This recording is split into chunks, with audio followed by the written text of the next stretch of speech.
Player Talk Radio. DJ Kuda, the hottest DJ in the manosphere. Let's get it.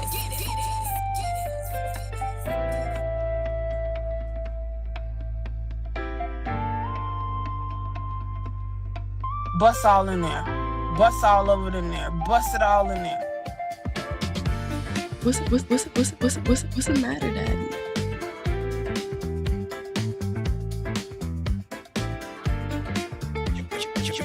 You're now listening to Player Talk Radio with the coolest DJ in the manosphere. Let's go. DJ Kuda. Let's go. Let's go. What's going on, everybody? It's Player Talk Radio. I am your gracious host, right back at the helm of today's show. I am DJ Kuda, right back in the building. A little bit under the weather, but we here. It's Player Talk Radio. Shout outs to everybody in the building. Let's go. Hold up. Yes, sir. Shout outs to everybody here. Please hit the like button on the way in. Please wipe your feet off at the door. Shout outs to Freeze before you step in the player's domain. Let's go. Please hit the like button and support the show. Let's get the support started on the way in, putting the show together and everything. Got a great show for you guys today. Shout outs to everybody here. Shout outs to everybody hitting the links, checking out the merch. Yeah, we definitely got a whole bunch of merch, and new merch is on the way soon. We got our, we got the sweatpants, we got the, the hoodies, bro. We got everything, man. And the material is awesome. We got the Hold One t-shirts, as an ode to Allen Roger Curry. You can get your hats in every different type of color, So next time before you go shopping, and next time before you go shopping and check out what the stores got. Yeah, check out what Player Talk Radio got, So definitely we got the apparel, we got the hoodies, we got the cups, we got the mugs, we got the mouse pads, we got everything, man. You know what I'm saying? Dope ass colors. What's going on, Bobby? What's going on, C Rich? Hold on. Shout outs to Gold P in the place to be. Let's go.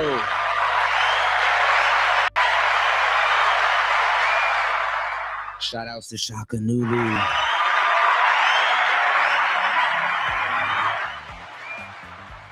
Shout outs to everybody just getting here, entering the dojo. Yeah, make sure y'all check out the Player Talk Radio store. There's something there for everybody. If you're a trucker, oh yeah, we got you covered. We got Talk Trucker apparel. You know what I'm saying? Player Talk Radio Trucker apparel. Definitely support the show while you getting it in. We got the Player Talk Radio snapbacks, and we got the fitted hats. We got the trucker hats. We got the holographic stickers. We got everything over at the dojo. You know what I'm saying? So check out the dojo, which is the Player Talk Radio studio, and yeah, get your hands on some stickers. Just get your hands on some some dope ass. What I'm saying, and the people that make our hoodies is Champion. You know what I'm saying? So if you ever wore Champion back in the day, yeah, is Champion. That makes the hoodies and the apparel and stuff like that. So you don't have to worry about quality.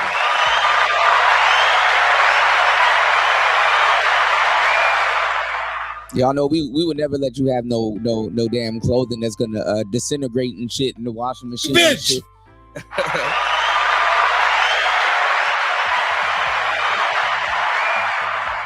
I don't want y'all to hit me up talking about some Kuda, man. I bought me a Player Talk Radio hoodie and that shit just disintegrated in the washing machine.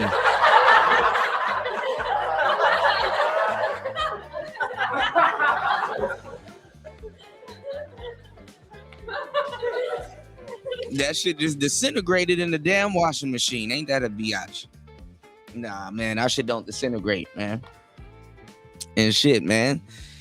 Wear it when you outside macking, getting at a biatch, You're gonna be like, what's Player Talk Radio? It's like, look, don't worry about it, shorty. Tune into the frequency, Shit.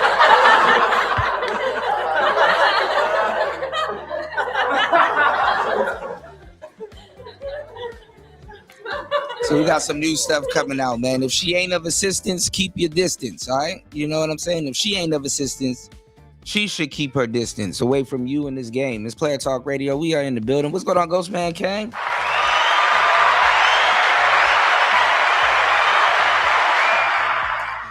Shout outs to Ghostman Kang in the building. You said, what's the inspiration behind that logo on the cap, Kuda? NVIDIA. You know, NVIDIA has a famous graphics card and a line of like what is it, graphics processors called the CUDA, you know? So I was like, oh shit, that's dope, you know? And,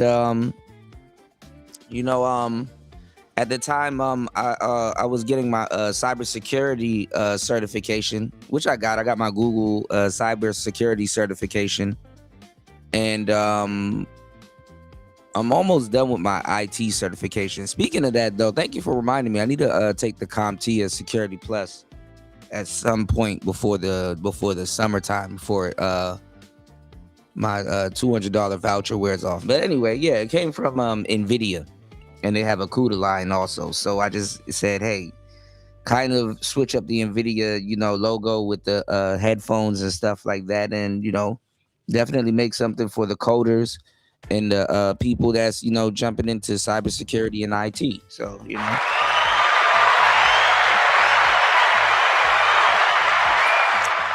yeah, man, I'm a very slick man, Ghost man.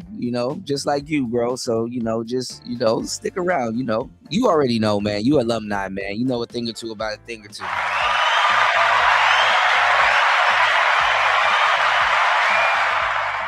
Yeah, so and I got them in all different type of colors and stuff like that. I got the the traditional is the Mental Chewing Gum podcast sticker.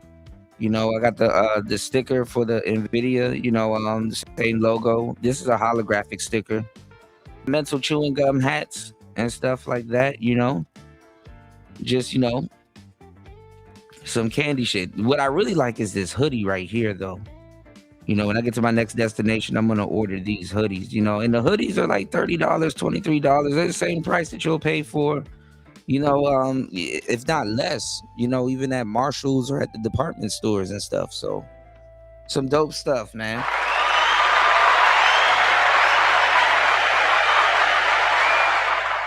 Yeah, the CUDA cores, yeah, check it out, man. So yeah, but we got a lot of stuff to talk about. I seen we're gonna go over a lot of O'Shea stuff like we usually do. But I seen he chimed in on the woman that is stuck in Dubai. You got some people stuck in Dubai due to the war and a lot of the stuff that's going on, in the Middle East and stuff like that. So we got a lot of stuff to talk about, we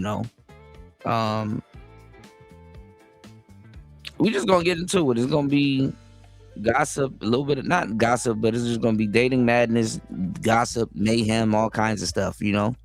Shout outs to New and Gold P in the building. Shout outs to you if you are in the building. Make sure you guys hit the poll. If you hit the poll, put a Y in the chat for yes. You hit the poll and voted. We're gonna have some. I'm gonna try to do multiple polls for each topic, so y'all stick around because the topics are gonna get better and better and better, and the polls are gonna get better and better and better. So please hit the like button on the way in. If you haven't, please do.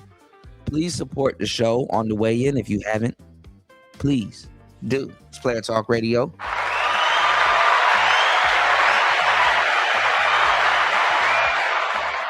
And shout outs to you. We're gonna talk about a couple of different things. Everybody's breaking down that Chinese dude, Jiang. He predicts that U.S. will lose the Iran war. We might get into that later. Because it's like, it's some goofy shit. Anyway, we left off on the last show. I brought back up Glendon Cameron.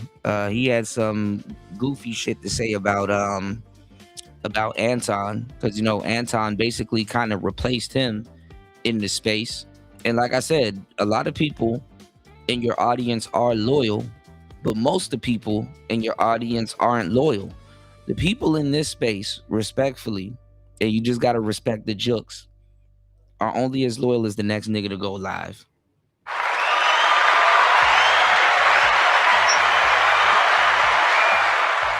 The people in the space is only as loyal as the next nigga to go live. You know?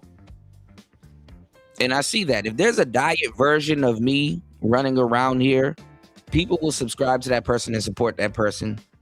Damn near more than they support me because they're brand new. You know, I get it. If there's a more diet version of Corey Holcomb, people will subscribe to that channel, even if they know they're a knockoff version. And you know how I seen this? I seen this with Kevin Samuels. I've seen people flock over to the diet version of Kevin Samuels because Kevin Samuels wasn't there. And when I was giving y'all the game on the gear, I broke down exactly how Black YouTube really would have been the staple in Black media. That never happened because a lot of people failed to upgrade and failed to, really take heed to what I was saying at the time. Because how people work is, even though we're on the internet, people still function like television.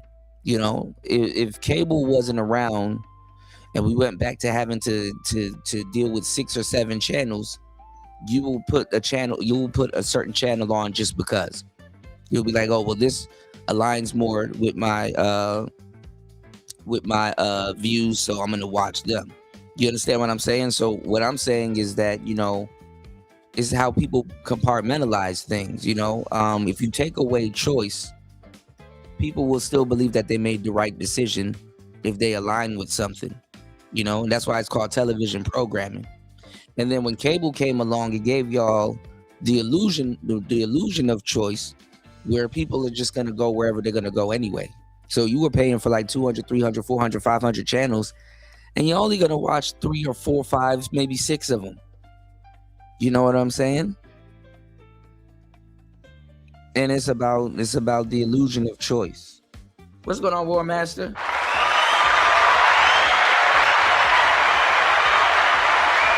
Yeah, I'm not really fond of listening to this Chinese guy about what the hell's happening in the war, but we'll take a listen to it. Fuck it.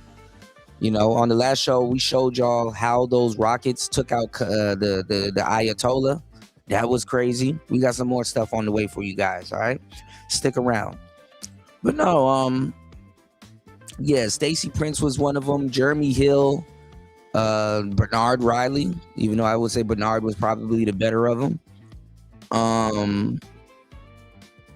Medium Man.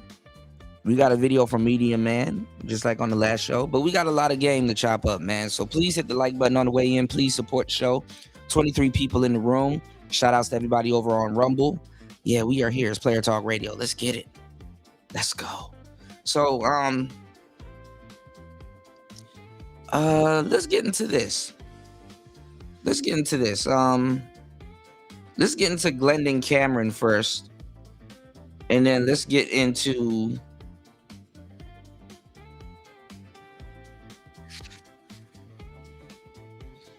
give me 1 second.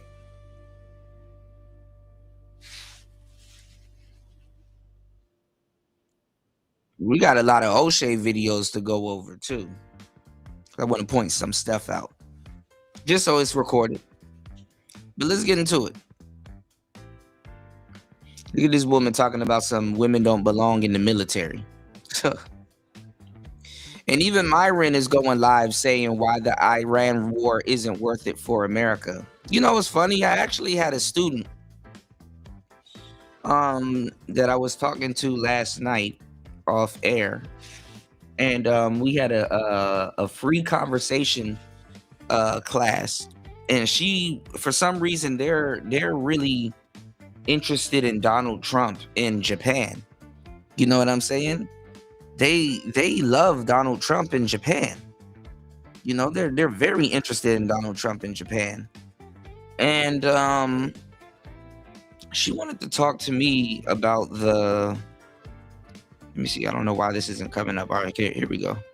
She wanted to talk to me about Donald Trump, and I'm kind of, leery of talking to my students about Donald Trump and stuff like that because, I'm not really sure. When people ask you about Donald Trump, they're asking, do you like him or not? And you don't know if they're going to prompt you and whatever. So I say, so. I don't care for him. I don't like, just to see what they're going to say. So, She actually got me hipped. You know, she was talking about Venezuela, and she was talking about the what's his name, Madami, the dude from New York. What's it, Madami? I can't keep forgetting all these people's names. And she told me something that I didn't know about him. She said that he was in Uganda for a long time. You know, I didn't know. But I was telling her how New York forgot so easily.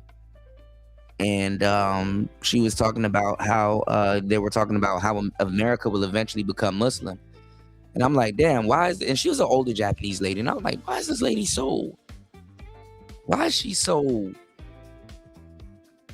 how does she know all of this? You know, but then again, people do their research. And you'll be surprised who does their research, you know. And the average person abroad, I'm gonna tell you the truth, they do more research than the average American.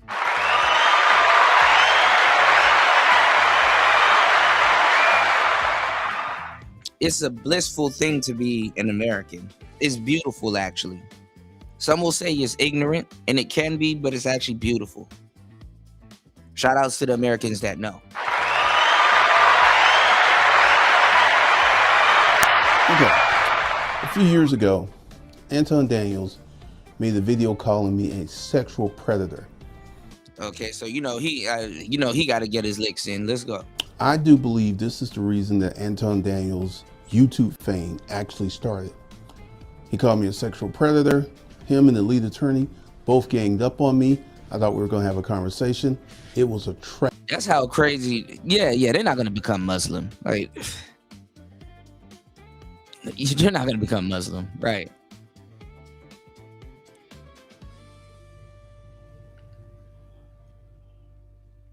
But yeah, this is crazy. This is a crazy way to start a video. But let's go. Now, this is what's really funny. At the time, Anton Daniels was saying he was a religious man. He was a moral man. He wanted to be the man that his daughter would marry. Now, there's a ton of content of him having sexual relationships. And there's a video where he's talking to, if I can tell my wife I want to go bust down another woman, and she's on his shoulders and everything. And there's talks that they have an open relationship. Okay. When Anton Daniels made that video about me, this wasn't going on. This is a new development in the relationship. This is a new development in Anton Daniels' life. This is not a new development. This is funny. This is not a new development.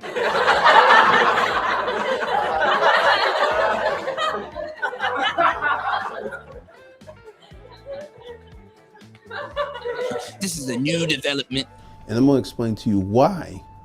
United States of Muslims.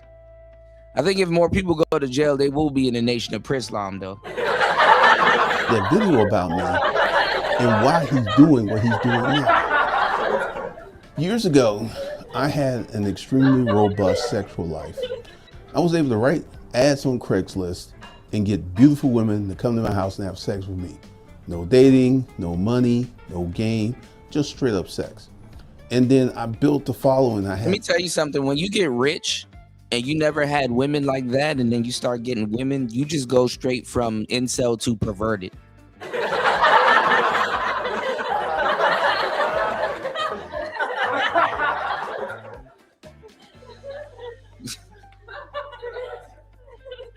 No Dubai. Money will make women do some crazy things because women worship money. I go incel to perverted nigga real quick. Real fucking quick.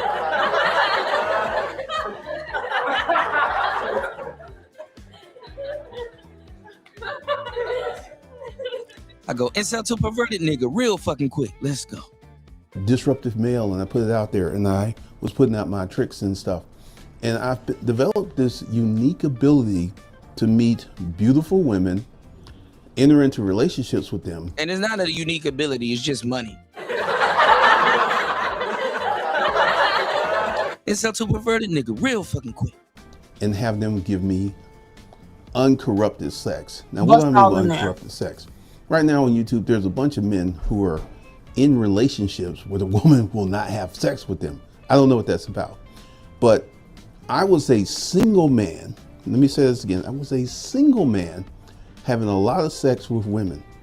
Anton Daniels saw that, and something in him got twisted. And this is one of the reasons he made this video about me, because he wanted to have that type of lifestyle. Anton Daniels married the first woman that gave him some pussy, his wife Rita. That's why he got married so young. That's one of the... Oh my God.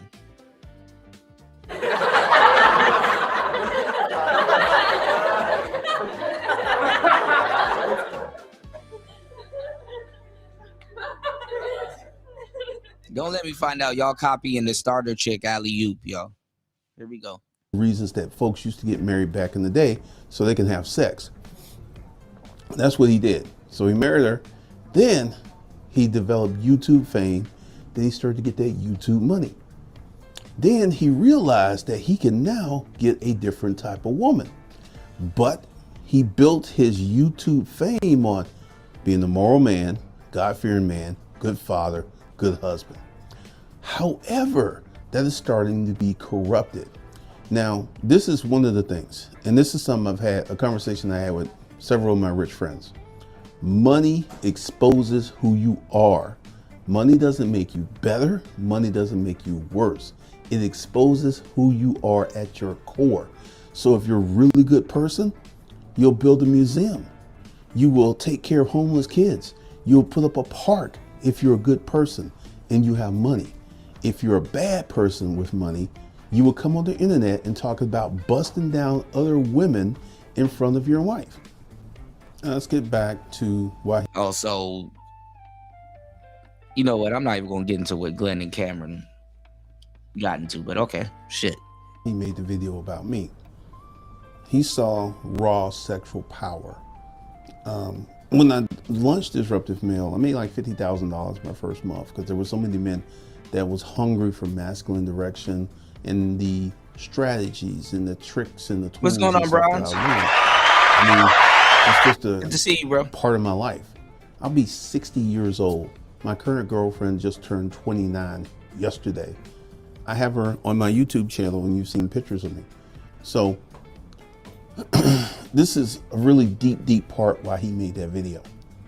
Now, Rita may get a little bit insulted, but she's not the woman that he wants. She is not the end all be. She's not the woman that he wants. And that's why he's cheating, or quote, they have an open relationship, right?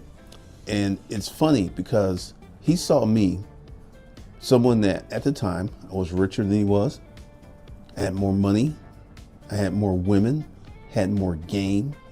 Actually, this is something else, and I don't speak a lot about it, but I actually knew Kevin Samuels on the intimate level. I never got into Kevin Samuels when he blew up, but I knew Kevin Samuels before he blew up. Kevin Samuels, Roger Allen Curry, we all knew each other. And I never tried to jump on Kevin's coattails, but Anton jumped on it. And I got a question for you. Why would a happily married man be talking about passport bras, women, dating, and relationships? Why would a happily married man be Oh, well, you kind of got a point there. in those arenas? But then again, you got so many happily married men running around the manosphere, all up in single people business, technically. Bust all in there. All up in single people business. What's the matter, Daddy? Bust all in there. You know, I get it when it's like, you know, yeah, I'm kind of seeing what's going on in the dating pool today, you know, because listen, I would definitely gallivant in certain spaces and be like, damn, you know what? I'm glad I got my wife. I'm glad I got my kids and my life intact, because the shit that these young people are talking about now, the hoops and the stuff that these people are talking about, you know, dating now, that shit don't even sound fun. You did? That shit don't even sound fun. All right, let's go. Because he's not happily married. He put up a facade. He put up this whole fake notion of this is what I'm doing and this is how I get down. And then he created this notion. Now he's taken the video down, and the lead attorney has taken the videos down about me because these were hype videos. A lead attorney did videos talking about I could be arrested. The lead attorney, as a legal professional, knows there's nothing that I said that will allow me to be arrested. Nothing. But he put that out there. And this is the habits of weak men. Anton Daniels is what happens. Yeah, they in the street for the dirty meat. Let's go. When a weak man gets money. You don't see charitable acts. You don't see good acts. You see this kind of fuckery going on. And now he has money and he can buy women. He can buy women. And that's where the fake pimping comes in. I was able to get drop dead, gorgeous women to come to my house and give me that pussy without argument, without paying. Let me tell y'all something. Ain't nothing more perverted than a active nigga in his 60s.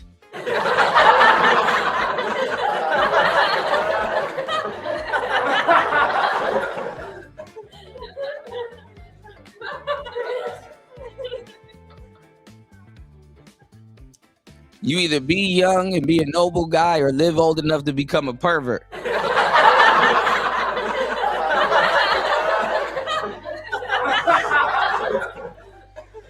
When you start talking about coochie like his hot sauce or canned goods and shit, it's over with.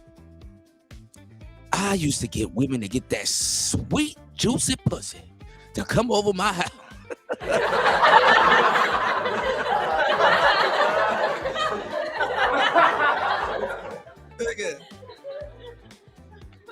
Nigga, when you start talking about coochie like it's a Sweet Baby Ray's commercial, it's over with, bro.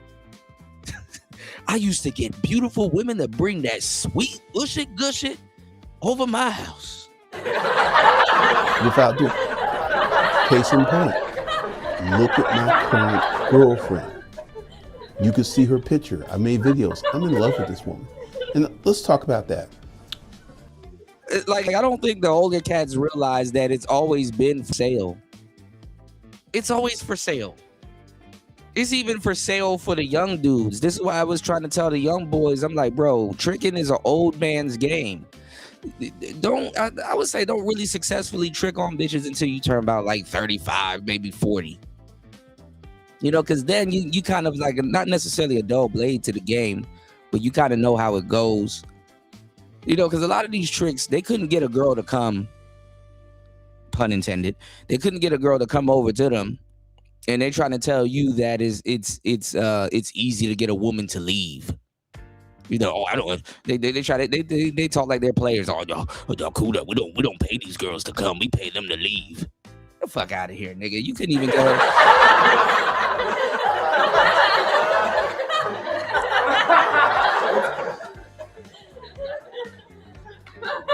If being around you was so good, she wouldn't leave.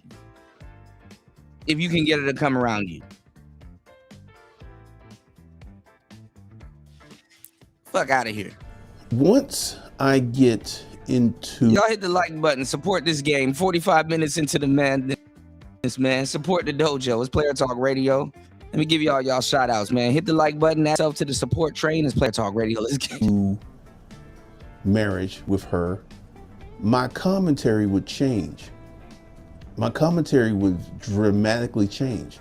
I will not be out here talking about the dating and all this other stuff. My content will change to that of being a happily married man. And once again, I know the internet meant that no one's getting married, but there's a ton of YouTube channels with couples. There's one I found this morning. I think they have a beautiful story. They literally met and got married in 5 months. They've been married 3 years and they have a child and they still. Oh, them niggas. Well, I don't know. Hey. Look very, very happily. So if Anton was happily married, why did he dive into these waters? Anton Daniels is a jealous ass little bitch. And that's why he made the video about me. Now, because of his native nature, that's why he's acting the way he is. And this is what's funny. Him and Mika are now starting to challenge videos on other people's tubes on YouTube channels and getting them taken down. If the truth is so good, why are you doing that? That's kind of why they moved on away from him, War Master. That's absolutely kind of why they moved on away from him, because he kind of pivoted to this, and a lot of the people that were you were here, a lot of people that were here, they wanted to see the car talk. He used to have a Porsche. He used to have a nice, impressive Porsche and some other stuff, So that's why I feel that he believes that Anton kind of took out of his lane, because Anton is kind of like the millionaire guy that's here. You know what I'm saying? So I'm gonna tell you the truth. When the manosphere got taken over, so did the little subsectors of it too. You know what I'm saying? The brothers that used to be there too. So a lot of them feel that, once the floodgates open and, celebrities and people start coming in, the validity of the space went down. And I will say this too, I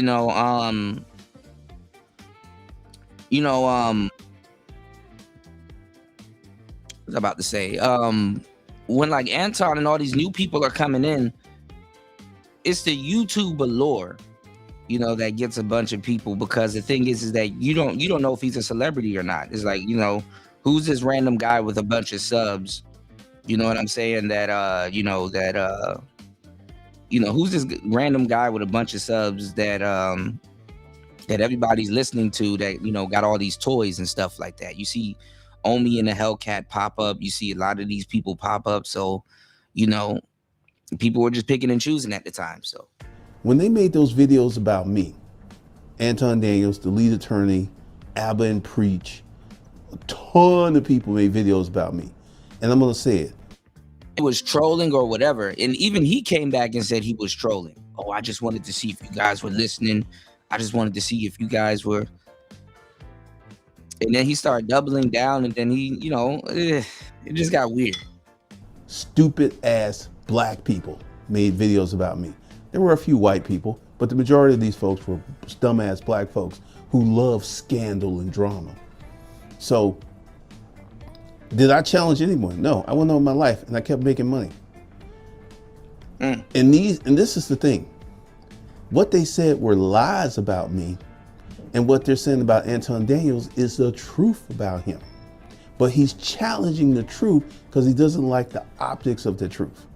So here's the thing that you will see. And this is one of the things, and this kind of goes back to masculinity. Masculinity in the back of the day didn't act like this. He acts like a little bitch. He's very emotional. He's very inflammatory. And then this thing with him and he wants the fade, man. He wants the fade.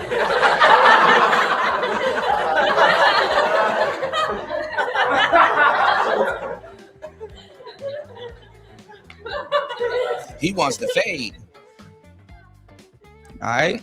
His man wants the fade. Y'all hit the like button. Please support the show. You can support the show via Cash App, via PayPal. Links are in the chat. Make sure you put a Y in the chat if you voted on the poll. I got you. It's Player Talk Radio. Let's get it. Holcomb, where they were like about to get in fight. I'm like, personally, I think the whole thing was staged. That's just my read on that. I think the whole thing was staged, because that's the type of stuff that low intellect black folks love.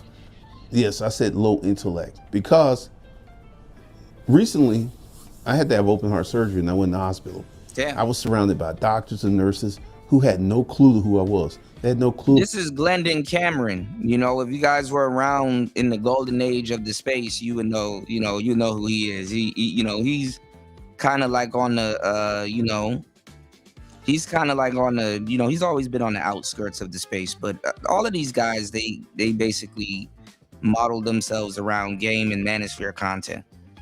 Every single one of them. Even the ones that are running around here claiming to be anti-game. You know what I'm saying? They be going on game channels and stuff like that, and kind of wondering, why can I soak up game, or why hasn't it worked out for us? New, you should know who the guy is. Come on, man. He just look a little different. He just looks smaller now. By my YouTube channel. Therefore, there's a group of people who are real life public people, and there's a group of people who are the internet people. And the internet people love Anton. As much as y'all listen to Edward Anderson and stuff like that, Edward Anderson used to talk about him all the time too. Let's go. Daniels. Now, the thing is, this isn't going to hurt him from a financial standpoint. It's not. He's going to weather this quite easily. However, if you're looking at Anton Daniels, the man, what do you see? What's going on, Gemini? Yeah, just said that. Shout out, Do you see a strong, stable, masculine man? Or do you see a canny little bitch? He acts like a little bitch. And this is one of the things that, once again, I have friends who own banks. I have a good friend. We've had many conversations. Him and some other partners started a bank. I have a friend that owns factories in India. And when I have these conversations with my rich friends, my real rich friends, it's very different than the conversations I have with average people. Very, very different. Very, very different. And this is one of the things. Most of the people who love Anton Daniels, there's a group of people who still love Anton. Even with all this drama going on, they still love him. Some of them have come to this channel to talk smack because that's their boy, even though he's wrong, even though he doesn't put a good image of masculinity. He doesn't.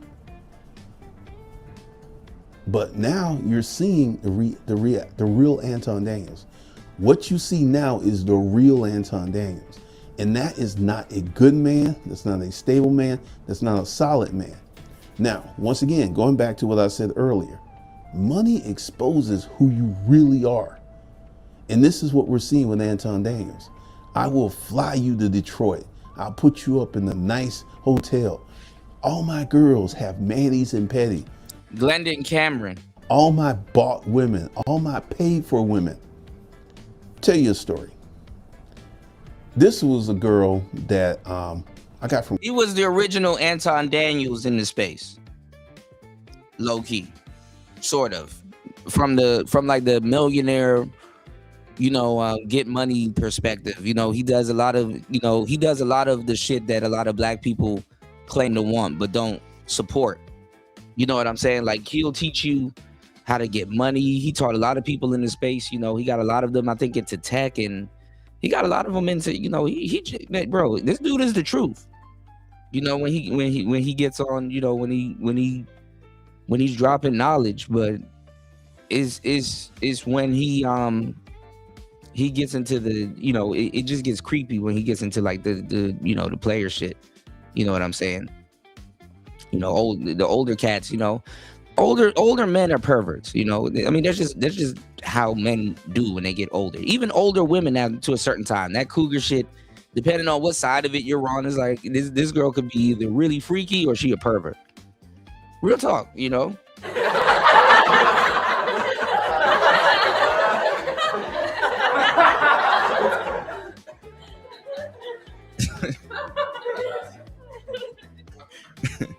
Tell your daddy I said. Craigslist.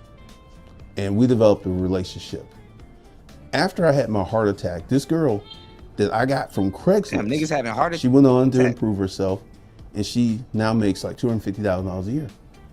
At the time I had my heart attack, she was making about $150,000, $160,000, and she came to me and she said, "Look, you take a few steps back, and I will take care of you. I will take care of you." This is he kept switching. He was doing what Anton is doing now. He kept switching his channels up, the names and stuff like that, but it's the same guy. He had like 3-4 channels. It's the type of women I was getting. Not women who needed to be paid, not good women with good character and good quality. You think Mika is Mika's supposed to be married. She's acting like. Shout out to the brothers that that ain't on that page yet. It's coming. Like a little hoe.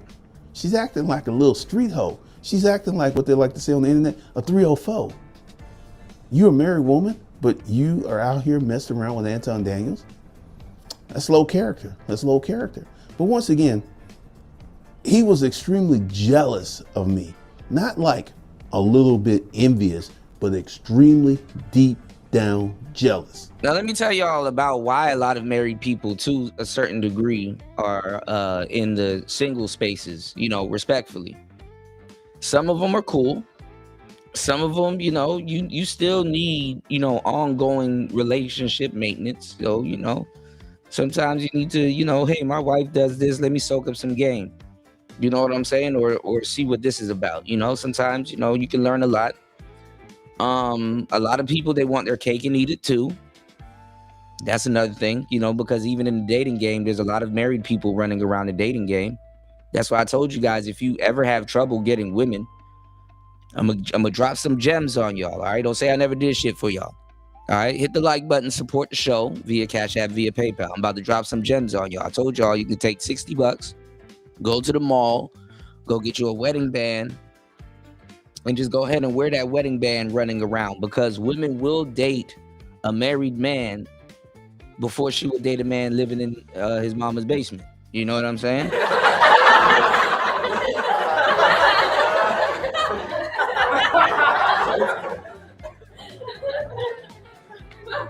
You Chicago. God damn. Stop asking stupid ass questions. If you're married, why do you need to be on dating shows and dating shows and what you call it? Why do you need to learn about dating and Keishas and all this other stuff? You're a married man. Your jerseys and the Raptors. Now, for entertainment purposes, cool. You know, to learn a little bit of stuff about like relationships and stuff like that, cool. But for the most part, the manosphere has been stuck on dating for the longest time. These niggas can't get the first steps down. And they don't believe you when you say all the game that you can soak up is really in a relationship. Dating is just exhibition, is exhibitionary. So a lot of married people that are happily married, they should not be hanging around dating circles. They should be more in purple-pilled circles. The manosphere is pseudo purple pill because you got a bunch of hopeless romantics running around here having problems with dating. That's why it's full of niggas that got away. It's full of pick-me's and confused niggas, incels, and weirdo dudes running around here, and dudes that do have game. That's not a place for the fucking for a married person. What's going on, Insane One?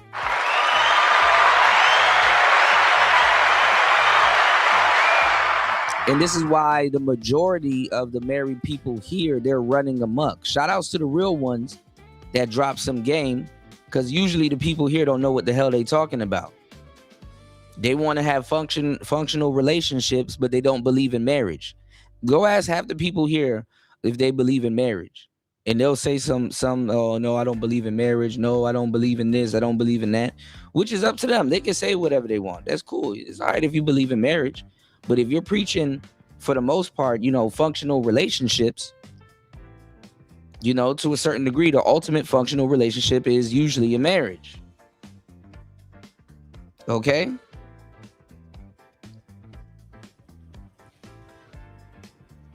And a lot of times, too, when you do have married dudes here, that's a curse onto them because, oh, you're a simp and oh, this, that, and the third and blah, blah, blah.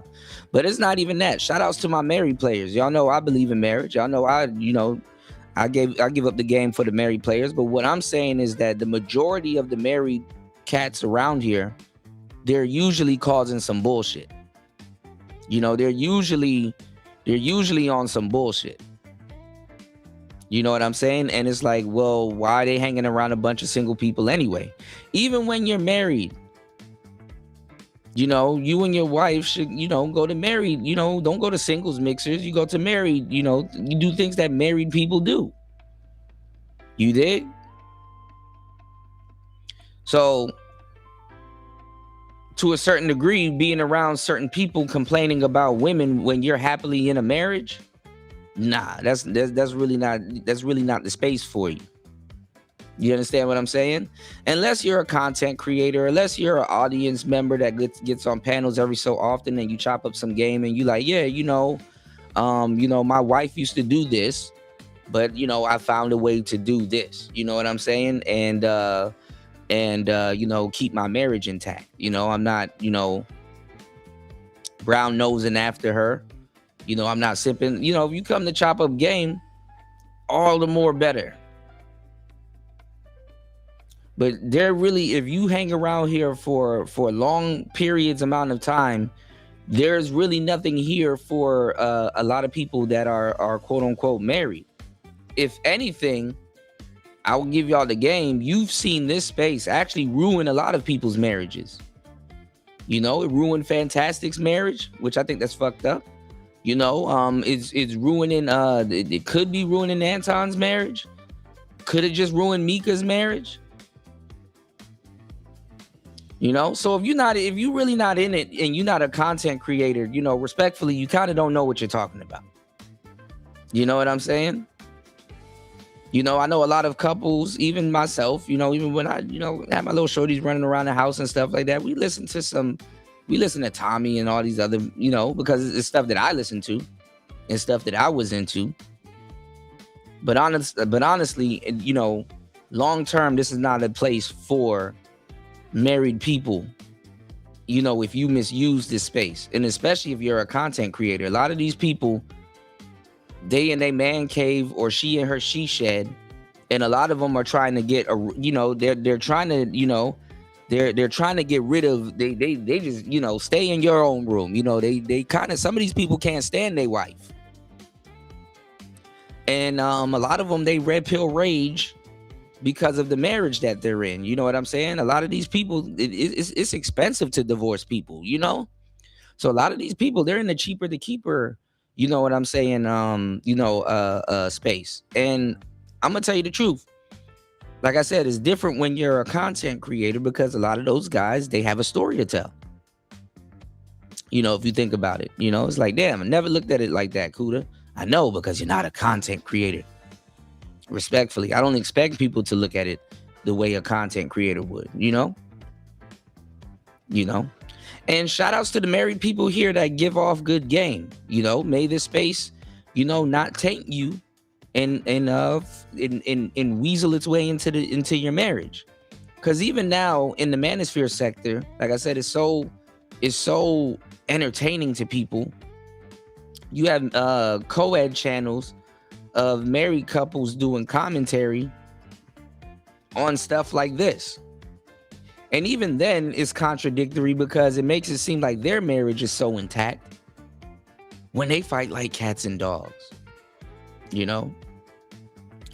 And like I said, if y'all check out my shows and support the channel, I give y'all the game on what kind of pushes the narrative like this. Because you know how usually like you would see couples on television back in the day. Well, on the internet, what's even worse is that you see a bunch of these influencer couples. You know what I'm saying? You see a bunch of these influencer couples, and you like, I wish we get along like them, or I wish our relationship was like these two people that we follow on Instagram and blah blah blah. You know, they try to copy them and stuff like that, and you never know. You probably have something better than those influencer couples, because 9 times out of 10, when the fucking cameras are off, them niggas be fighting and clawing each other and shit and slapping each other and all kinds of stuff. Them shits ain't pranks. Sometimes them niggas really trying to kill each other behind the scenes. You know?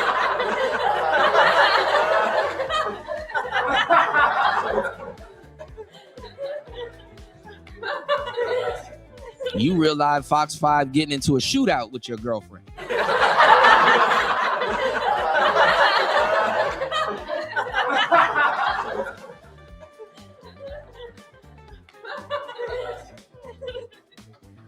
But I've encountered a lot of great married players in this space that you guys can soak up a lot of game from. But the thing is that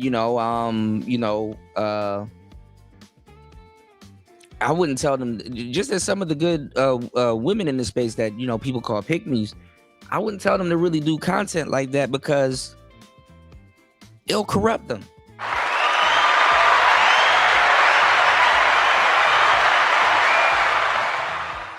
If they ain't already corrupted by the foolery that goes on in this space. And let me tell you something, most of the people here are lying anyway.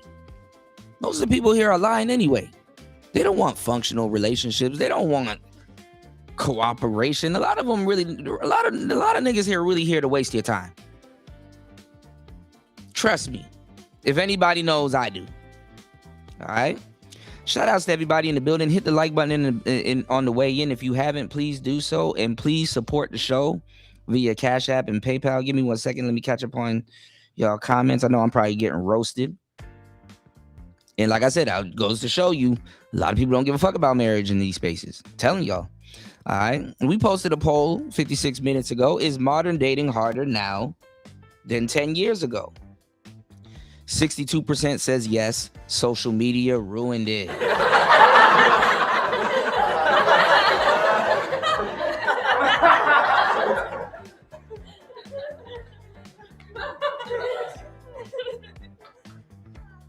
Okay.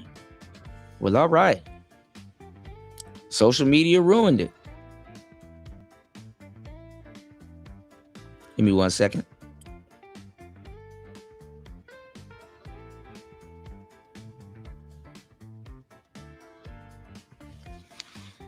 %12 says no, people just complain more.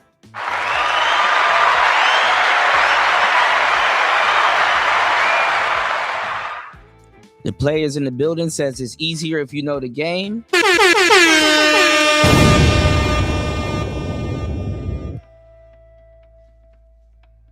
And 4% says dating was always messy. Bust all in there. Bust all over in there. Bust it all in there. Bust all over in there. What's the matter, Daddy? All right. All right, we'll keep it open a little bit longer. All right, put a Y in the chat if you support the poll. Put a W in the chat if you hit the like button. And please support the show. Show some respect to the dojo. Please support the show. All right, let's get into these comments. Shout outs again to my brother Insane One in the building.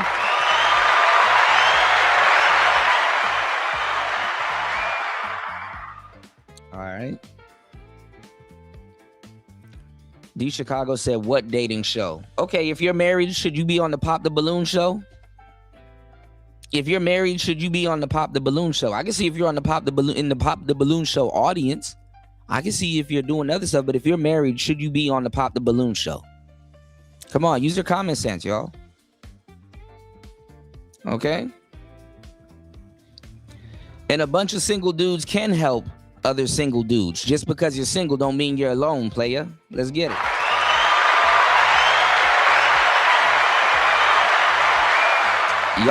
Y'all gotta stop taking a feminine stance on dating and relationships. Just because you're single don't mean you're alone. And I don't know why y'all always apply it to men, but y'all let women get away with it.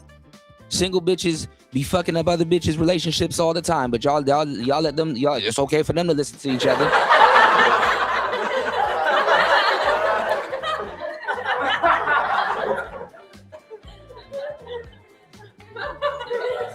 And if anybody that's married know a thing or two about a thing or two, for the most part, a single person will fuck up your relationship.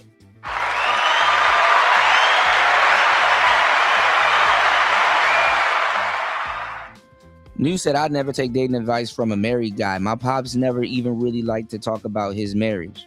Yeah, I mean, it's easy to learn how to love one person, but there is some game that you can. The game is usually in the relationships, you know. You got to be relationship material for women to even smell that on you. You got to be, damn near boyfriend material, or not even. You could be a player and a woman will still try to domesticate you, It is what it is. Some women will leave you once she finds out she can domesticate you. You dig? All right. A lot of people around here are taking advice from men that can't get women. That's because everybody now has picked up a microphone and start to imitate the ones that can and start regurgitating their talking points.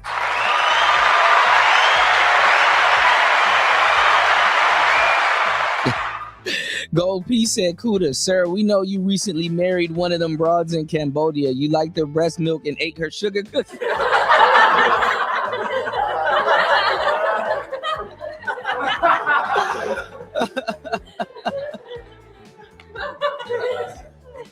Breast milk, you make my day. Get out of here, you damn nigga! Shout outs to Gold P in the place to be. Make sure y'all subscribe to Shaka Nulu's page and Gold P, all right? All right, shout outs to the newcomers in the building. Make sure y'all subscribe to Shaka Nulu's page and the Gold Professor in the building. If you are now finding the sector and loving the content, all right? D Chicago said, I agree with the complaining about women part. That seems strange, but don't you want to listen to the guy who found a good girl as opposed to an entire group of guys that can't? Well, listen, man, sometimes it's just your turn. Sometimes, you're not, sometimes you're together for a reason, and sometimes you're together for a season. That's why I said every piece of game that you take, you know what I'm saying? When you soak up the knowledge that you can't get in college, take it with a grain of salt, because it's applicable in certain times and in certain areas of your life, So you definitely have to have discernment, you know what I'm saying? And you definitely have to have an arsenal or a toolbox that you can pull from, if you're multifaceted or, you're versatile. You did? You said this space didn't ruin fantastic marriage. He was already going through the motions of divorce before. Probably. I don't know. But there's other marriages this space has ruined. This space has fucked up a lot of dudes. I agree with that. And don't say y'all are stuck in your talking points. Just because you don't understand what's being said, you don't have to, claim people are being misled. You said, most times I hear the sucker shit and y'all call it good game. You said their game is what I do for her head ass. Well, listen, if you're going to simp, listen, you're going to simp for somebody in this lifetime. And if you're going to simp for anybody, be it your wife, a woman that you're somewhat, or if you somewhat feel you're obligated to, I can't tell you what's in the next man's heart or, or whatever. All I can do is give you the game in hope that, you understand it or do right by it, or, it can work for you. Honestly, if you can't keep your head together and pull half the shit off that we talking about or don't understand it, then, it is what it is. But I refuse to believe that a lot of these guys are getting all of these beautiful women and not necessarily making, bending the rules a little bit or softening up their position for them. That's going to happen anyway. A lot of dudes are tender. You know what I'm saying? Even dudes that get women I've seen, become tender. It is what it is. It's just, symptoms of being around beautiful women, especially if you're getting your type. Most of these dudes, they never got their type and they're well into their adulthood. And that's why they say, be careful of getting what you want, because you will make exceptions and bend rules for certain things. And some players, they're going through that trial and tribulation right now. Some players have been through it. Some players never learn, and that's okay, but it is what it is. You did. And that's not true, D Chicago. There's a lot of people that can help you with dating, even if you're different. And what works for me may not work for other people. And that's where the word discernment, these are adult words. That's where discernment comes into play. Okay.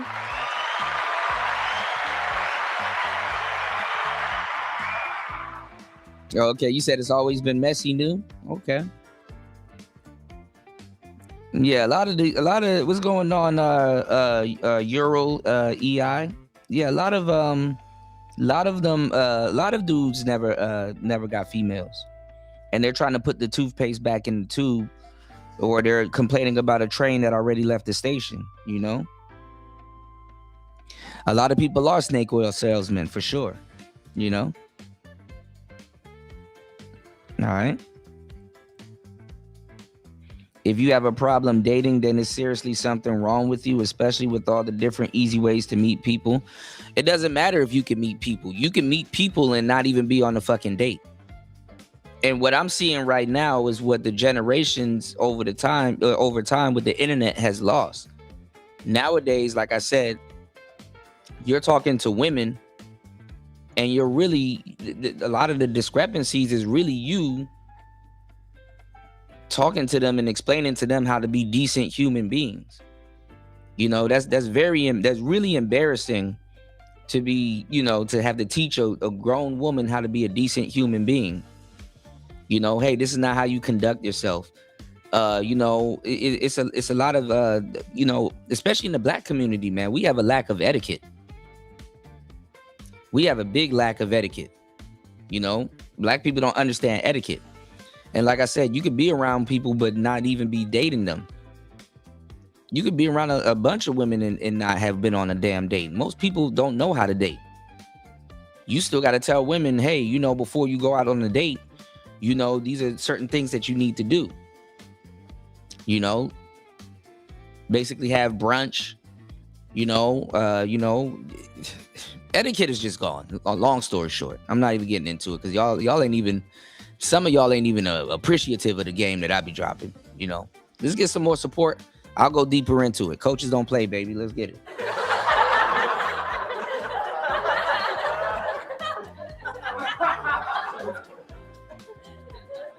And I agree with that, New. Once you, because like I said, there's a lot of married people in the game for some odd reason. You know, once you sign that contract, hey, you know what you're getting yourself into and who you getting yourself into it with. Absolutely, you know, there is a lot of suckers that are married, you know, or dudes that are getting taken advantage of in the marriage market and stuff like that. And that's why because nobody else was talking about it, I was telling y'all how the majority of incels are married men.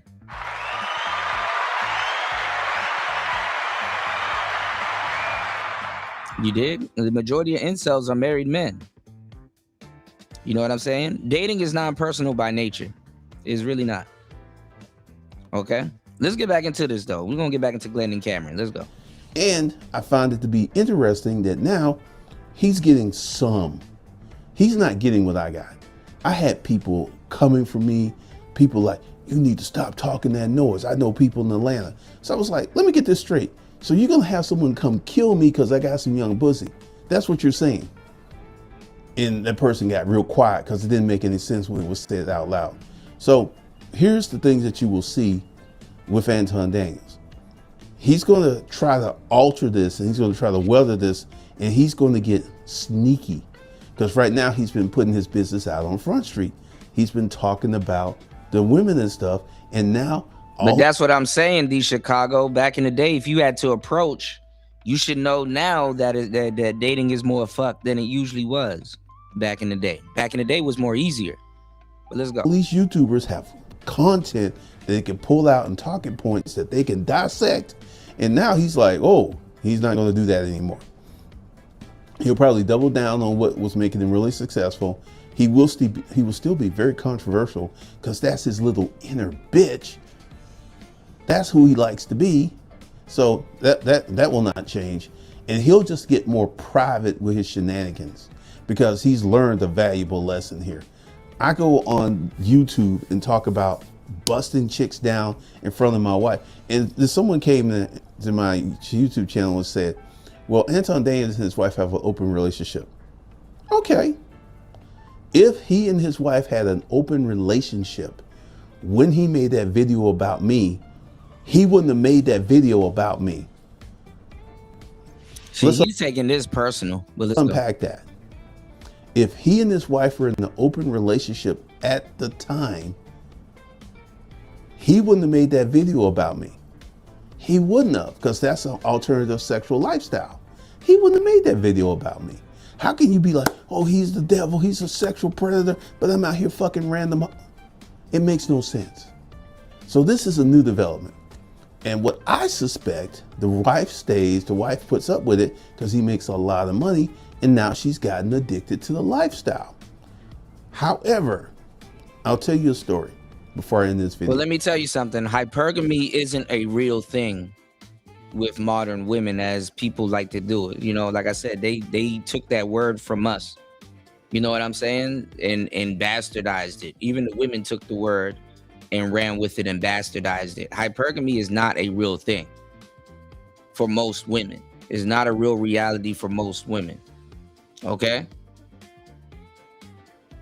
Most women destroy their own hypergamy being themselves. Just the same way a lot of dudes destroy their chances with beautiful women being themselves. That's why be yourself is not necessarily a good piece of advice, because that's what's keeping a lot of these, you know, that's whole repellent in a lot of cases and shit. Any real player will tell you that. And the thing about life, the irony about life is that you have to learn how to be yourself, you know, and you got to learn how to accept yourself, you know, and have that type of confidence with yourself. If you don't, you know, work through the motions. But let me get y'all the game though, you know, hit the like button, support the show.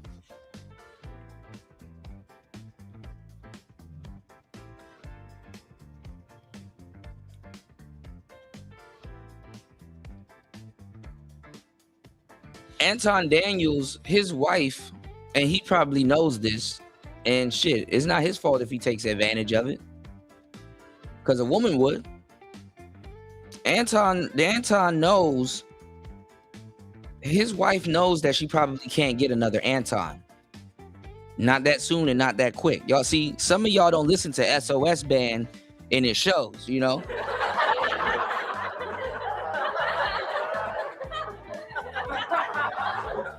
She don't care about the mother girls, just be good to me.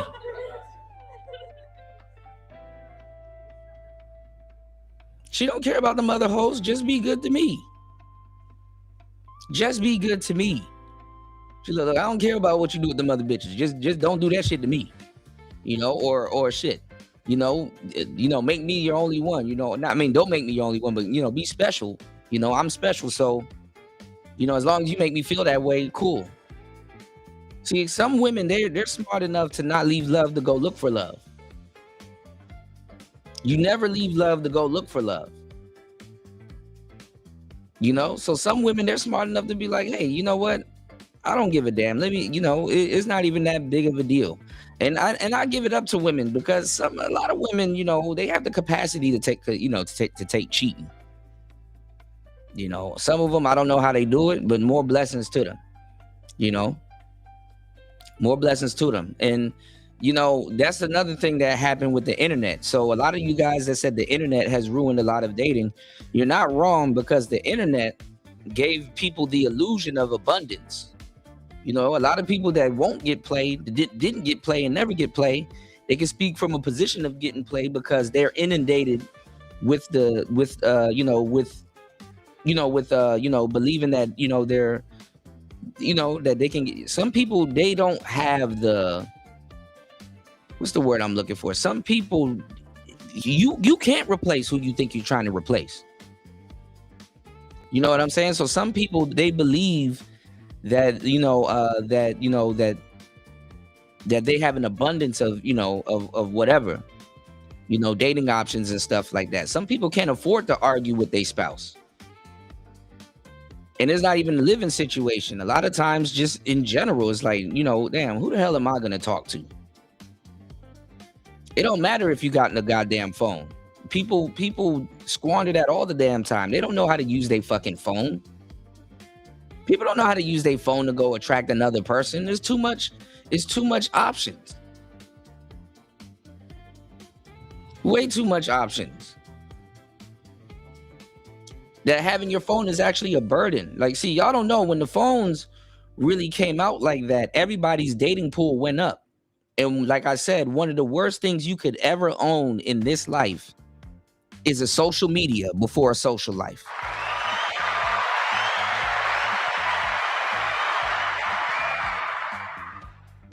Because the nigga on the end of the phone, on the other end of the fucking phone, might not be the same nigga in person.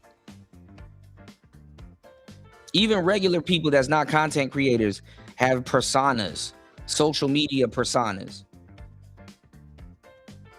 That makes all the sense. If it don't make sense to you, I don't know what world you living in, bro. You said they think that chicks are serious and actually like them, not the gifts, for sure. Used to go to sex clubs, and I would see people who would participate in this type of stuff. And I remember I was in Chicago, and there was this guy, this tall guy. He looked like DJ Metcalf. He was about 6'6". And see, that's how I know you don't know what you're talking about, D. Chicago. More options is absolutely a burden. Because you're always going to pick the wrong one.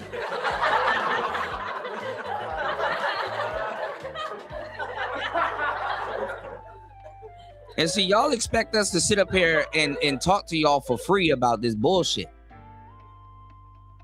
Y'all expect me to sit up here and give y'all free game. This is how the niggas try to get free game from you and shit. Y'all sit up here for a nigga to sit up here and expect us to talk to y'all about this bullshit 24/7 and shit like that. Nigga, first of all, having too much options is a bad thing because you're always going to pick the wrong one. And y'all aren't meticulous enough to have some fucking system to filter out people. Niggas game ain't on no level where they got some filtration system to you know, A lot of people ain't even blessed with a lot of people ain't even blessed with the abundance of women to say, you know what, I need to figure out a system to filter out these hoes. A lot of people ain't blessed with that type of abundance. And they think that that's something wrong. That's okay. Social media have a lot of y'all thinking that y'all need a bunch of frivolous sex and exhibitions and stuff. Social media got y'all thinking crazy. This is the funny part about it, that y'all need all of this sex. Everything is sex, sex, sex, sex, sex.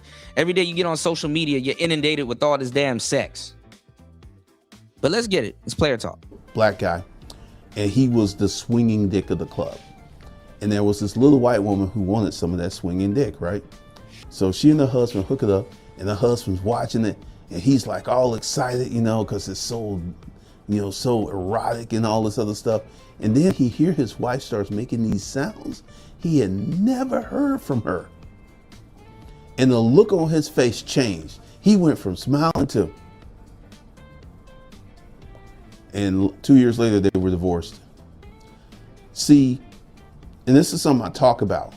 You cannot bring in alternate sexual partners into your married relationship. If you're going to do that, do it in the girlfriend-boyfriend. And that's not true. That's not true, because some of these dudes, and honestly, and I actually feel bad for him if that's all he really did. Because y'all still can't tell me why the hell Diddy is sitting in jail. But some of these dudes, they're cucks. You know what I'm saying? They're cucks. And it's something that developed over time. It's something that developed over time. There's nothing wrong with a dude wanting to see his woman in pleasure or in a state of bliss, even if he can't get her there. And you have couples that get along, they get along perfectly fine. We live in an exhibition society. Back in the day as a player, if you used to get an SDL, which is called a same day lay, oh, you were the man. Everybody, he know what he doing. He blah blah blah. This nigga, he dipped in bay water. That nigga know what the hell he doing. Oh man, he got the same day lay, dog. Tell me how you did it. Whoopty whoop and blah blah blah. Nigga, you get same day lays just showing up somewhere nowadays. It's like a one night stand. It don't even mean shit anymore.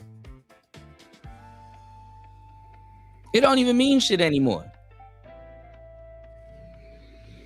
It don't even mean shit anymore. It used to, but it don't mean shit anymore. Shout outs to everybody hitting the like button. Shout outs to everybody supporting the show. Hold on, I got you guys. Let me give you guys your shout outs. Thank you so much for rocking with a player, and most importantly, let a player rock.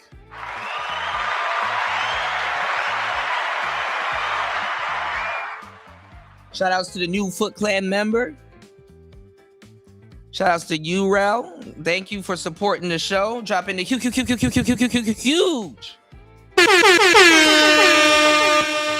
$5 on the Cash App as always. Shout outs to Gold P. Also dropping the huge.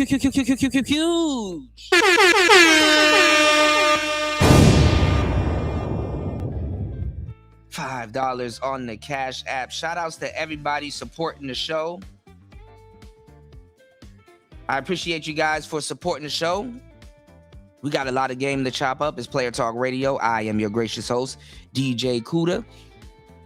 And please mash up the blood clot like button like you do with these hoes. Let's get it. It's Player Talk. Try your final card, Yugi. Because after that, 3 blue eyes white dragon are gonna mash up your blood clot. It's over. It not done yet, Kaiba. Because me have this. Exodia, the wicked one. What that? Me have all 5 pieces pon the field.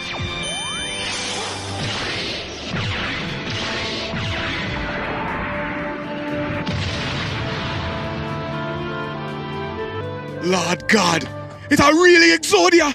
Yugi, you're not easy. Now who are gonna get mash up? Exodia, mash up him blood clot.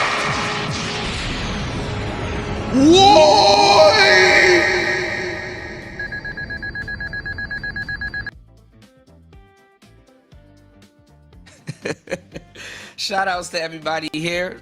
Please hit the like button, support the show. You said the women are doing all the cracking now. Yeah, exactly. Exactly. And Gen Z women are a completely different breed of bitch. Gen Z women are a completely different breed of bitch.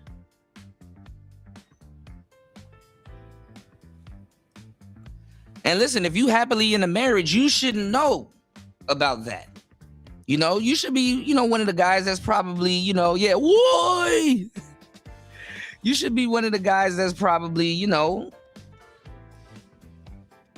saying, hey, you know, let me, you know, from what I know when I was out there moving, this is how women are. You know, a lot of the married cats that are players still, because believe it or not, your wife likes if you're a player, some of y'all. You know what I'm saying? Your wife, though, you know, your wife wake up every day and test you in her own little ways, which you should know. And she always, because this is what women do. They always want to make sure they got a winning scratch card. So that, you know, just because you married don't mean the game stops. Oh, for some of y'all, that's when the game begins. Shit. So shout outs to my married players. But what I'm saying is, you know, a lot of you guys would be, you know, y'all could definitely be content creators or, you know, definitely chime in on the content and be like, you know, damn, you know, when I was out here, women were a little bit more, you know, they had a little bit more etiquette. You know, they had, you know, they were nice. You can buy them flowers that you didn't have to light on fire and get high on, you know. You could actually, you know, they appreciated the gesture. You know what I'm saying? We had slow music back in the day. You niggas are supposed to be able to simp within reason. There's nothing wrong with simping within reason. For real, I'm being dead serious. I know it's funny, but it's the truth.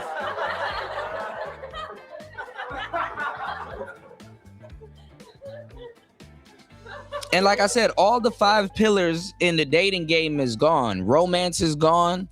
PDF is gone. Foreplay is gone. Chivalry is gone. And what's the other one? I keep forgetting the other one. You got romance. You got chivalry. Public display of affection. Foreplay and courtship. All of those, damn near down the trash. Gone. So good luck. Good luck. Situation. I would never, ever say to my wife, hey, Tressie, I want to go bring this third chick in there. No. But see, you can't get married. You can't get mad at married couples that do have like a really loose relationship like that, because the thing is sometimes you take steps forward and, you know, to even respark and rekindle the love in the relationship, it's like you got to redate your wife. Any of my players that been in long-term relationships know sometimes, all right, we got to spice this up, you know. I'm a little bit of a routine guy and she's kind of right. I just be, you know, I might be in a little slump, you know, kind of just falling into a routine. I did used to be a little bit more happy and stuff like that. You know what? Let's go out for a change. Baby, put on something nice. We're going to go out for a night on the town. And we're going to kind of be like we're single again. We're going to kind of, not like we're single again, but like we first met. We're going to kind of rejoice. We're going to have that youthful vibe. Some people, they don't understand when a marriage can regain that youthful vibe. You know, and sometimes it comes off as extreme. So, hey, you know, it's not my marriage, shit.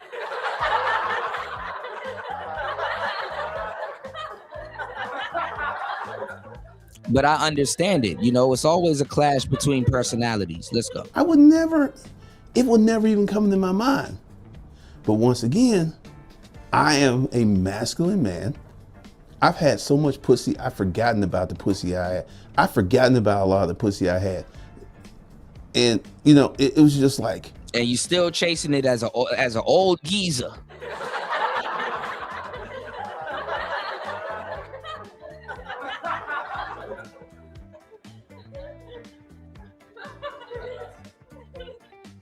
Ain't it fucked up being a man? We come out the coochie and spend so much time of our lives trying to get back in it.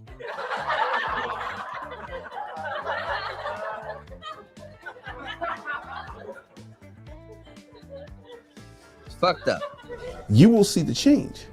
Once I get married, once we start having kids, you will see the change, and you will see me talking about fatherly stuff and good husband stuff. It's going to be totally different. Because right now, I'm in that transitional phase. So there's a lot of things that are going to happen. A lot of things are going to happen. But once again, you're seeing who Anton Daniels, the real Anton Daniels, who's a weak, feminine, emotional little bitch. That's who the real Anton Daniels is. He don't like Anton. And he, hold on. And he, My friends, hold the on, time is. Jesus Christ. This is some nerd shit I got going on here. And he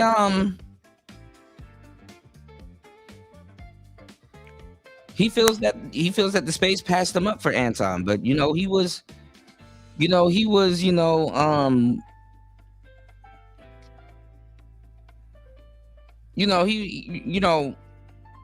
getting into like a weird, space, when it comes to like women and the stuff he was saying, I paid a mother and her daughter to sleep with me, and it's like, bro, don't do it.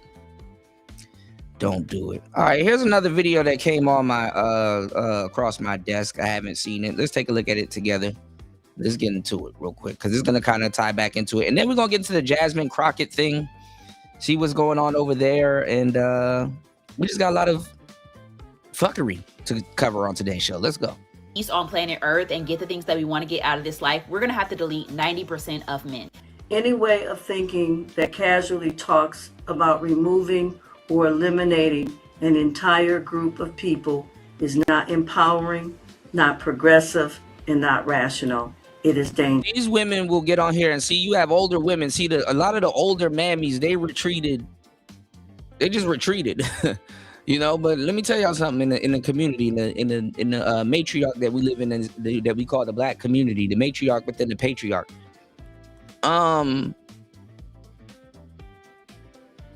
Some of these women got to get this shit out before they croak, and I get it. I get it. But let me tell y'all something, man. These women will sit up here and tell you, oh man, the funny mustache man is an evil man, blah, blah, blah. You guys are MAGA and you listening, bruh. And then they will turn around and get on Al Gore's internet and say, oh, eliminate black boys. You know what I'm saying? Black boys in particular need to be eliminated. You got black women now openly on the internet talking about a black Holocaust. You know what I'm saying? You got black women now openly on the internet talking about, the A word. And during the eugenics movement, they were used as guinea pigs for the A word. They would practice that stuff they would practice sterilizing black women. And these women wholeheartedly embraced feminism. There is no reason for a black woman to be a feminist, aside for attention and some other goofy shit, so,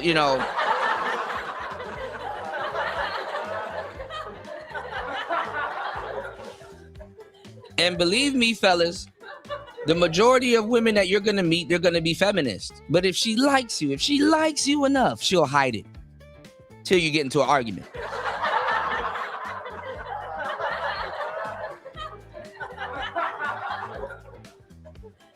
Till you get into an argument. And when that kind of thinking targets fathers, it always ends up harming women and children first. If you care about protecting your family, guarding your mind, and understanding how certain ideas quietly destroy homes, I want you to listen carefully today all the way through. Because this is not imagination. This is not theory. This is the kind of thinking that breaks families and destabilizes societies. Welcome back to Family Still Matters. This channel exists to help you think clearly, discern wisely, and protect what matters most, which is your family, your children, and the future they're growing up in. What I'm sharing today isn't meant to entertain you. It's meant to equip you, so that when you hear certain ideas online, cross the TV set, by any voice in a university, on a campus, among private little groups, that you can recognize them for what they are. Would you believe me if I told you in a lot of cases, these Chicago adult women, quote unquote adult women, are goofy? There's nothing wrong with liking video games and anime.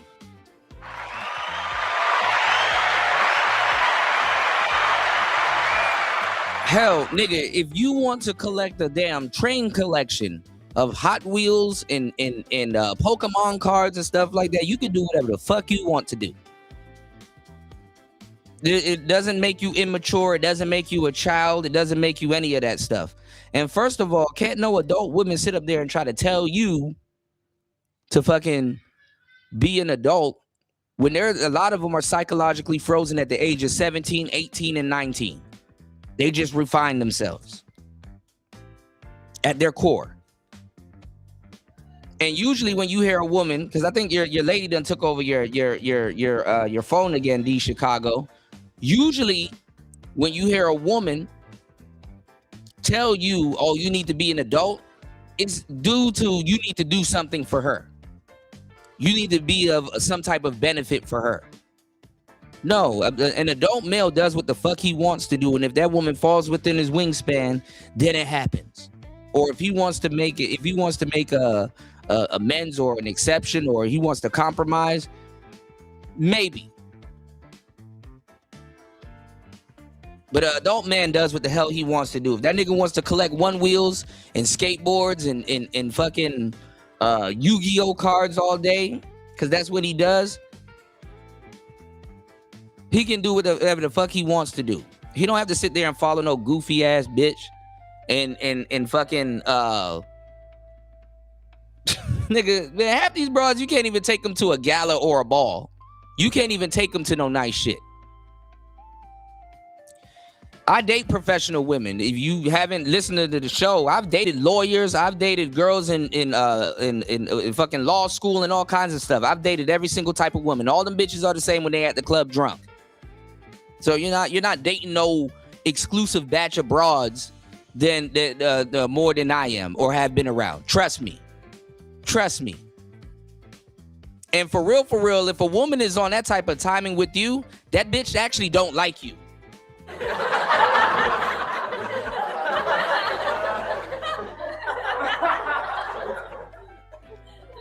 Nigga, you talking about you don't want a chick playing with Barbies, but you're talking about a chick that dresses up like one all day and models her life after one.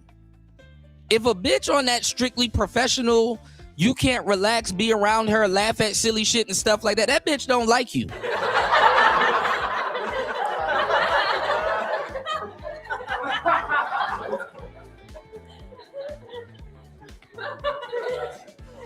That's the funny part. If she can't hang out with you at the park, but watch people eat food and eat a damn ice cream cone and laugh with you and giggle with you at mundane stuff, and y'all sitting up there just laughing and enjoying y'all day, that motherfucker don't like you.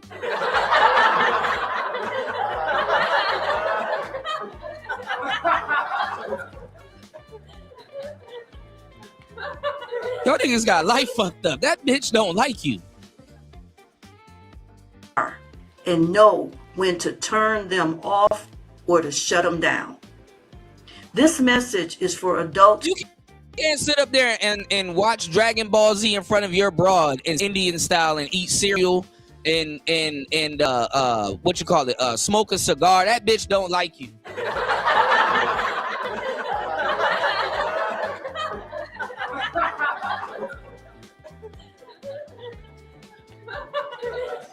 If you can't beat Metal Gear Solid in front of your hoe, she don't like you.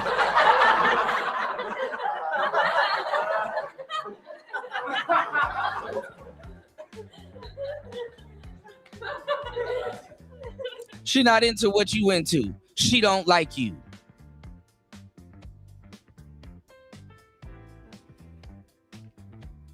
Shout outs to War Master, sponsoring today's show, dropping the huge.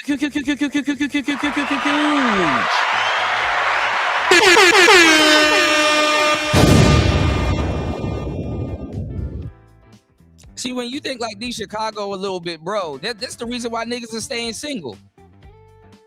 Imagine seriously getting with a woman like, look, you're going to have to stop playing video games and you're going to have to get into stocks and you're going to have to do this and that. Bitch, if I want to get into stocks, I'll get into stocks. Don't tell me when I should and when I could, would, and should lose money. Meanwhile, this bitch don't know how to trade. You be listening to these hoes, bro. The only reason why that woman is telling you to get into stocks because her ex probably did it. And some of y'all niggas be spending the whole relationship trying to become her ex. Listening to it. But why the fuck would I give a damn about what the hell she got to say?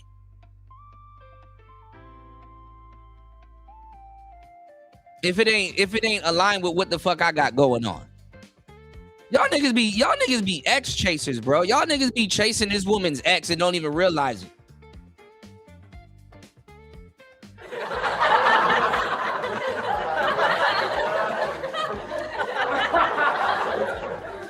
Y'all niggas be letting these hoes successfully mold you into their ex.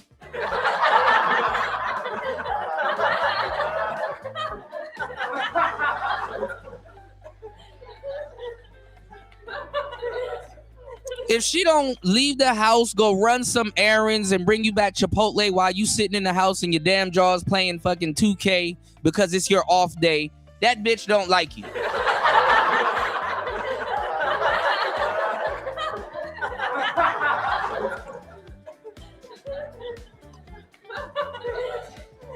I didn't say you stinking. I didn't say your feet was up in the couch or none of that shit. You know, you can take a bath and chill at home in your damn drawers and play the game. Y'all niggas be adding on extras. Shout outs to War Master, as always, supporting the show, dropping the huge 20 on the Cash App. War Master said, it's wrong to give up Xbox like Kuda. I didn't give it up, man.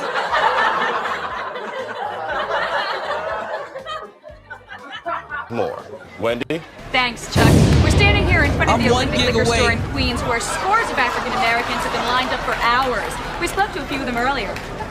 Ladies, may we get a word? Hide the money, y'all. There's poor people around. With your broke ass. Shout outs to War Master. Hold on, y'all. Let's run that back. Wendy? Thanks, Chuck. We're standing here in front of the Olympic liquor store in Queens where scores of African Americans have been lined up for hours. We spoke to a few of them earlier. Ladies, may we get a word? Hide the money, y'all. There's poor people around. With your broke ass. You said that she's not gonna be cool with a guy making 40K and playing video games. She gonna be cool with whatever that nigga finna do around her shit. Talking about some she not gonna be cool with a guy making 40K playing video games. I don't give a fuck. Go get your 40K, stock the shelves at Walmart, come home, relax. Jump on the game if you like.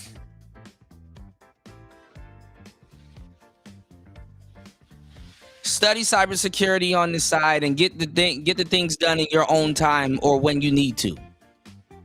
I don't give a damn if some bitch give a fuck about some nigga making 40K. You know, you got a lot of couples out here that's not happy with that are happy as a button without all this money. Y'all think it is. Sometimes that bitch will never see that nigga if he made more than 40K.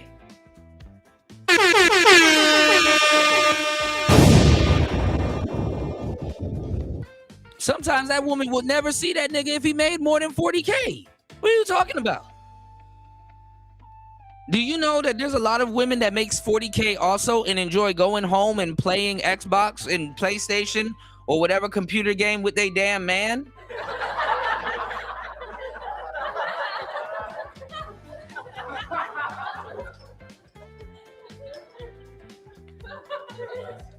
Oh, and let that nigga play that game on Twitch and get a following and start making thousands upon thousands and millions of dollars.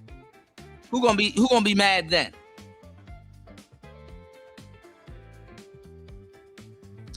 Let me tell y'all what I'm leaving out here, y'all.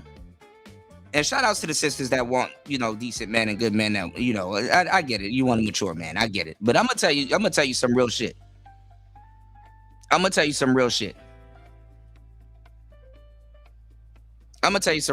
Inflation doesn't make money any better. And let me tell y'all something. And shout outs to the sisters that want more. That's cool for you. If that's what you want. Cool. I'm not gonna stop you. Go find that nigga. Half them niggas don't want to put up with y'all anyway. But you go find that nigga. But I'm gonna tell you some real shit, man. These are the people that think like the older years, like the older age people. Oh, why you playing that video game? You're not gonna make no money off that video game. You got kids out here putting themselves. They don't even put themselves through college anymore. They can buy college.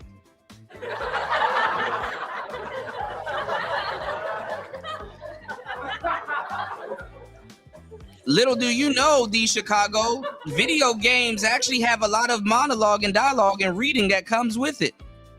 Some of the most eclectic games that I've played, like the Castlevania and Final Fantasy and stuff like that, them not no easy reading video games. But this is what I'm ultimately saying, fellas. Okay, and I'll prove this a little bit later. I know I'm sounding childish right now. And that's sad because what I'm telling you, if you really peel back the layers, is not really childish. What I'm actually telling you is do things because you want to do it. Don't do things because a woman motivated you to do it. But I will say this. Sometimes it's good to use a particular woman as a muse to motivate you to get certain things done in certain periods of your life. Does that make sense?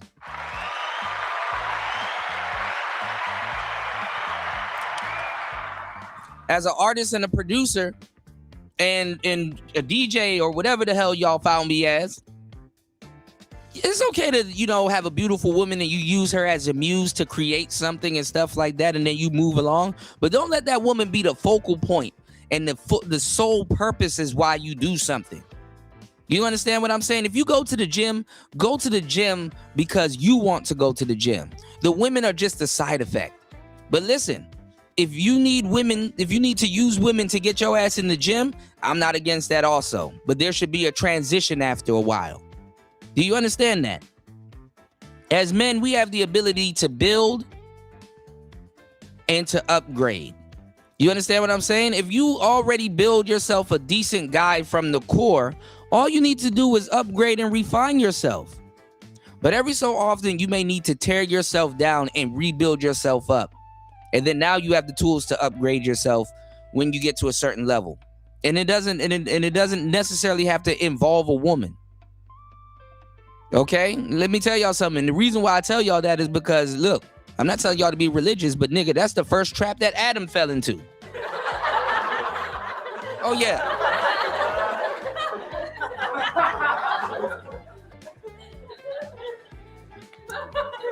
God kicked Adam's ass out of the Garden of Eden because he was simping too much.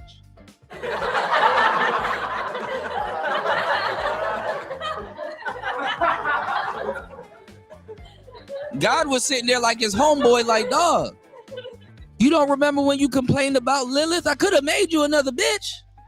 You got more ribs, nigga.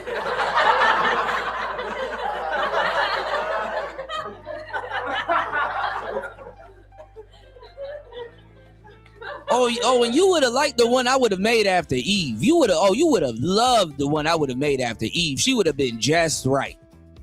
She would have been just right. She would have been just right. She wouldn't have been like Lilith. She wouldn't have been like Eve. I would have casted Eve out. Paradise was enough for Adam, but it wasn't enough for Eve. And look at us now. You literally saying that a man should make more money because a woman demands him to. Fuck that. That nigga should make more money if he wants to make more fucking money.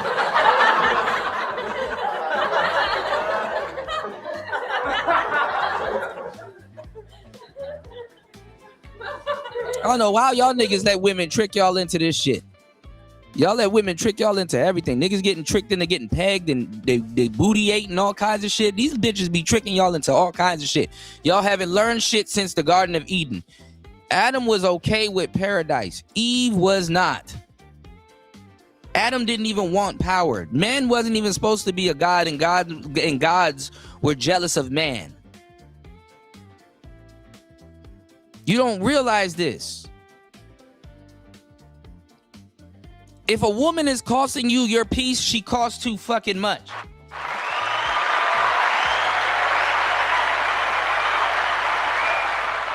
A nigga will be alone and be a damn shepherd. He'll take care of a herd of sheep before he take care of another bitch.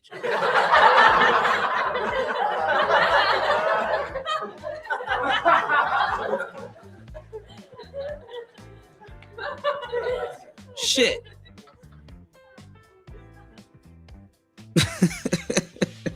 This is real talk. God was disgusted with Adam simping. He said, yeah, both of y'all get the fuck out. Fuck it. Shout outs to you, Rel. Thank you again for dropping another huge $5 on the Cash App for the game. Thank you so much for supporting the show. Let me update the follow train. I got you guys. It's Player Talk Radio. I'm gonna let this young lady speak. You know what I'm saying? Shout outs to Insane One dropping the game in the chats. Hold on. Let me mod up your other channel, bro. Hold on. I got you.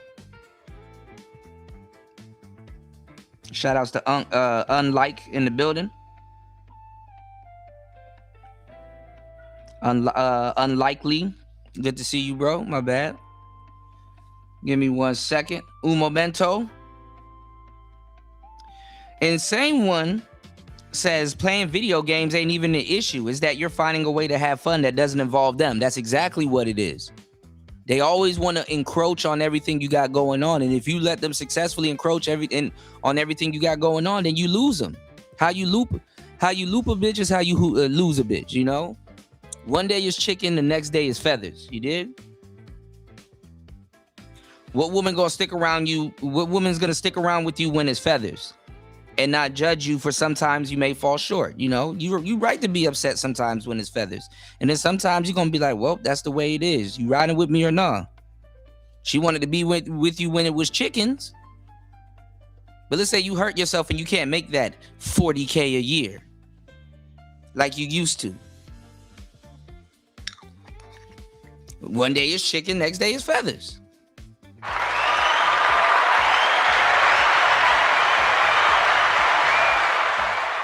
The woman I get and I date play games with me. I got 2 exes that play Genshin Impact. Yeah, and then sometimes I'm not even gonna lie. It makes it ain't even wrong if they did have boyfriends.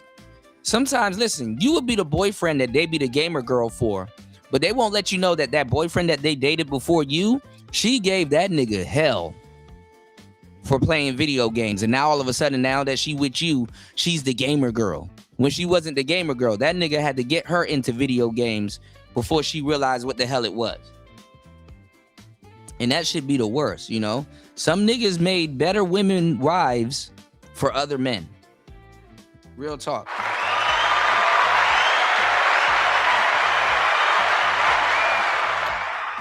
Yeah, I remember a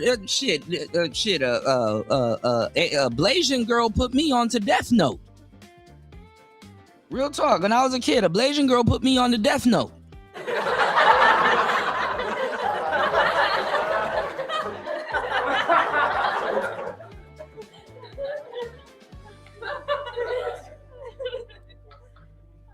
Shit. I remember an Asian girl that used to date hood niggas. She put me on to some Lil Boosie I haven't even heard, and I'm a DJ.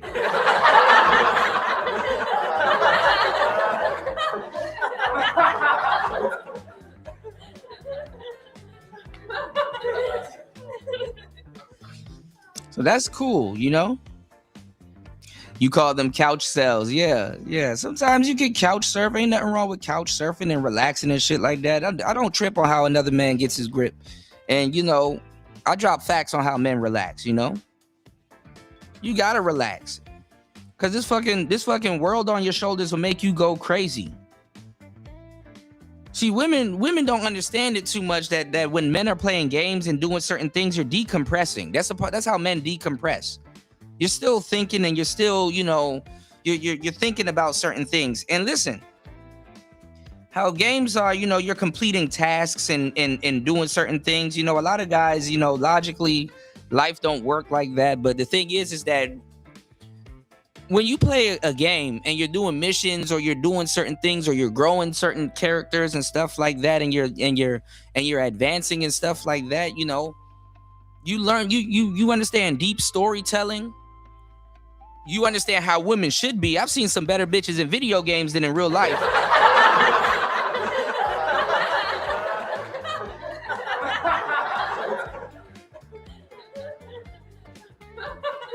For real. You go watch Dragon Ball Z and you see how Chi-Chi is like, yo, Gohan can't go out there and go fight with his dad because he needs to be inside reading books and shit like that. And you're like, that is the noble thing to do. He shouldn't be out there catching fades. But he out there catching fades, You find out, Goku is a deadbeat dad. Piccolo really raised Gohan.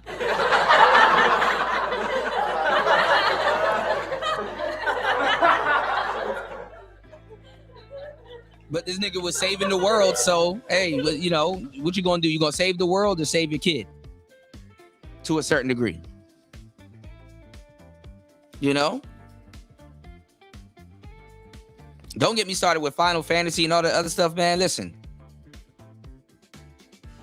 Some bitch will tell you, oh, man, you childish because you play video games. But she watched Harry Potter and Twilight and all that other dumb shit.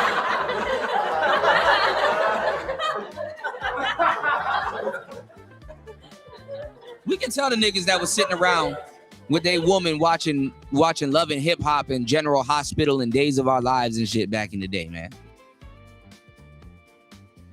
What's going on, King?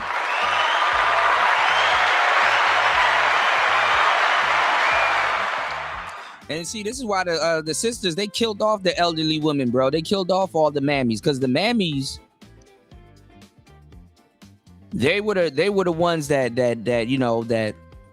kept these women in check. It's funny, if the mammy class didn't get killed off, a lot of black women would be pro-Trump, which is funny as hell.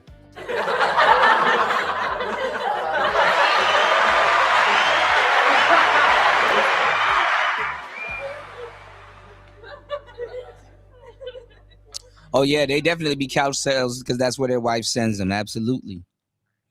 But hell yeah, there be incels too, and couch sales. Who care about families, children, and the health of society. It is not for people who enjoy extreme rhetoric, who embrace conspiracy-style thinking, or who live in fantasy worlds about how families and societies actually function. There is nothing wrong with using your imagination or creativity. Right, and that's on the way out. Kids don't even play with toys anymore. They rather go on YouTube and find somebody playing with toys. They rather watch somebody else using their imagination instead of saying, hey, I can think also.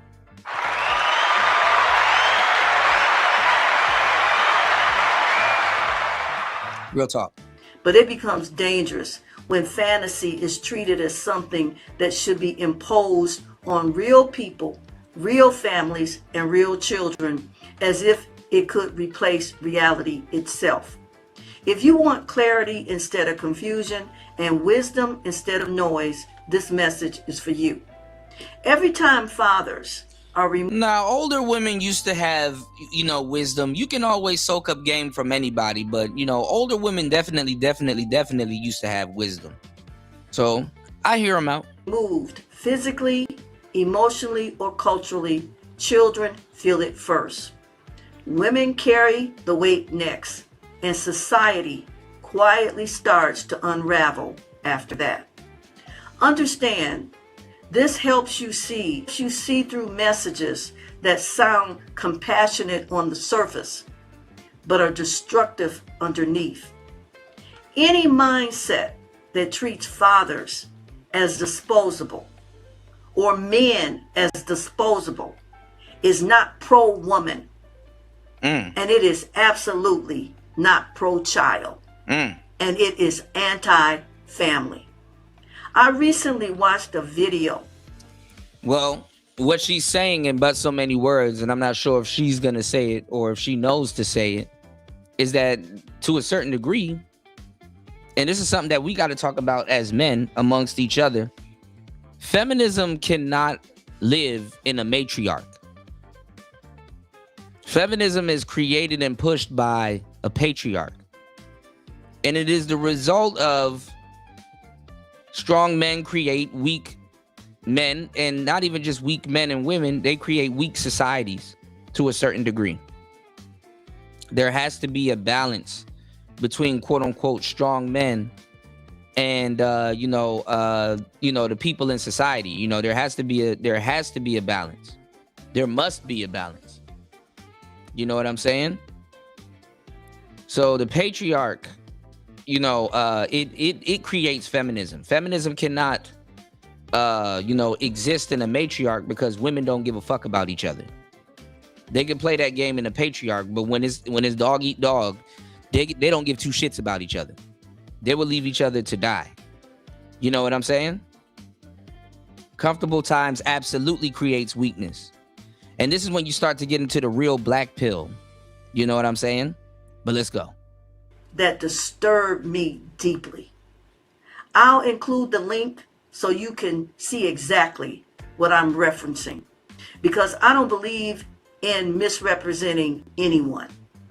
In that video, a young woman spoke confidently into a camera as if it were reasonable, realistic, and even moral to imagine. And see, they had to get rid of the mammy because the mammy was a staple in the black community.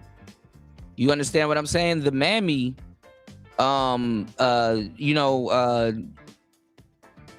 they were business owners. The mammy was the bottom, was the bottom, the bottom biatch. The mammy, they had to, women do create weak men for sure, but they had to get rid of the mammy. You know what I'm saying? Because the mammies is the ones that would talk some sense into these hoes. You know what I'm saying? And a lot of the mammies that were smart, they're mama sons. They were at the command of a man. They were the madams. You know what I'm saying? And now you got a pack of OnlyFans renegade hoes running around here that don't know they ass from a fucking hole in the wall. But they want to give off the game like they the mammies, and they can't stand to have another woman sit there and check them. The mammies would have got them in order. And notice that the mammies, they're not necessarily the most beautiful looking women because they didn't have to be. They didn't have to be.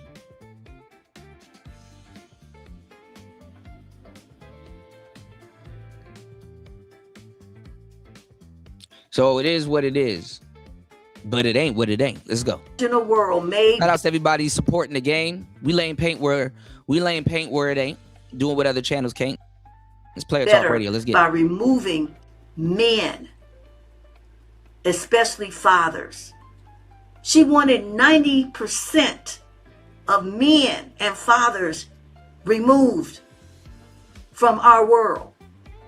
She was not joking. And she was not alone. And that's why this matters to you, because these ideas are no longer hidden. They are becoming more louder, more frequent, and more normalized. This way of thinking. And nobody listened, including the mammies, when the black man said this.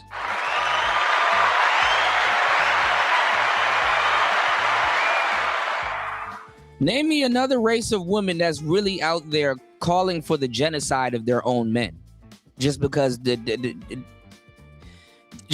can't date or don't know how to date. Is often framed as protecting women and children, but history tells us a very different story. When fathers are removed, children lose stability and identity. Women are forced to shoulder burdens never meant to be carried alone. And communities weaken and disorder increases. Yeah, it is pointing over her head. It's pointing downward. She's probably using her phone. Knowing this helps you evaluate claims before accepting them, especially when they're wrapped. Yo, War Master, you cold as hell, man. You don't spare anybody. You even judging grandma's setup. Shit.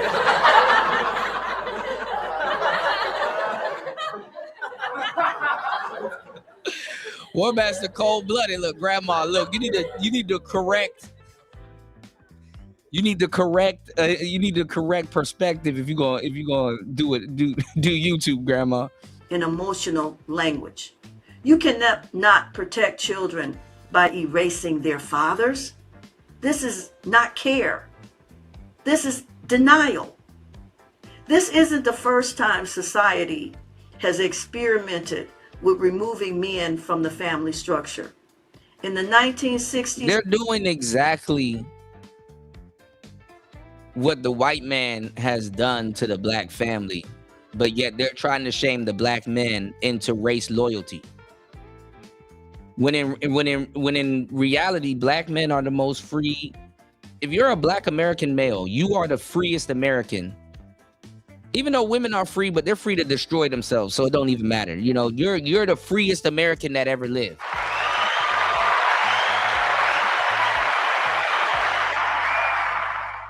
And you need somebody to tell you this. You need somebody to tell you this. You are the freest American that ever lived. Don't squander that, man. Let's go. It's player talk. And beyond, certain U.S. social welfare policies, particularly under programs like aid to families with dependent children, created incentives that discourage fathers from being present in the home. In many cases, assistance was reduced or denied if a working man was living in the household. The result was not War Master. Listen, you get rid of 10% of men, they're fucked. Empowerment. It was she can get it too.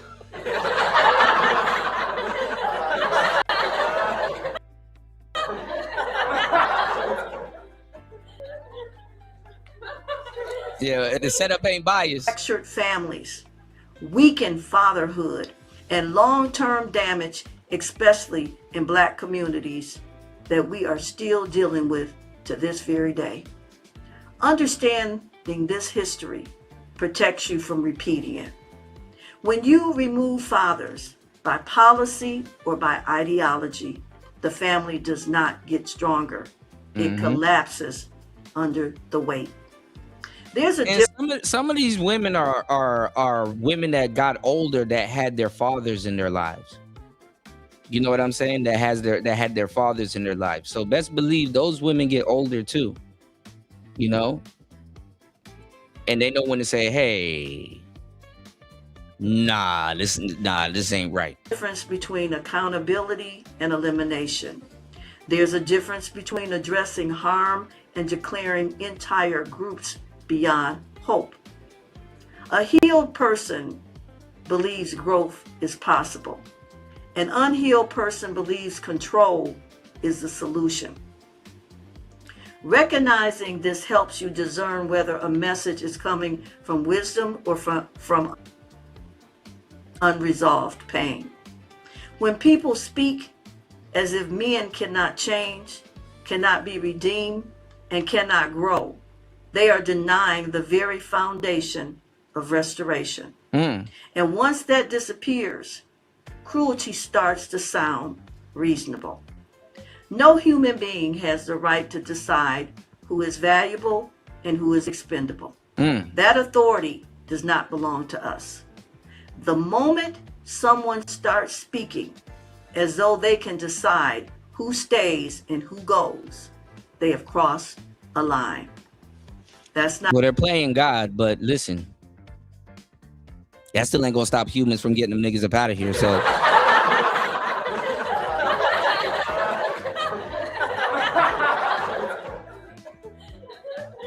And it's sad because our women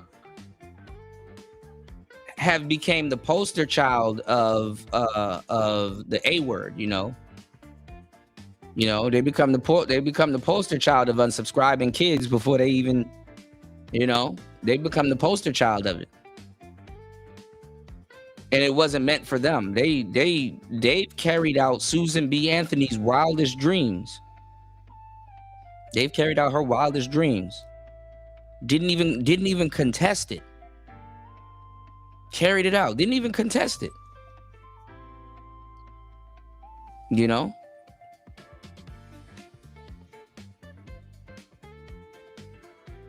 It's sad. But I mean, it's the reality that we live in, you know? And it's not to point the finger, you know? Definitely, I don't get nothing out of pointing no damn finger. It makes no sense pointing the finger. But they will attack a woman like this. This woman is what they will call male identified. You know, she's male identified.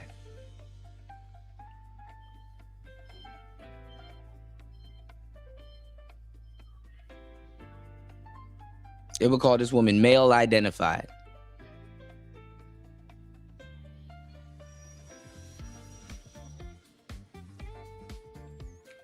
You said she might as well be Latin. She might as well be Latin. She's speaking in for sure.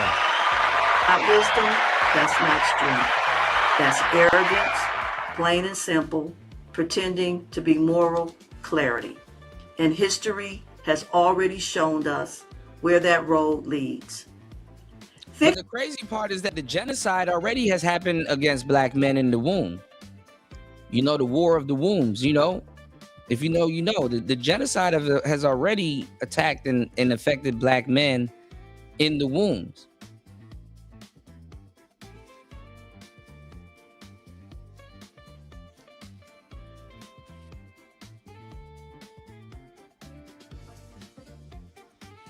So most of the amazing black people that you guys like, they haven't even been birthed.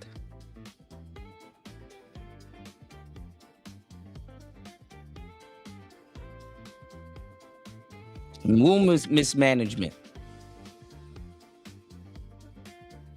But let's get it. Fictional worlds like those portrayed in shows such as Foundation can make centralized power and human elimination look clean and controlled. But fiction doesn't have to raise children. Real life does. Real societies require patience, sacrifice, forgiveness, and responsibility. No civilization has ever survived by eliminating fathers. If this message touched you, or if it helped you see things more clearly, I ask that you support this channel by liking the video and subscribing. More importantly, leave a comment.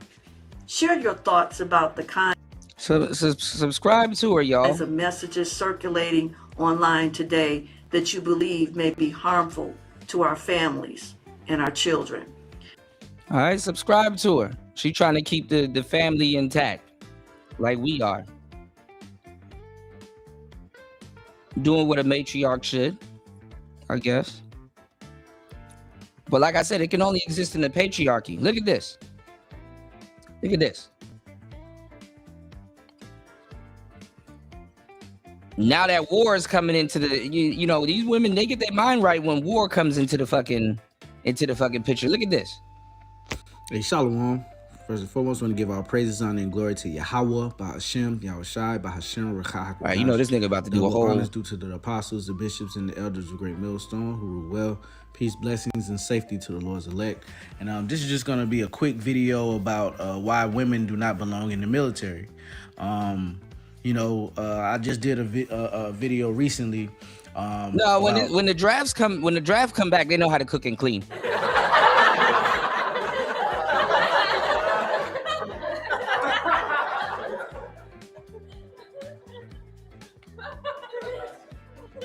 Oh, when the draft in effect, they cook and clean real good.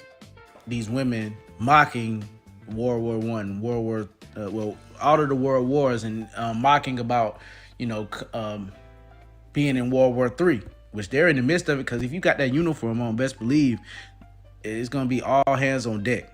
All right. So I'm just going to play a little bit of this young lady's video basically what she knows from the military and the dealings that go on and why women should not be in the military. Black women that are currently deployed, about to deploy, or active duty. You need to stick with your battle buddies. You need to scan those around you and figure out who is going to make sure that you stay alive. I'm not talking about the people in your platoon. I'm talking about your battles. If you haven't figured it out. This is how a lot of dudes get killed, because he's damn near looking out for her, and he got to pay with it. He gotta pay for it when she makes a mistake. You know what I'm saying? So she's like, stay behind your battle mates to make sure you're alive. Of course, they're gonna make sure you're alive, but some of the women, the errors and the mistakes that they make on the battlefield get other men killed. So basically, use a nigga as a meat shield again, all over again.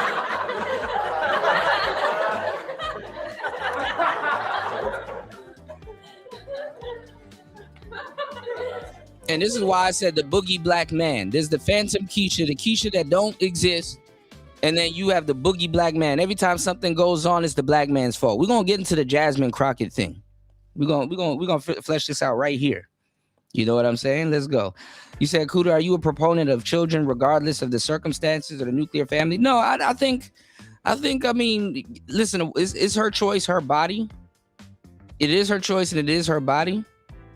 But when birth control, when that thing is used as birth control, that's where the problem lies. You understand what I'm saying? When you use, when you use that as birth control, that's where the problem, starts to rear its head.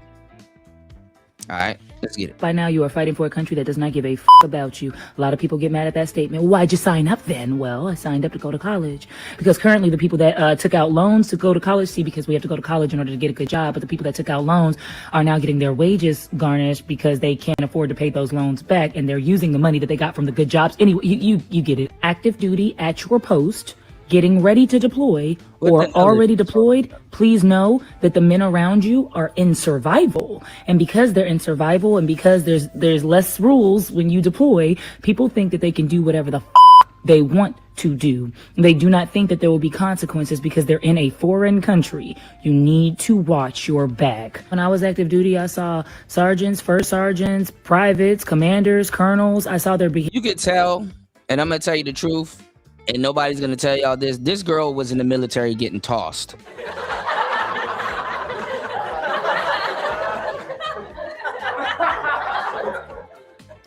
All the little freaky. She was on active duty, all right.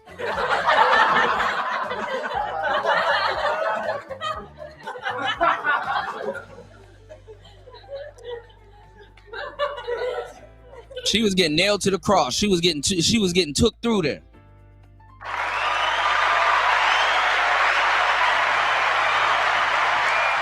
I know she done slept with a bunch of them niggas in the military. Behavior, especially towards women, which made me think about Lavina Johnson. Lavina Johnson was 19 years old. She was deployed in Iraq, and they found her dead in a tent. She had signs of severe sexual battery. She had broken teeth. She respectfully, I don't know the story, God bless the dead, but listen, they be doing that. They be in the barracks, throwing it back.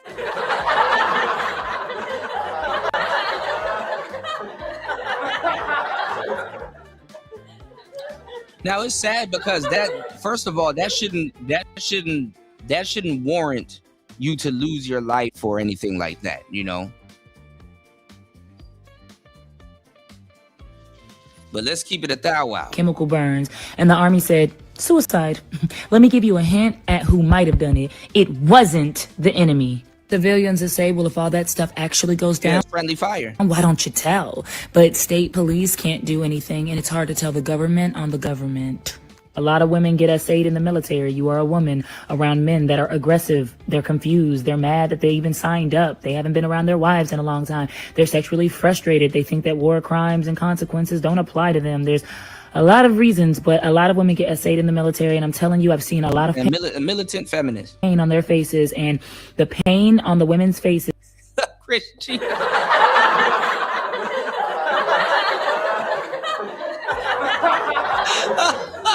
that get essayed by my friend, or he was my battle, we served together, it far outweighs just any of the pain that I've seen. This is gonna sound really up, but I don't know a cutesy way to say it. If this does happen to you, do not run to the first female sergeant or female commander that you see. Cause she getting fucked too.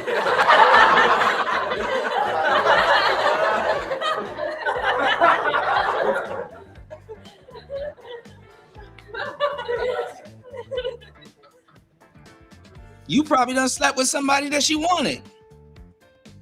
That's why y'all don't get wrapped up into this shit. It's messy. They getting fucked tonight. They getting fucked tonight.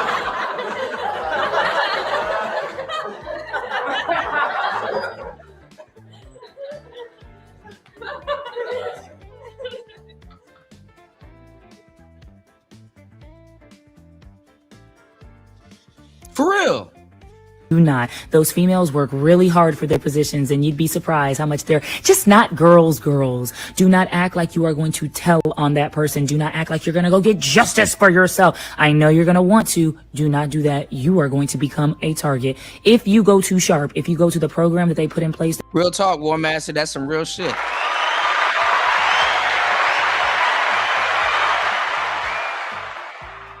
That's some real shit. Yes, that's new, man.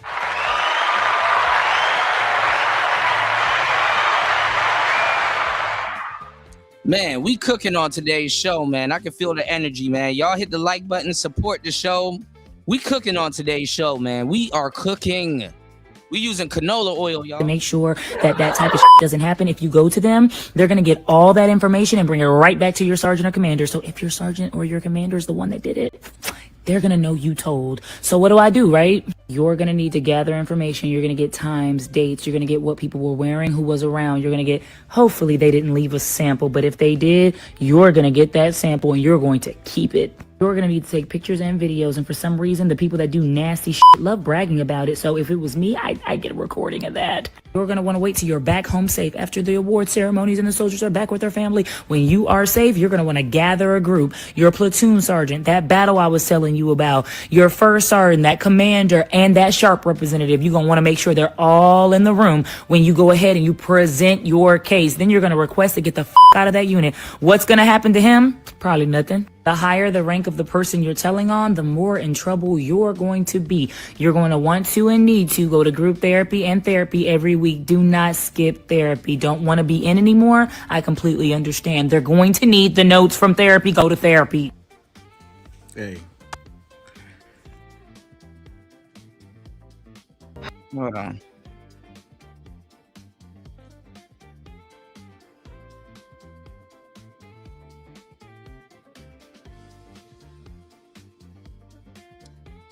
Give me 1 second. Hold on. Old school up here, still talking. All right. Well, let's get into it. Let's see what the hell. Shout outs to Messy Mekon. Hold on. We're gonna get into that. Hold on.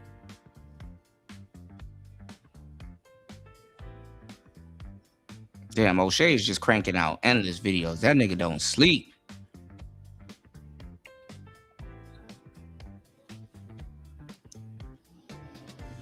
Good God. All right, let's see. She covered this Jasmine Crockett thing. You got to be careful of women like that because they will call you to do stuff like that's why you got to sign. That's why you got to sign non-disclosure agreements and stuff like that. I remember when Game Changer's goofy ass was around here dealing with a shorty that was into that type of shit. I was telling this dumb ass to sign a fucking NDA and stuff like that because you can't be up there into BDSM and choking bitches and all kinds of shit.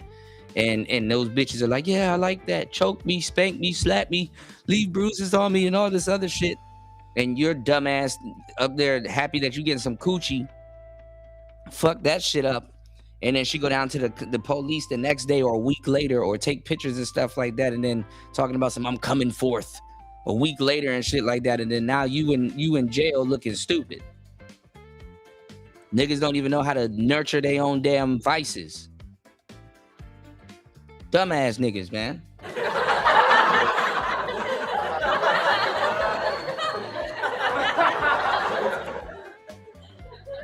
And these are niggas that'll sit around all day telling you, Cuda, you don't need game. Oh, you need game. I could share some with you. I'm glad you see it, but no, you need the game more than anything else. Having them type of tendencies and not having no game is a damn cardinal sin.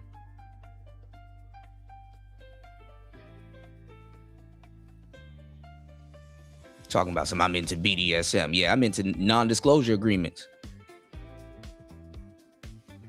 The fuck?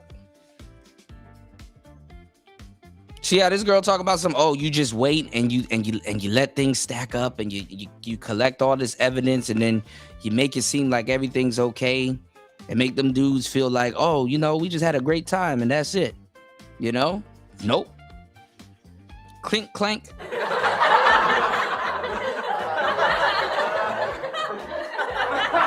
Dumbest advice. Cash in. She teaching them how to cash Which in. I just saw. Shout out to Conservative. He said after Jasmine Crockett lost, they are starting to blame black men. Oh shit, Conservative over there. Okay. Shout out to you, sassy straights. I already knew. Didn't we know this? Everything is y'all's fault. And this is the same play as well. When you do something wrong, not y'all, but when these biatches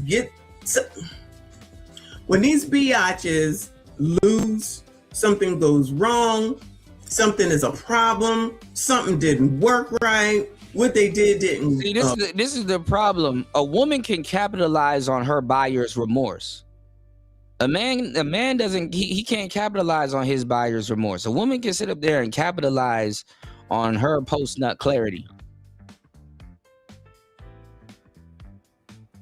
And people will feel sorry for her. If a man sleeps with a booger wolf, he gets laughed at. Nobody feels sorry for him when he gets post-nut clarity.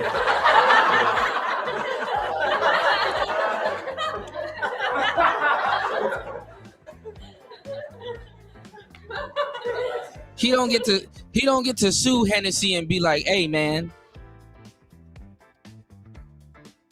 this drink made her look like something completely different. I'm gonna need y'all to pay for this. No, he don't get to sue Hennessy. He gets laughed at.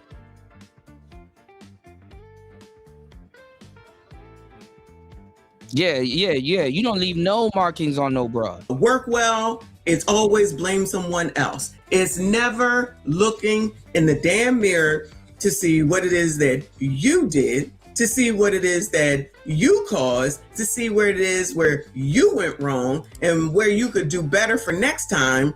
It's just come out here and blame someone else. Now, maybe this is why because then it transfers to the rest of us, have problems so many places because y'all always blaming some damn body else, whether it's black men, white people, racism, child, any old thing. And it's tiresome. It's old. It don't work. It doesn't work. It actually works like a charm. It's the perfect cover-up. It's the perfect alibi. Look, Your Honor, he's black. He's black. This is the boogie black man. They run under the same cloak that white supremacy runs under. Some black man did something to me. It's believable. Because you're guilty until proven innocent as a black man. They take advantage of the same thing that the white supremacist does. A lot of the stuff that black women will say to you are carbon copies of what a white supremacist will say to you. Even some of the shit that black women say to black men, white supremacists like, damn, you know, I hate niggas, but shit. I could learn a thing or two from her. I didn't even think about taking it to that level.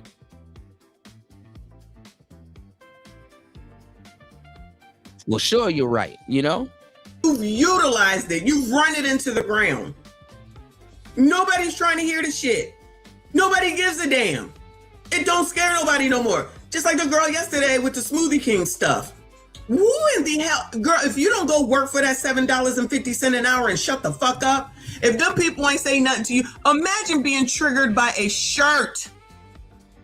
Imagine being triggered by a shirt that you think that you have the right to tell somebody what you not gonna do when you don't own shit.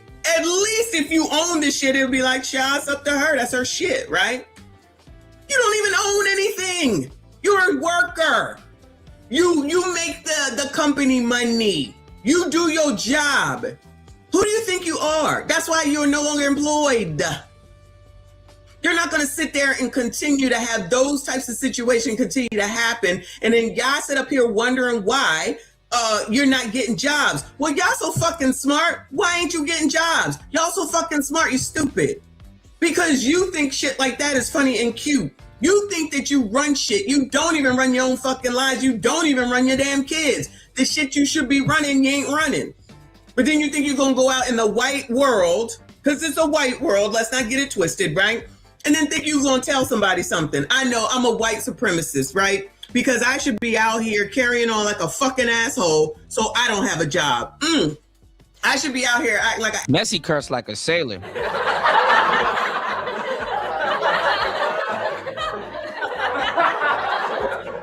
I know I'm bad, but damn.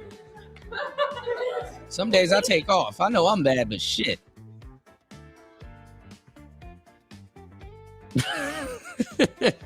Asshole like yeah, fighting for y'all when I know damn well you MFers wouldn't fight for me, but I should, right?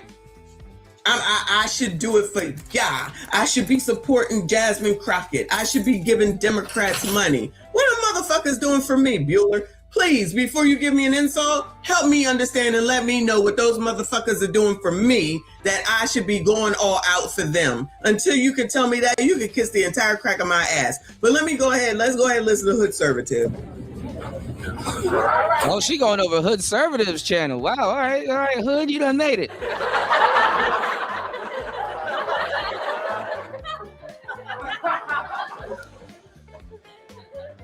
Yeah, niggas used to be mad at Hood Servative. Let's go. Shout outs to Hood Servative. You watching the channel, man. Shout outs to you, man.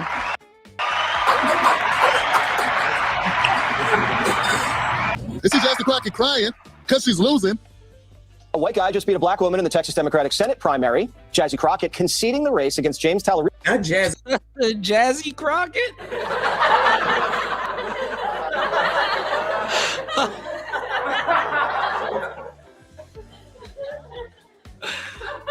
Oh my God, Jazzy Crockett, yum.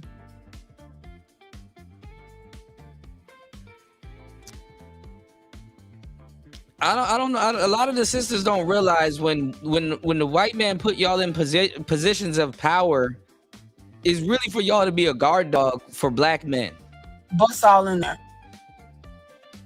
For real. What's the matter, Daddy? What's the matter, Daddy? When they put y'all in these corporate positions and in these political positions and stuff like that, it's literally for y'all to be. It's literally for y'all to be guard dogs for black men against black men. I don't know why this still hasn't sinking in yet.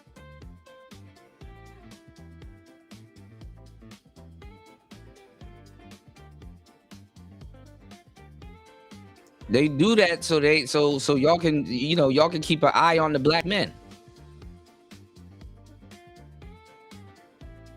And it's good. I mean, it comes with benefits, honestly, I'm gonna tell you the truth. I don't even blame sisters for going for it because this is secure. That's a secure position. I can just sit here and push papers and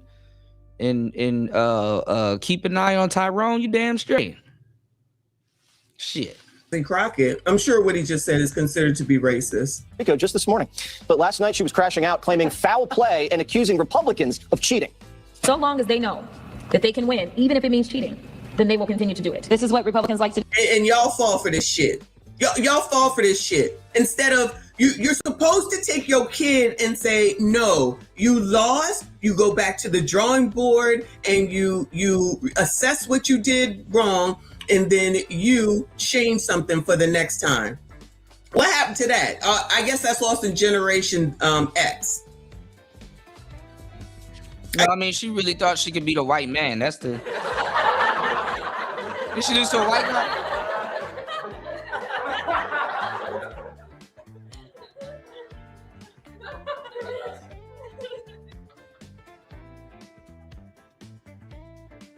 Yeah, she thought she could lose. I mean, she thought she could, you know.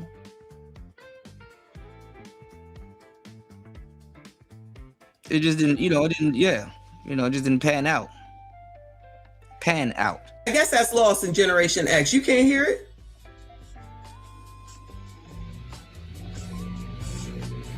Can you hear it, y'all? Okay. But no, you're in this new world, this new generation of Generation Z, and this I don't even know what she is. I'm assuming she's a millennial. Thank you. Probably. You can just sit up here and just say, "Oh, it's not my fault," and blame Republicans and blame white people and blame me, child, and blame somebody else because you're perfect and you do everything right, right? That is the problem. That is the fucking problem. People are tired. I'm tired of it. I'm over it. Just if I can sit up here and tell y'all I'm sick of white women, liberal white women, I'm sick of you biatches trying to say that it's somebody else's fault because you can't get along with anyone, because you don't know how to act, because you refuse to do anything differently. Do. And so they specifically targeted Dallas County, and I think we all know why. This is not America! Okay, I'm so upset. I cannot believe this is happening to our country. Y'all should be ashamed of yourselves, Governor Abbott. All y'all. Shame on you guys. This is ridiculous. You're gonna do whatever you can to suppress our folks. You already gerrymandered everything. You just gotta make it worse. You just gotta make it harder. So when Democrats gerrymander, shout out to California because we followed that, it's okay. But when Republicans gerrymander, imagine wearing a bonnet. Not even I don't even know what the fuck that is.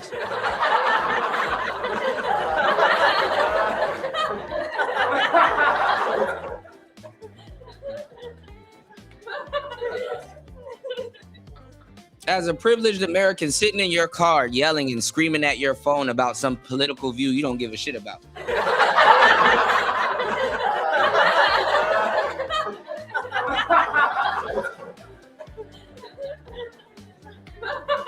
If people really did give a damn about the politics that they claim to give about, then they wouldn't be the party that they claim to be. Real talk.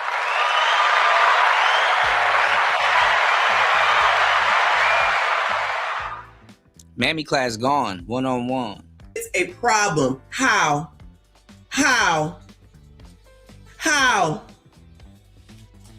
Exactly. How? It's good for me, but not for thee. It's good for me, but not for thee. And to get on this damn internet wilding and crashing the fuck out, exactly why I don't know these people, y'all. This don't make no damn sense whatsoever. I can't be around people that think that they do no wrong. I can't do it. I don't have time for that. If you perfect, stay the far fuck away from me. Stay the far fuck away from me. This is ridiculous. You over here wilding and crashing the fuck out, and now it's because of racism and white people. Well, move, shit. Because I'm over it, y'all. I'm sick of this shit. And differentiation is a thing. We are not all the same. That shit is ridiculous, man. We are not all the same. Maybe this is why all these people got fired. I know it's racist because it's Donald Trump. I would say that a lot of black people would be independent. Or if you're FBA, if you're quote unquote FBA, a lot of FBAs would technically be independent. It's all racism, of course. But more conservative leaning, to tell you the truth. Ain't got nothing else. No one's trying to hear that shit. It's because you do shit like this, because you think you're perfect, because you don't want to change. You don't want to do anything differently. You are the problem. Look in the fucking mirror. That's why I titled it, What If You're the Reason It's Not Working?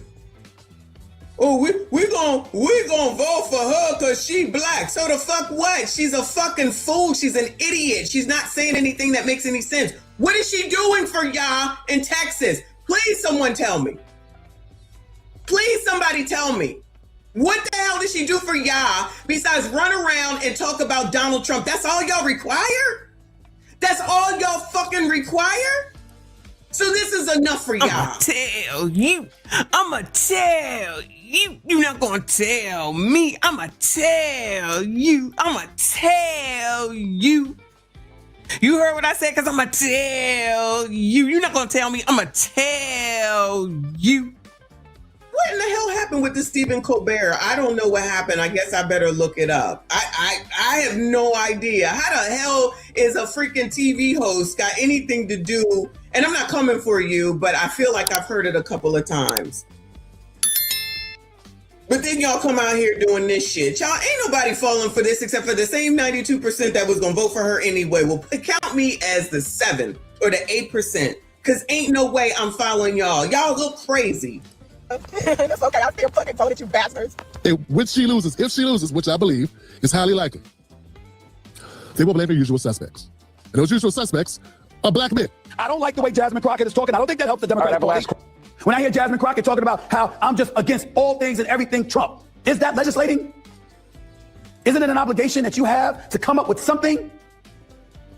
If the other party is in office, you have to go from thinking that you're going to get what you want if your party was in the White House, and instead transitioning to how can I work with the other party to get some of what I want, because I know I'm not going to get most of what I want because they won the election. Jasmine Crockett has been invited on this show multitude of times. You sitting down talking to everybody else. How come you sit down and talk to me? Because she don't, I was just about to say, she ain't coming on your show. She don't want to talk to a nigga.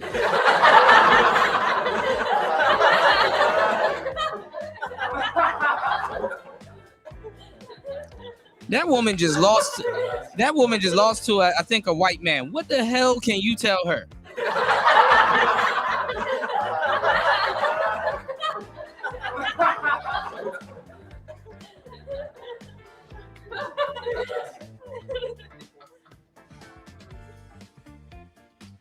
Yeah, you did do the breakdown on that, and Americans in general were conservatives, but all this salad bowling and mixing and mashing up, this shit is hoo-wee.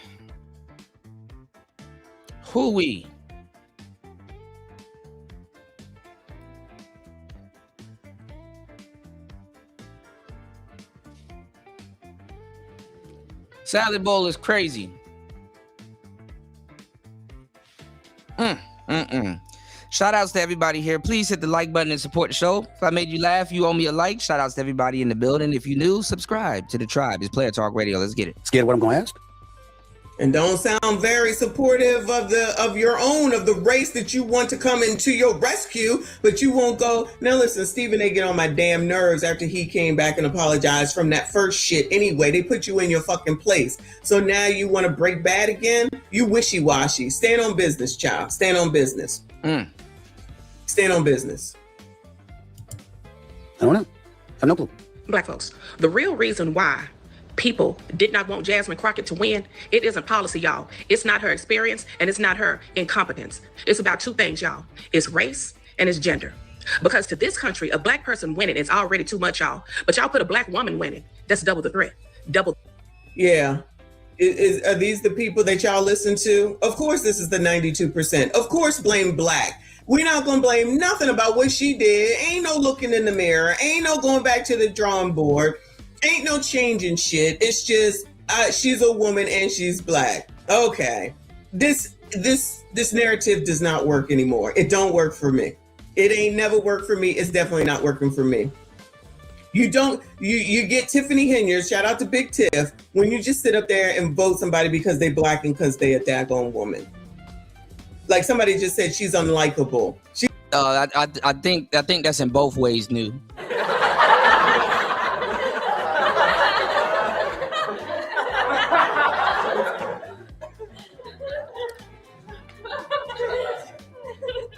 I think that's in both ways.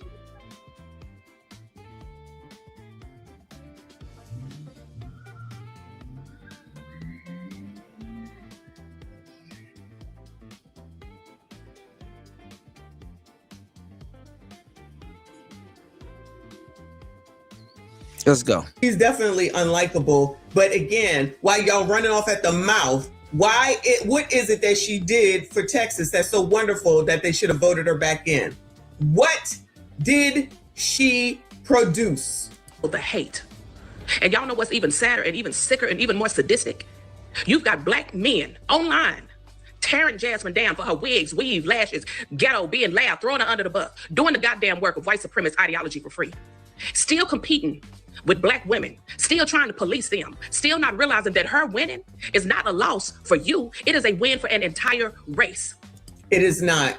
Add me to the list. Her winning is not a race, because what the hell did y'all get for her all this time that she was already in Congress? Bueller? Let me see. We saw her doing TikToks. We saw her cursing. We saw her telling the big orange man, Trump is bad because of Trump. Big bad body bitch. Y'all are satisfied with the most remedial stuff that don't even matter. Y'all be satisfied with the most remedial of things that don't even matter. And then as soon as someone says angry black woman, you call them racism. Well, child, ain't this angry? Ain't how she shows herself, meaning Jasmine Crockett, angry? I don't understand how you try to act like it's not a thing. I just don't get it. So as soon as you lose, instead of looking in the mirror and seeing what's not working, you lash out. That's the other thing. Shout out to my brain. You lash out, lashing out, blaming, carrying on, talking nasty and negatively. Well, child, I can't imagine who wouldn't want to go for any of this, Bueller. SYCBM, gentlemen. Anyone interested? Bueller. Anybody interested in any of these women that's one on the screen? You want to go home to her? Bueller. Again, imagine if my trainer had said to this woman, why are you frowning your face? Smile. You think she would have just smiled and kept on going? Or do you think she would have went off like this to tell you gonna tell me I'm a black woman? You can't tell me. That's why y'all where you are.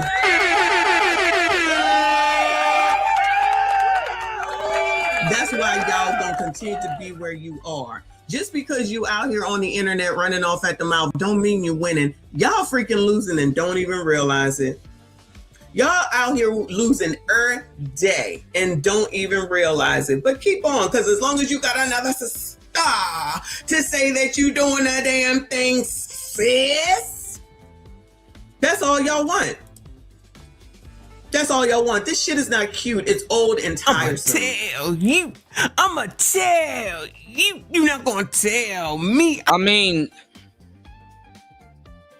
and shout out to the brother. I forgot his name. The dude with the dreads. His dreads, like they. Never mind. I'm not gonna say nothing. But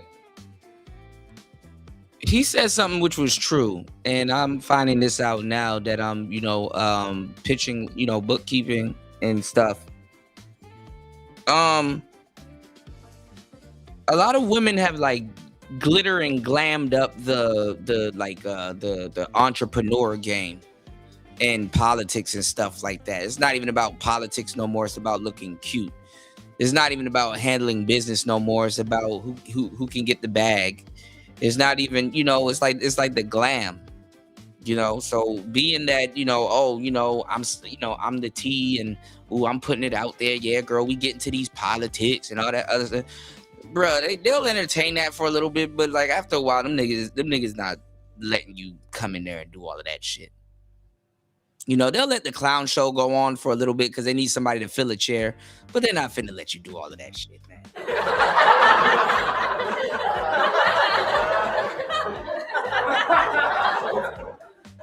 They're not finna let you do all of that shit.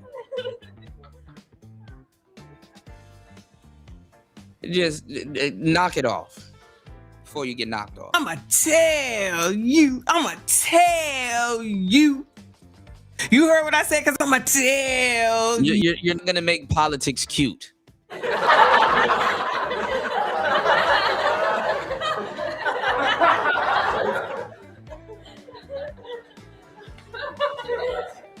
Knock it off. You're not gonna tell me. I'ma tell you. Y'all can't be corrected for shit. Y'all can't be told anything for shit. And I will say this, you know, and it's not against Messi or any other female content creators in the space or the pick-me's and stuff like that. Women have a healthy barrier to a certain degree. And I guess the manosphere and like guys will be that barrier to talk shit about women they weren't going to help anyway.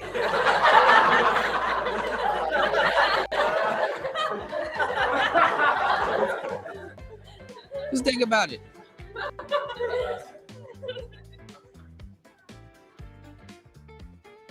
They can talk crazy about women that they wasn't going to put up with anyway. They be, oh, I'm exhausted. Oh, I'm tired of hearing these hoes. It's like, why are you exhausted? Why are you tired of hearing these hoes? You don't put up with them.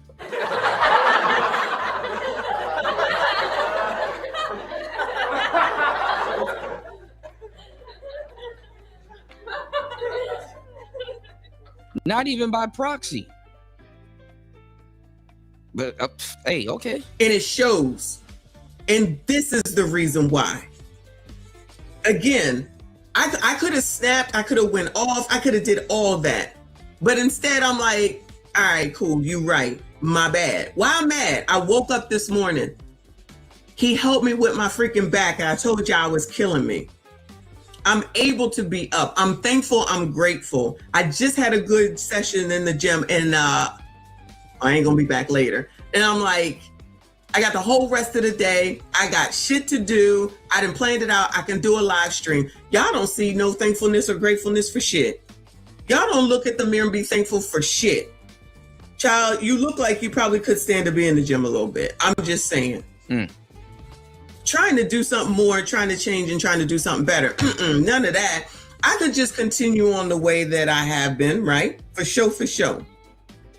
Or I could use my time to improve and do something more, do something differently, do something better. No, y'all want to do the same shit over and over again and then continue to blame somebody else when your results are yours and yours alone. If it's good enough for y'all, just for Jasmine Crockett to run around talking about Trump is bad, child, do we need her to say shit? Do I need? I've known Donald Trump longer than Jasmine Crockett has. I have known Donald Trump longer than Jasmine Crockett has. Do you think I need her to say that shit over and over and over again, child? I can see it my damn self. Well, Messi is a elder stateswoman.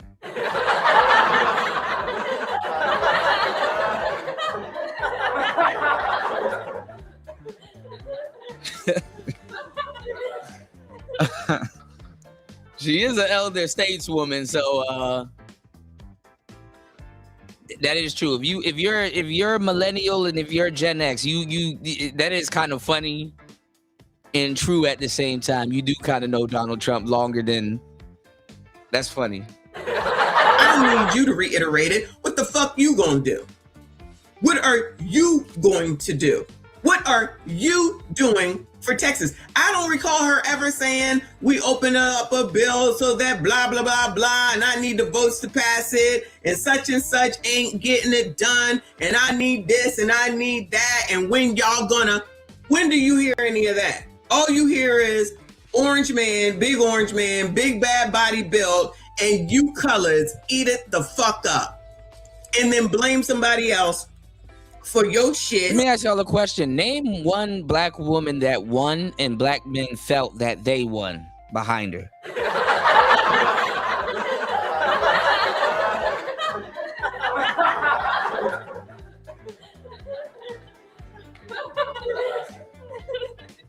And don't say Harriet Tubman.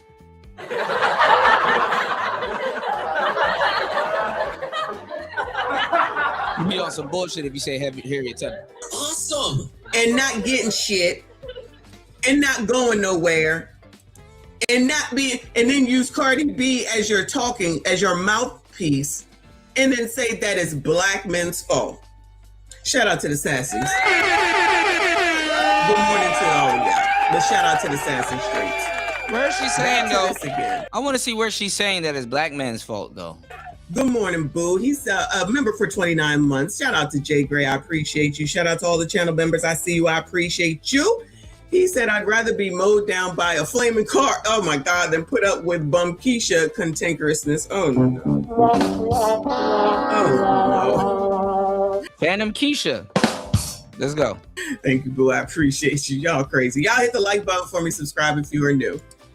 We throw that word around ghetto, but what exactly is ghetto? And how come it don't stick to white folks when they do the same goddamn thing? Because when black folks talk loud, dress bold, wear wigs, weaves, lashes, it's called unprofessional. All right, this is what War Master is talking about. And yes, it's made its way into politics. Let's go. Too hood. But when white folks turn around and cosplay and do the same thing, that same behavior, it's relatable, it's authentic, it's quirky, and it's shared and it's celebrated. Same behavior, different skin. Y'all do that. Y'all try and look like Kim Kardashian every damn day. Because I'm assuming that's who she's talking about. Who the hell running around here getting BBLs and shit all day, every day, dying over it? Who the hell is out here getting their lips? Why the hell do black people need to get their lips done? Why the hell are y'all trying to look like her? All them have. I thought black people and black women had the most ass. So why are they getting BBLs? Think about it. Don't take too long though. What that sit on that be with the basketball players and the football players, all black biatches trying to look like Kim Kardashian. Y'all following her. Y'all are following her. That's a y'all problem. Maybe not this one on the screen, but y'all are doing that shit. Following I don't know their names. The people that be with the rappers, child, whoever they are. Even Mika Salika, child, the girl who used to be on Love and Hip Hop with Fetty Wap's baby daddy, I think. And she trying to look like her. She's black. What the hell are y'all trying to look like Kim Kardashian for? That ain't Kim Kardashian's fault. That's y'all's fault.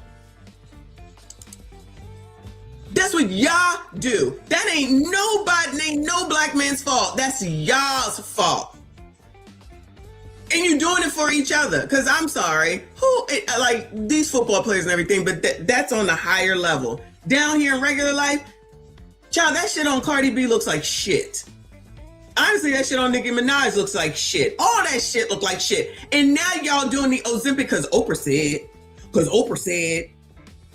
Y'all now looking like freaking skeletons all over Oprah said or Serena said now. Y'all don't ever take the time to do no real fucking work. You want the easy way with regard to everything. And then the shit don't work out. You blaming somebody else for the choices that you made. This ain't nobody's fault but Jasmine Crockett's fault and y'all's fault if y'all following somebody like Kim Kardashian. Y'all call her a whore in one breath and then you mimic and follow her in the next breath. Make it make sense. Different type of judgment. Hey. So now, this backlash isn't about standards. It's about who they think is allowed to lead. And until we stop internalizing white superiority and projecting it back on black women, we'll keep sabotaging our own race. Oh boy. They don't call them the right hand of white supremacy for no reason, man.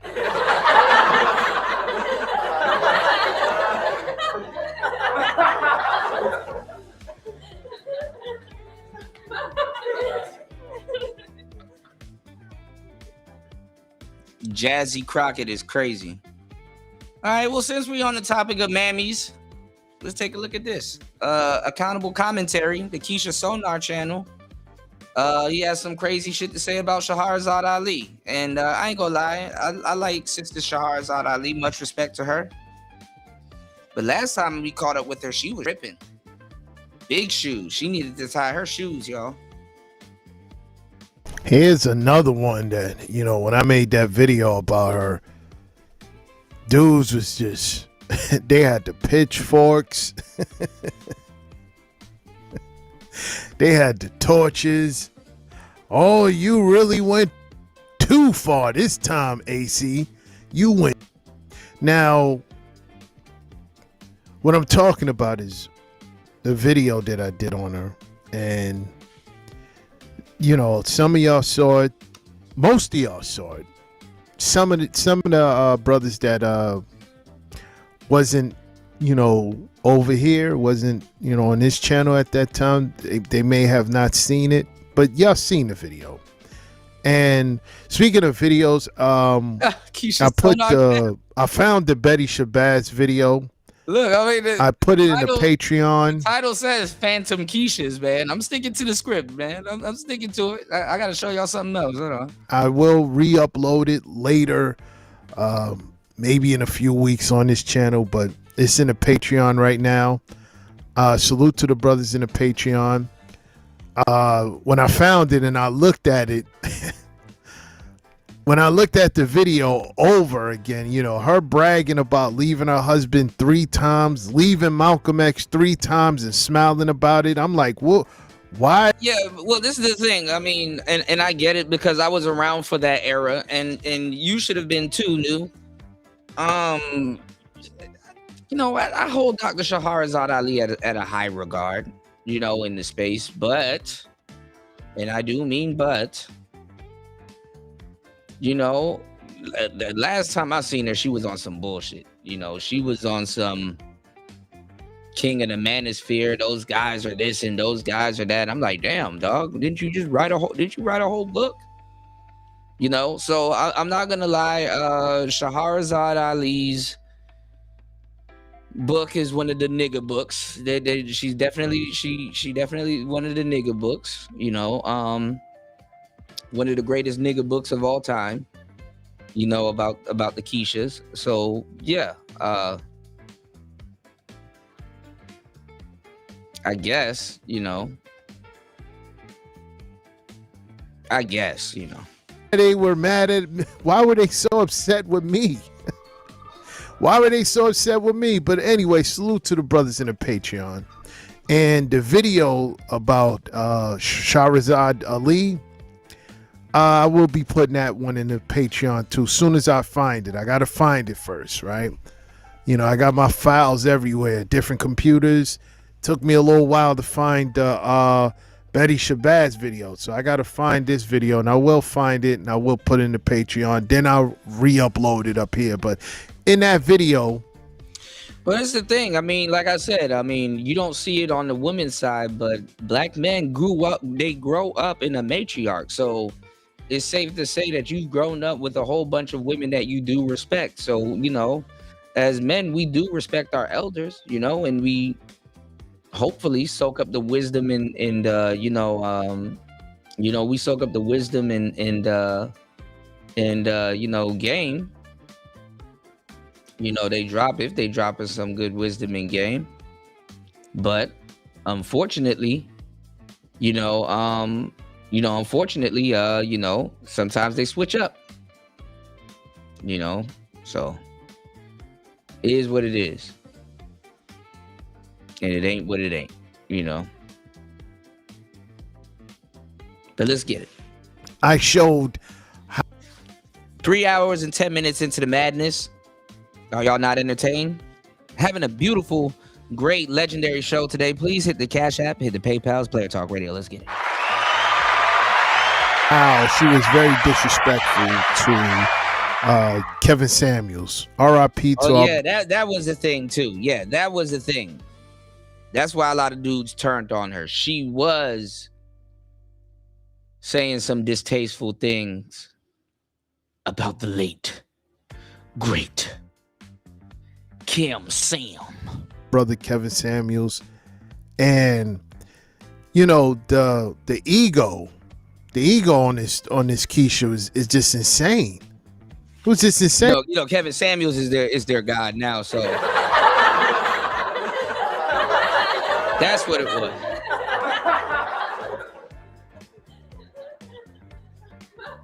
Niggas got a picture of Kevin Samuels hung up right beside Malcolm X.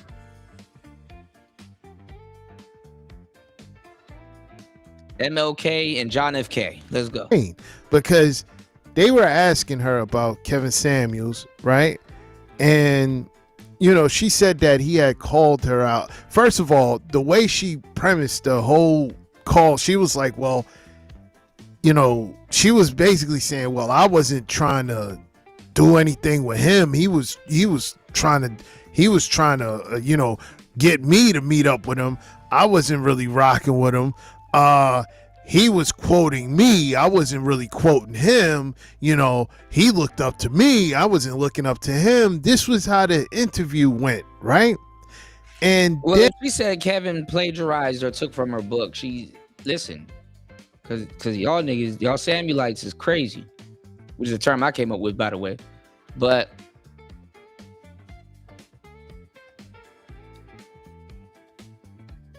he probably did steal from her. I'm not even.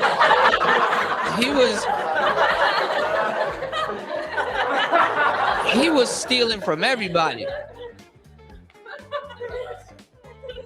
Kevin probably plagiarized the shit out of Shahrazad Ali. Probably he did. You know, he did. That's what he did. But, you know, eventually he'll give you your credit, you know, when he was living, you know. I mean, it wasn't. I ain't gonna lie. He stole from a lot of niggas, man. What really, you know, grind my gears was when one master said Kuda doesn't soak up the wisdom of his elders.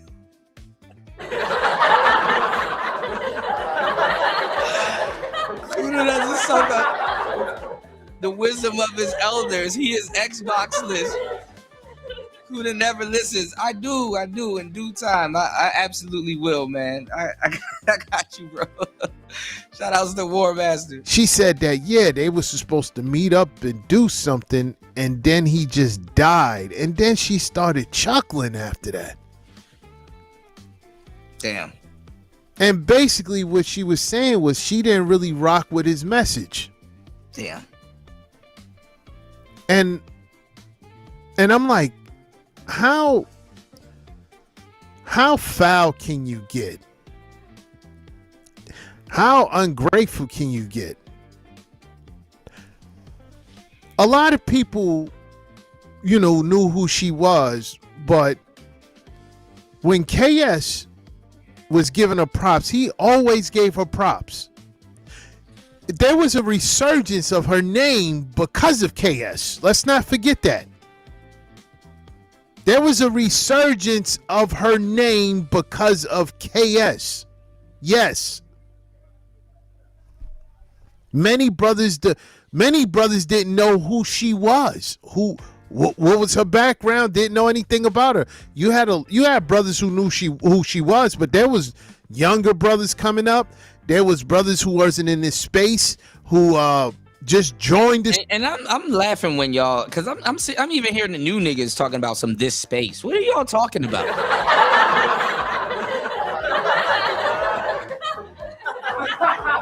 I gotta throw that out there.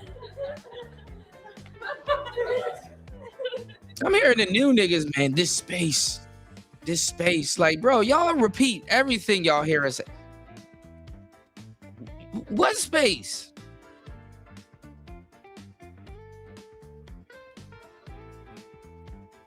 Never mind. You know what? Space that didn't know anything about her, but KS always quoted her, always showed her respect. And I'm not saying AC, but I've been hearing niggas talking about this space. It's like, who are you? And the least you can do after his demise is show the same respect that he showed you. And she couldn't even do that. Just totally disrespected him. And then chuckling, like, you know, laugh. What's so funny about that?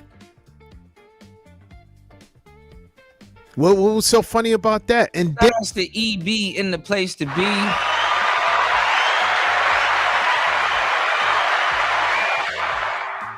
Let's go. And in that same video I did, I played clips of her on these talk shows. A lot of people were greasy, though. I'm not even gonna lie, and even the guys that kind of did disagree with Kevin Samuels had to protect him, or not necessarily protect him, but stick up for him a little bit, because you know what I'm saying.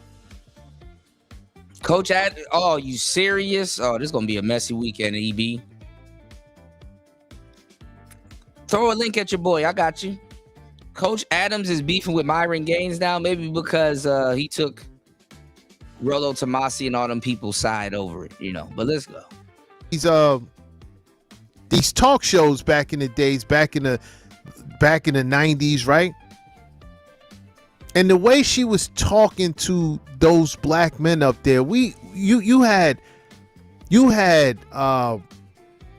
doctors, you had professors. These was black men, right? Intelligent black men that couldn't get a word out. She kept cutting them off. Who the hell is that new? Is that O'Shea? She kept disrespecting them. Let me stop. Being the same Keisha that she was talking about, which was insane. She was doing the same thing that she was talking about in other interviews when she was, basically talking about the conditions of these Keishas and how disrespectful they are towards black men, and then proceeded to do the same thing she was talking about to these brothers on the talk show. And again, I did not. That's the thing, though, y'all. Everybody started coming out the woodworks. Tom Likas hobbled his ass out the woodworks. You don't even hear from Tom Likas no more. That nigga, he's in some underground radio shit. What the hell is Tom Likas is doing these days? Tom Likas came out the woodworks. Pastors and preachers came out the woodworks. Like damn. And I gave y'all so much game as to why they were going at Kevin Samuels. They were going at Kevin Samuels because he challenged the suit. He challenged the suit. Even niggas that wasn't wearing suits was going at Kevin Samuels. What's going on, Hood Hobbies?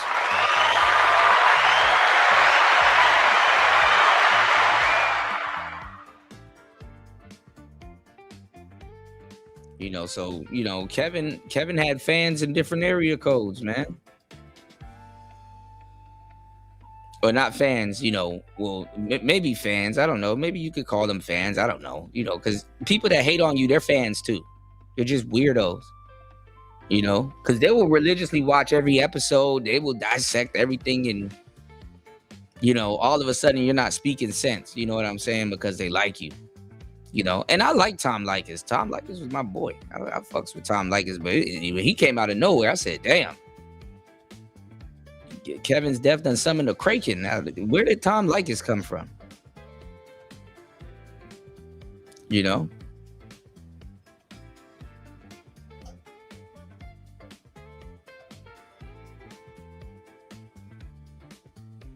But hey, I mean, to each his own,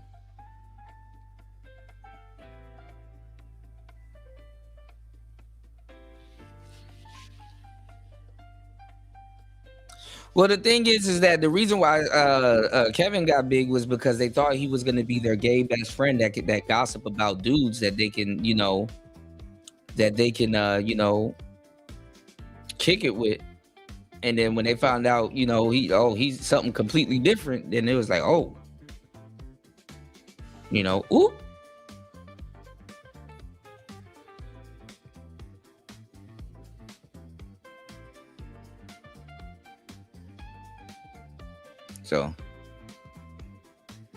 So much for that, But let's go. Understand why these black males were. Tom talks about tricking all the time, so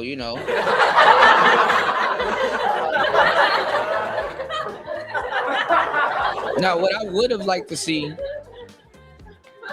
I would have liked to see Tom Likas in his prime and Patrice O'Neal in his prime do a joint show. That'd be awesome. You did. Was upset with me when I'm just only playing her actions. I wasn't just saying things. I was showing you what she was doing. I showed you the clips, how she disrespected those black men up there. These are educated brothers who put the time in, the work in, and they basically was up there to show a perspective of what type of men deserve respect, what type of men is out there fighting for the cause, fighting for 1000%, EB. For the communities. These were these type of brothers. These were these type of brothers. who had something to say. These wasn't no pookies, and she probably would have gave them more respect if they were pookies, but these wasn't no pookies. Well, you got to remember, a lot of the Hotep brothers are reformed pookies. So to a certain degree, Shahrazad Ali does respect pookies. Real talk.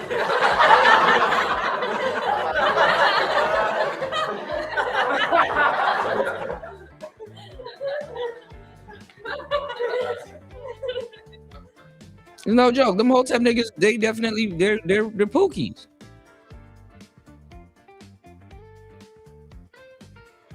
All right, the street pookie is the worst one because a lot of them are simps. And I'm not telling you to be afraid of a simp, but I am afraid of a scared nigga with a gun. He will pull the trigger faster than a nigga that know what he doing.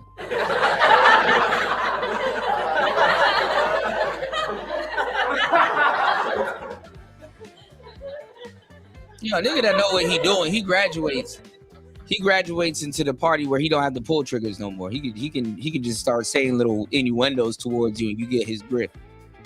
You know, it's like, you know, you play soccer, right? Yeah, man. I love soccer, man. Greatest game ever, man. Yeah, that's crazy. You know, you can't play soccer with no legs, right?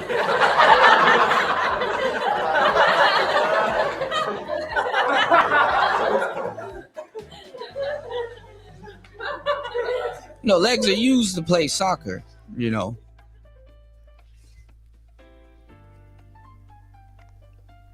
These are what you call men of respect. And she didn't give them any.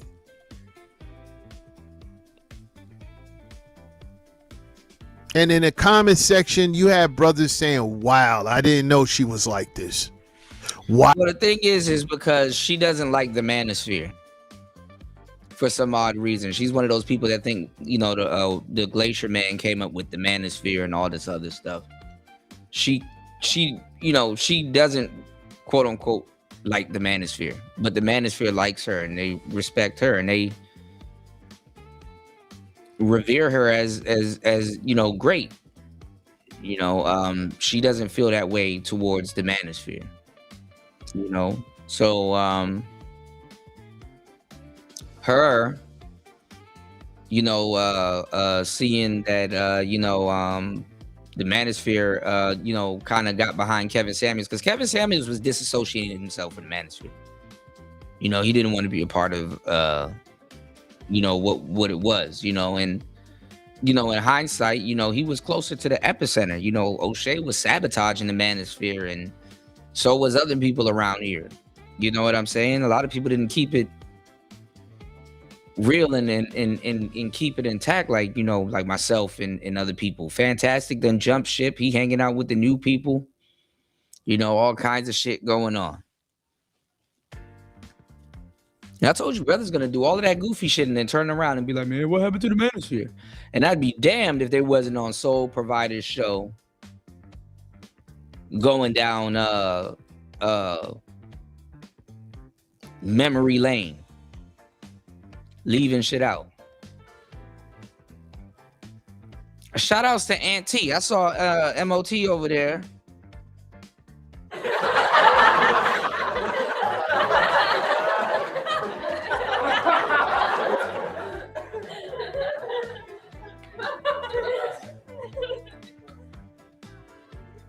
Somewhat making some sense.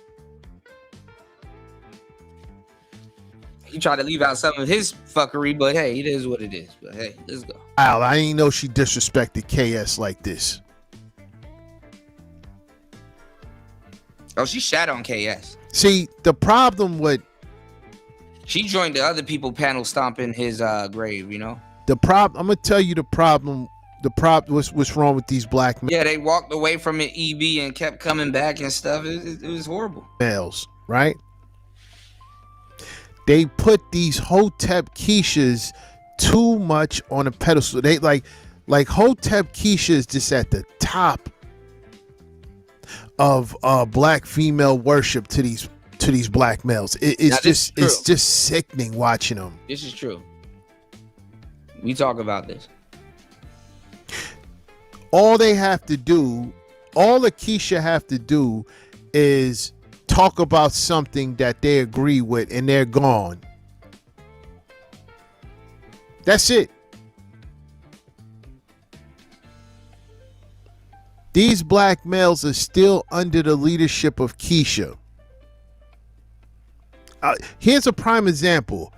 I did a video a long time ago, a while ago, on Candace Owens. I did a video on her husband's background. That Brad got a very nasty background, very nasty.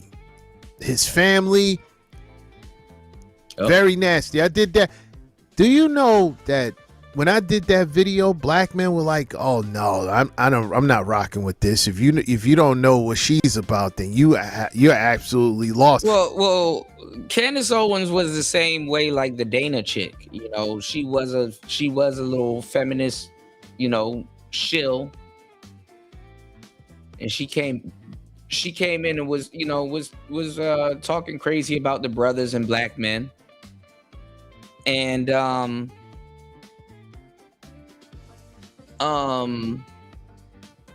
she had like one viral video or something, you know, where she said something that black men agreed on, and they kind of got behind her, and you know, then you know she ended up being she ended up being a mouthpiece for black men. And then now all of a sudden she's like, oh my God, I understand where the men is coming from and stuff. Because remember, she got she got ousted, you know, by Ben Shapiro and some other people. You know, even when she was still cool with Ben Shapiro, she got ousted by some other people that should have had her back. So, you know, she needed a place to grift to. And hey, you know, it is what it is. Now, only thing that the only reason why they were riding for Candace, which is insane, right, was because she say things about the rat community that we agree with, right?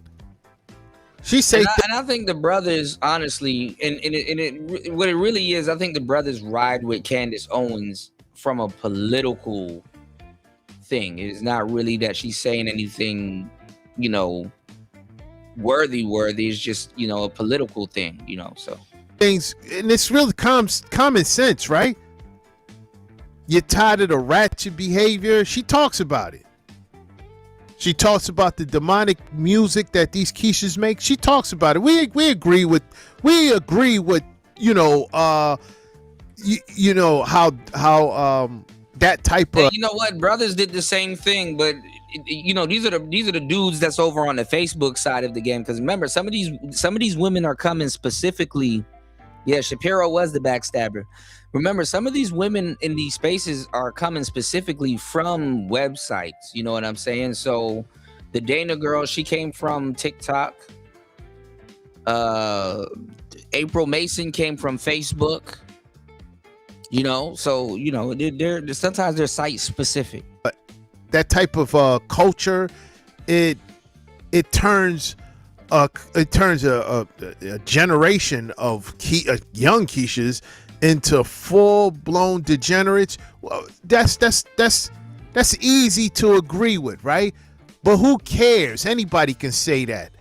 So just because somebody says something that you agree with, you automatically become their supporter, no matter who they are, who they with. So you're under Candace Owens, and she's under a Brad, which essentially makes you're under the Brad. Candace Owens is under a Brad. She's under a Brad, and you're under Candace Owens, which means you're also under said Brad.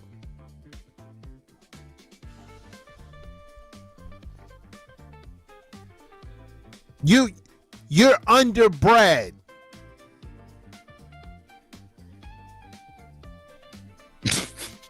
If it's not these Hotep Keishas, it's one of these Keishas that's with the conservative party that y'all are under. Doesn't matter what kind of Keisha.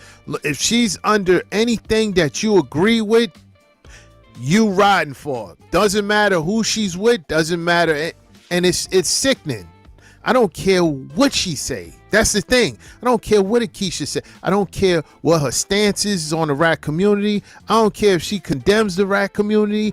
I don't care if she say things that we generally agree with. She's a Keisha. That's all that matters.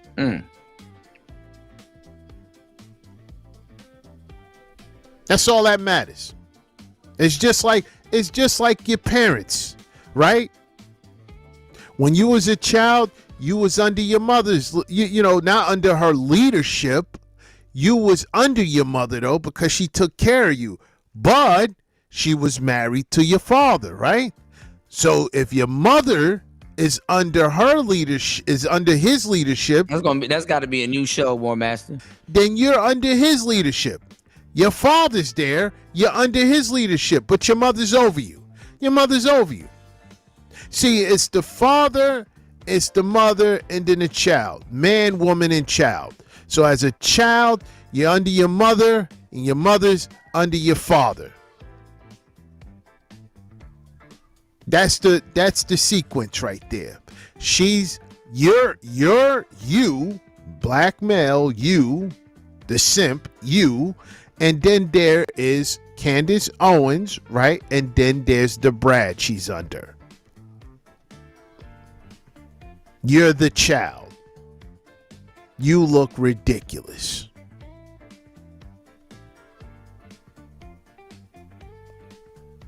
These Hotep Keishas that y'all be under, all they have to say is oh yeah, the black woman needs to get in line. She's been disrespectful, and y'all gone. That's it. Y'all are gone. Y'all be in the comment section. Oh, protect this woman at all costs. Y'all look silly, man. Sad thing though is brothers like him that was like that. I mean, a lot of these guys were once Shahrazad Ali fans. They were once fans of the Charizard. Y'all fall for it. Hook, line, and sinker. It's just sickening.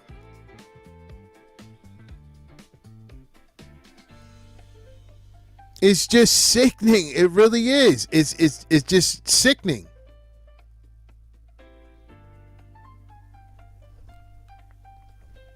And the funny thing is when they be talking about, these political Keishas, that's on the right. Oh yeah, we rock with it. We rock. Political Keisha is crazy.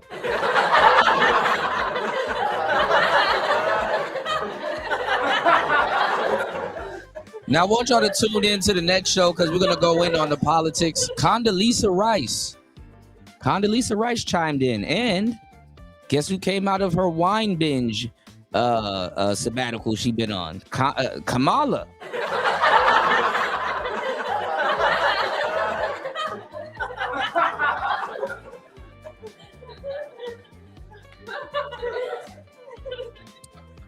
Kamala Harris said something too.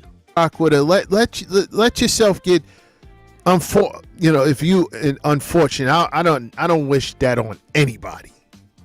That's not what I don't wish that on anybody. But if you were to get smoked by Brad with a badge, that same Keisha will be bringing up everything else about you except for. Yeah, and that's crazy. She did do a stream with him, and he's Manosphere. So hey, you getting smoked for no reason. If you got sent to the upper room by Brad with a badge, she'll be the first one up there saying you did this, you did that, you should have complied. She'll be the first one saying that, even though the video will show you've done nothing at all.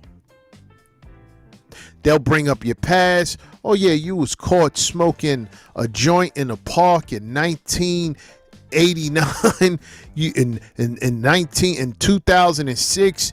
You was doing pull-ups in a park after hours. They'll bring up all that stuff about you in the past, just to try to demonize your image, so that Brad with a badge can get off for smoking you or taking you out, she'll be the first one up there saying you should have complied even though you were complying.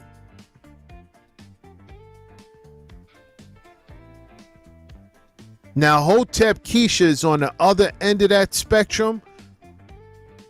Hotep Keisha will not be under your leadership. Hotep Keisha usually goes for the pookies, the gangbangers. They'll even tell you that they rather go for the gangbangers because the gangbangers show more masculinity. And that's the crazy thing, though. But it's guys like this that are obsessed with them. Don't let this shit fool you for a minute, you know? I've been doing this for a long time. It's like, okay, well, if you're so disgusted with Hotep Keisha, why are you guys actively trying to date Hotep Keisha? Like, why anything she does, why are you? Long story short, y'all, they want Hotep Keisha. That's really what it is. They want Hotep Keisha. And I get it. I mean, she's supposed to be easy fruit. She's supposed to be, within, any man's wingspan because they're still sexually attracted to her. But it pains a lot of guys that they can't get something that's supposed to be easy, All right. Hit the like button. Please support the show. What's going on, Sin? Shout outs to everybody here.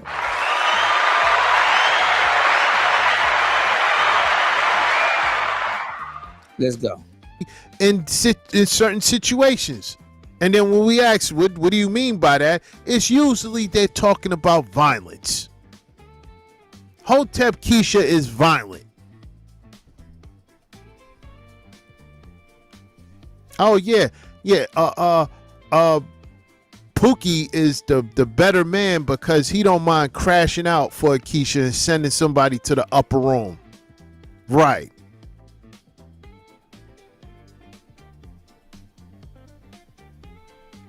Y'all keep calling them sisters. They're not your sister. They don't care about you, man. They don't really like you. It's all a grift. It's all a grift.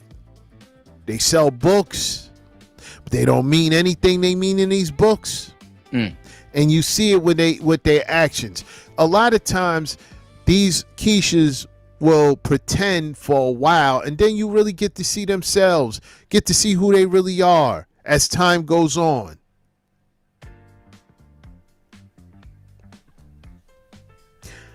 She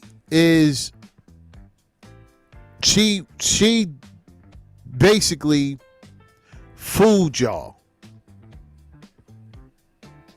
She basically fooled y'all.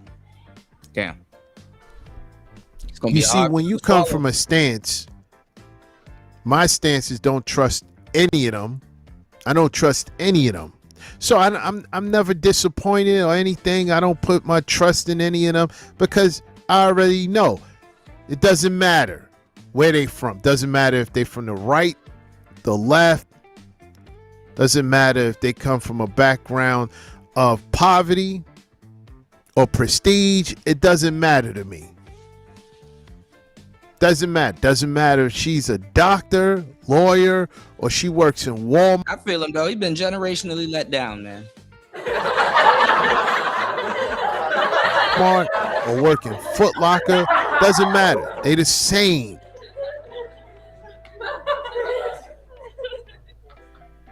They're the same mentally. They think the same, especially when it comes to you. Anyway, salute the black man. Peace. Stay in the shadows. Hey, you can disagree with me all you want. You can disagree with me all you want. But I would bet big bread. I'm talking about big bread that the brothers that understand the message, the brothers that understand what I'm saying, the brothers that that understand that the best way to move is to stay Keisha free.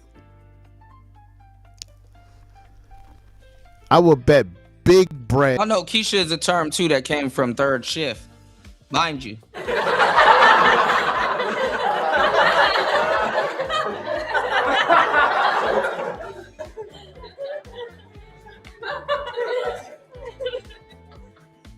Shouts to Zero and everybody, bro. You was using terminology, man. Let's go.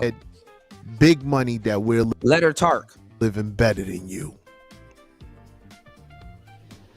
I will bet big bread that we live in better homes, better neighborhoods, drive better cars, bigger bank accounts. Because we understand that the first problem that you need to get rid of is the ones that are in your home. The ones that are actually under you, undermining you, and doing everything they can to stall progress. You take 20 steps forward, she makes sure you take 40 steps back. We understand what that does by getting with somebody in a relationship that holds you back.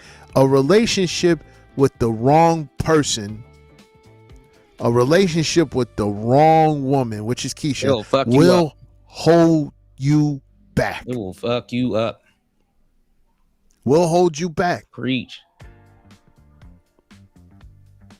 You aligned everything up with her. There's no way you're doing better than us. We understand who they are. Anyway, salute the black man. Peace. That's some real shit.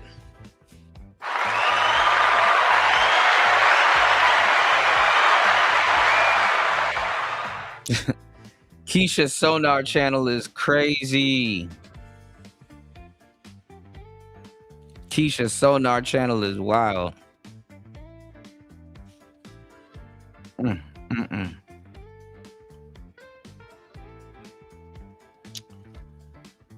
I want to get into the, what is O'Shea talking about? Hold on, let's check this out. I want to get into something else, but let's see.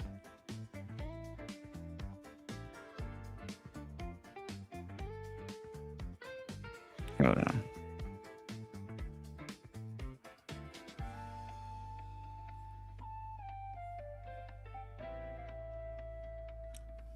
Please hit the like button. Please support the show. 3 hours and 44 minutes into the madness. Let's get it. I got to see what Coach Greg Adams and Myron getting into it about too, y'all. We got, man. See if we can get to all the topics. Let's go. So you only like me because I'm black? No, because I love you, because I love you. No, but they say all Filipinos like black men. Not all. Look at my parents. The other day, I got a really... Because most Filipinos are around black men. All right, let's go. Interesting message on WhatsApp. And there was a link to a video that this particular person wanted me to watch. Man, I just got back from the gym. Appreciate you, baby. Appreciate you. So I got some fiber right here with some chicken and mashed potatoes. We finna eat this shit. I'm actually gonna be able to do like 250 grams of protein a day. This is my meal right now. So the next 2 hours I'll eat again. And then we just gonna go to sleep. We'll wake up around like 4 o'clock in the morning. I'm gonna do the same shit again, man. Probably gonna hit some weird deals. So we'll get back to it. Let's get it. So we have a very beautiful Filipino woman that's with this black man, and he's talking about his diet, and obviously the video is positioned to show that she has prepared the food for this man. Also, it doesn't hurt that the lady is very attractive. And so what do we get from this particular video? You have a very attractive Filipino woman that, despite her attractiveness, it doesn't matter that she looks good. Now, this is the guy that was telling y'all to be passport bros. Let's run this back. Not all. Look at my parents. The other day, I got a really interesting message on WhatsApp. And there was a link to a video that this particular person wanted me to watch. Man, I just got back from the gym. Appreciate you, baby. Appreciate you. So I got some fiber right here with some chicken and mashed potatoes. We finna eat this shit. Oh, that nigga greedy. That's a big ass plate.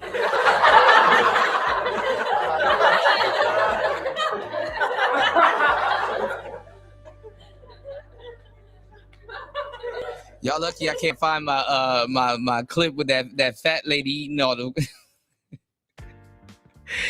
all the spaghetti. I'm actually gonna be able to do like 250 grams of protein a day. This is my meal right now. So the next 2 hours I'm gonna eat again, and then we just gonna go to sleep. We'll wake around like 4 o'clock in the morning. I'm gonna do the same shit again, man. Probably gonna hit some weird notes. So we'll get back to it. Let's get it. So we have a very beautiful Filipino woman that's with this black man, and he's talking about his diet, and obviously the video is positioned. Mind you, she's in shape too. You know, Asian women love to stay in shape. Keep that in mind. To show that she has prepared the food for this man. Also, it doesn't hurt that the lady is very attractive. And so what do we get from this particular video? You have a very attractive Filipino woman that, despite her attractiveness, it doesn't matter that she looks good, even though she could be somewhere else. It doesn't matter. It doesn't absolve her responsibility to cook for her man, even though her man happens to be black. She's beautiful, she's feminine, and she's willing to put in the domestic work. That looks like somebody who, number one, wants to be in a relationship, and number two, I'm not even gonna lie, it's kind of crazy to me. I mean, I get it, but hear me out, y'all.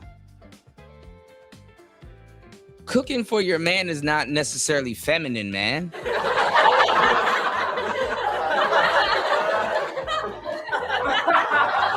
I hate to say it, because we buy into a lot of dumb shit in the West, bro. I get it. You know, it's something that's not there no more. So dudes are like, oh, that's so feminine. No, people that love each other cook for each other. It doesn't make you masculine because you cook for your lady. Like, when you've been deprived of something, you're gonna start calling other things that thing all the time. That's what I would say to this. Like, when you've been deprived of someone that actually gives a fuck about you, everything is feminine now. You know, oh, she made lunch for her kids. She's so feminine. No, that's a mother making lunch for her kids. Anyway, is trying. So when black men see this particular video, many of them go, uh-huh. Then right after this, I happen to get another video. Before you lay down with a man, make sure he has spent money on you, oh my God, paid some of your bills. She-Ra Minaj. She-Ra Minaj.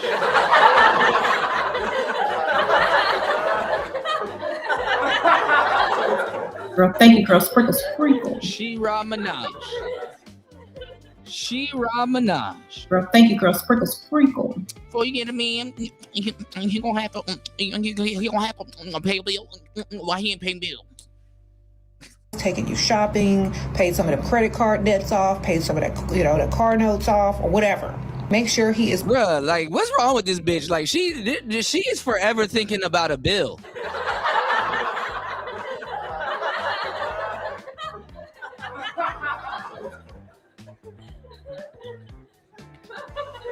Like, if you straight and you don't even have a bill for a man to pay, she'll tell you to come up with one.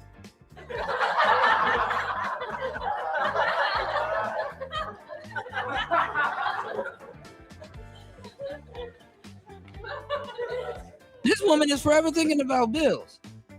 Investing in you towards whatever it is that he's trying to use you for. Okay?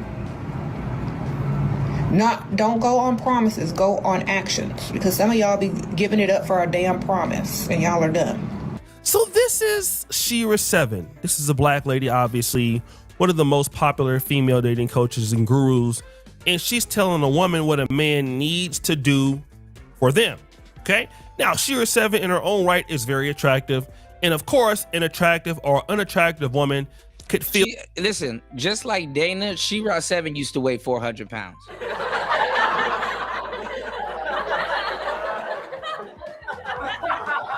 Do your research. But listen, you don't have to, and rest in peace to her man James, because I think he killed it. I mean, she killed him.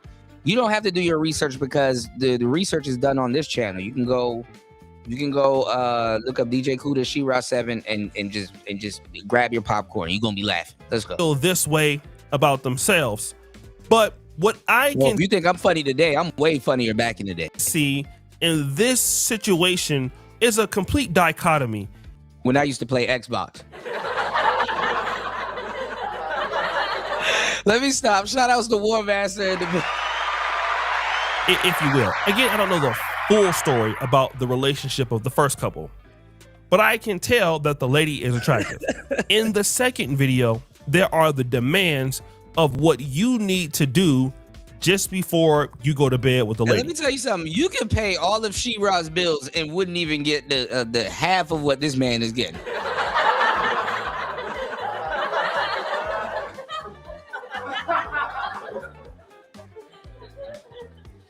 You could be out there washing She-Ra's Bentley or her Mercedes, because you know she don't ride. She's not the type to ride Bentley. She act like she is. But you could be washing She-Ra 7's Bentley in your damn drawers, and you would still not get this type of treatment from She-Ra. She's telling all ladies, make a man invest in you before you go to bed with him. Make him do all these things. Make him clear your credit card debt and all of that. And hey, listen, if somebody wants to agree with that, I'm not here to disapprove of that message. But what I am here to talk about is dating economics in the marketplace and how men are really looking at this. D Chicago, where you at? I thought you would be against O'Shea Duke Jackson giving out dating advice.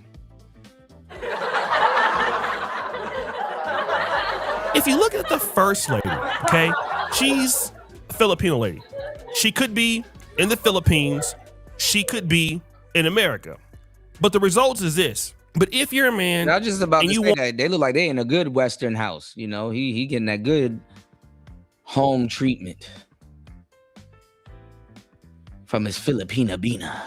Want a long-term relationship, you may not mind paying for a situation like that. Shout out to my brothers out there with the exotic chop.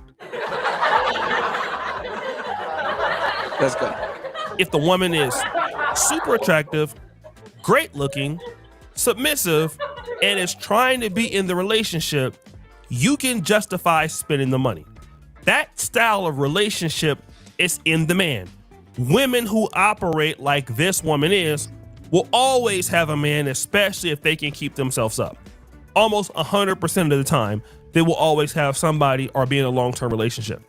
The woman that She-Ra 7 is describing will have a harder time being in a relationship. Not because it's not possible, but the market dynamics do not allow it. This is not the 90s or the 2000s or the 2010s where men really value taking care of women with no reciprocity. Those days are sort of gone. In today's world, what men are looking for is, hey, listen, I don't mind investing, but what am I going to get in return? In other words, what do you bring to the table? And this brings me to the whole situation of why a lot of black men are going to all these places but the Philippines, especially men from the black community. Men from the black community who are typically not attracted to smaller framed women, men who grow up in a community where women tend to be a little bit more voluptuous on average, top heavy on average. All right, shout outs. Look, I'm starting. Y'all know I be working. Coach Greg Adams called Myron a thief. This nigga called Myron a thief. Coach Greg Adams is calling somebody a thief. That's fucking funny, man.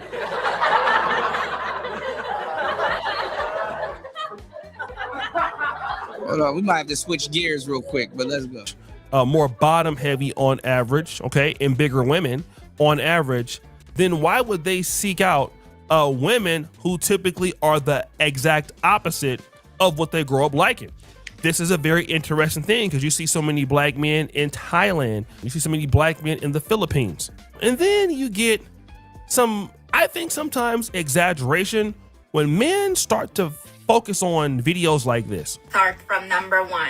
reasons why Filipina love black men. So number 1, black men are so handsome. That's right, black men are so handsome.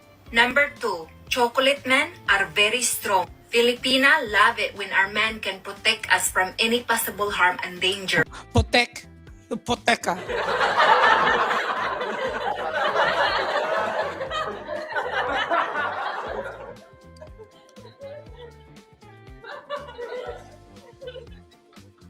He can proteka.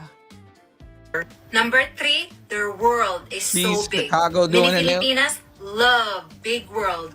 And then Number 4, 5, I ain't gonna lie, Filipino girls are bad as hell. I know a couple of them. 6, chocolate men are caring, loving, and romantic. And many chocolates men mama told them, boy, you better treat your woman the way your papa treat your mama with respect. but wait, Number 7, chocolate men have an amazing smile. They have the best smile ever. Number 8 and 9, chocolate men are funny and talented. But to be honest with you, my friend, Filipino men and chocolate men are the same. so this situation of I'm feeling valued as a black man someplace else, someone wants me. These are the things that my women in my community don't really feel like praising me on because maybe I don't make enough money, maybe I'm not tall enough. But I'm hearing it from these different groups of women. And of course, somebody could always say, well, listen, these women just want you for your money. Look, women want you for your money anywhere. But nobody really cares about that because what you're looking for as a man is return on investment. Most men don't care if they were the first choice or the 13th choice. What they care is, are my needs getting met and is the woman worth the money that I'm spending? That's all it is.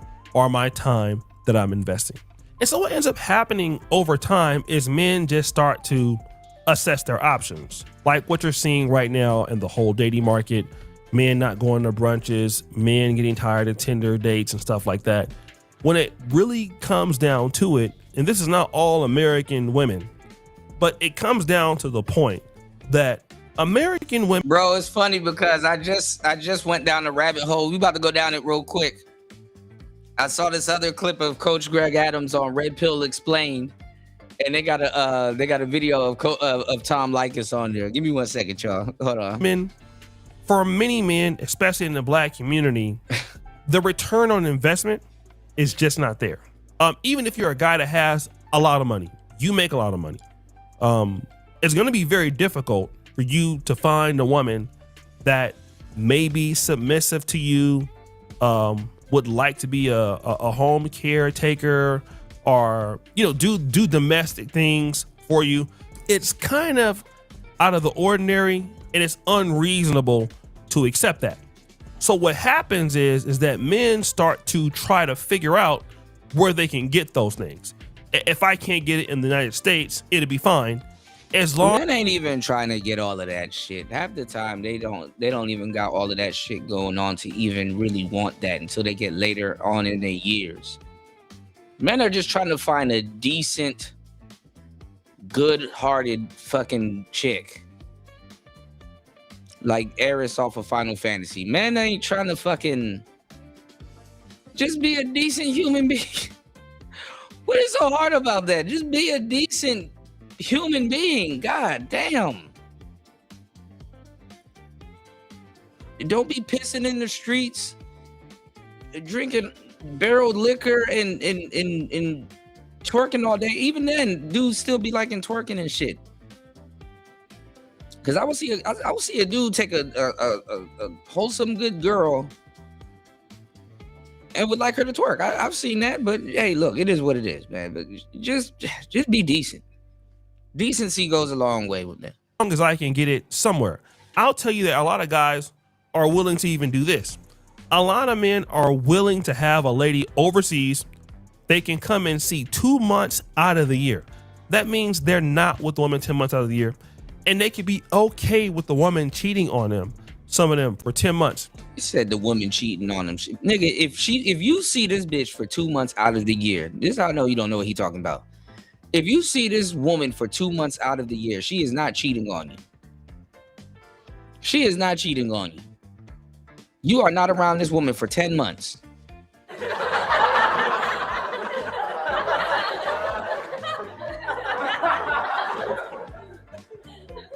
And you agreed to that contract. You know what the hell you getting yourself into, cheating. Fuck out of here. They will send money overseas every month. So when they come overseas, they will have that experience, because to them, having a woman 2 months out of the year physically is better than dealing with the drama of somebody in the States. It's a service, and she's been proper, and you compensated her for being proper and kicking it with you, and having, you know, like a quality time together. That's really it.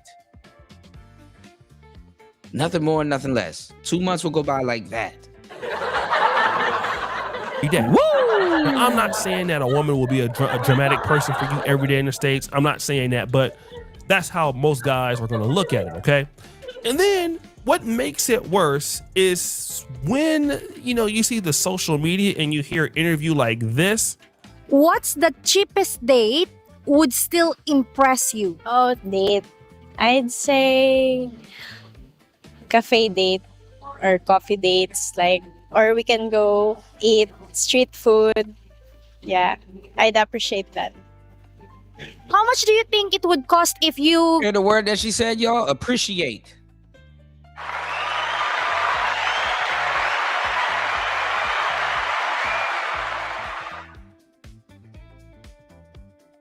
See, that's a word that decent people use. Appreciate. Like, I appreciate you guys. Let's go. Go on a street food date. Like, street food, if it comes to street food, I think like 300 or 500 pesos. Yeah, for both of us. Okay. What's the most romantic thing a guy can do without spending money? Cook for me, I guess. And what would it be?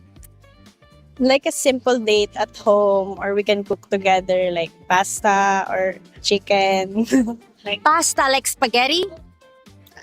Like, now you realize, and it's just like any other feminine woman, you realize, especially in Asia, a lot of the women are really, they're kids too.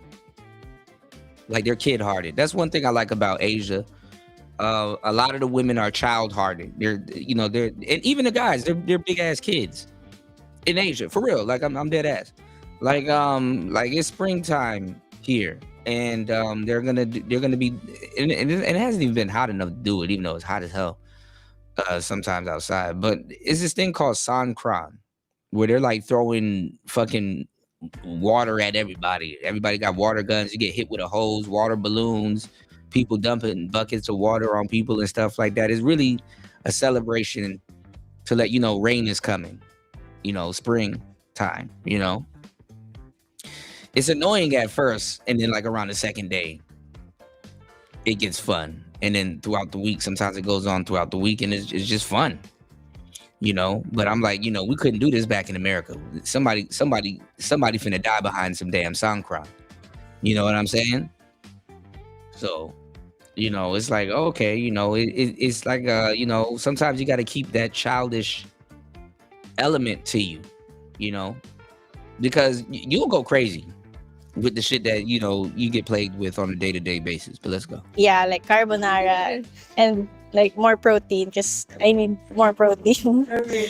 Now, of course, this is not going to be all Filipino women, but you have a very beautiful lady that says, listen, I would love a date for $10. I would love to cook pasta at my house with a man that I would love to enjoy his time with. And there are so many men who are going to live and die and not have that experience from a woman in America that's fairly good looking, that's fairly attractive, that really wants to be with him without excessive demands or going broke or doing these other things. And ultimately, what's going to happen for a lot of... So now O'Shea, all of a sudden, he's a passport bro all over again.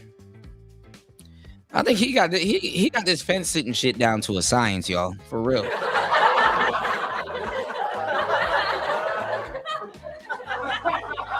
Did he do this on the Celebrity Junk channel? Because he be trying to hide that shit from the sisters.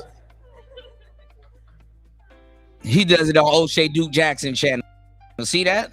He doesn't do it on the Celebrity Junk channel. See? He know not to do that shit in front of the sisters for the most part.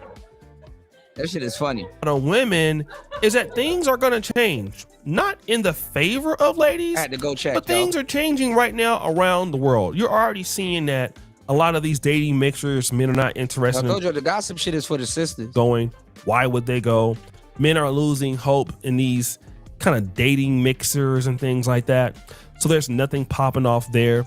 And ultimately, when there is men ain't losing hope on these dating mixers. They're not there at all. There's no demand to really take care of women full time for all of the things a woman wants, then ultimately what happens is the market starts to crash. And when the market really crashes, that's when everything starts to go crazy. And I don't want to talk about it here on YouTube, but imagine what you can think when something crashes. The price is not what it once was, okay? And that means you already got men that don't want to get married, that don't want to live with women. And it forces men who want... Well, I mean, you got women that want to hang out and sell coochie all day. Nobody talks about that.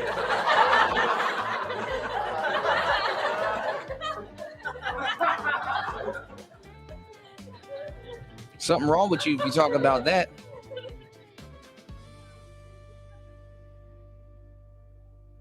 You got women that want to sell coochie all day and get mad at you if you don't buy some. Those relationships to go somewhere else. Instead of dealing with a person that doesn't have any demand. And I'm going to talk about this very nicely, right?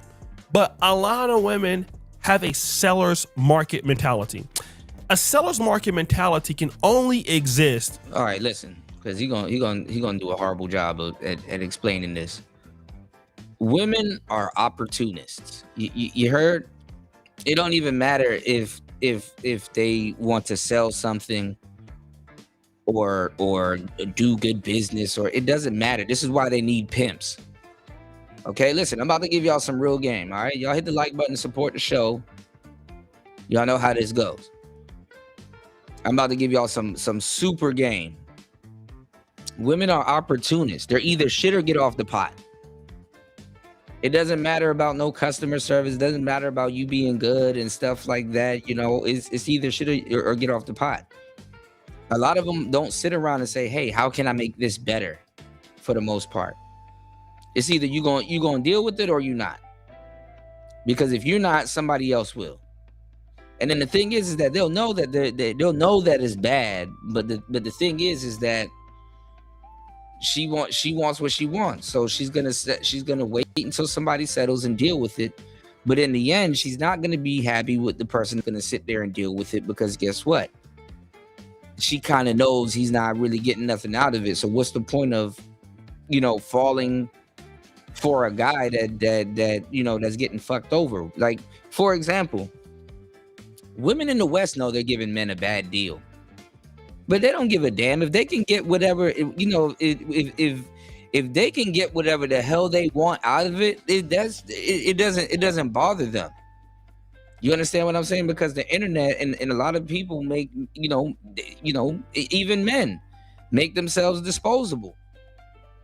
You understand what I'm saying? So she's like, listen, you either shit or get off the pot.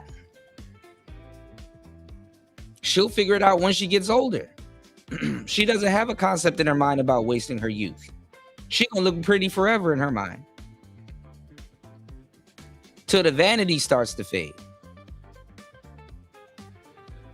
I'm giving y'all some major game. I'll save it.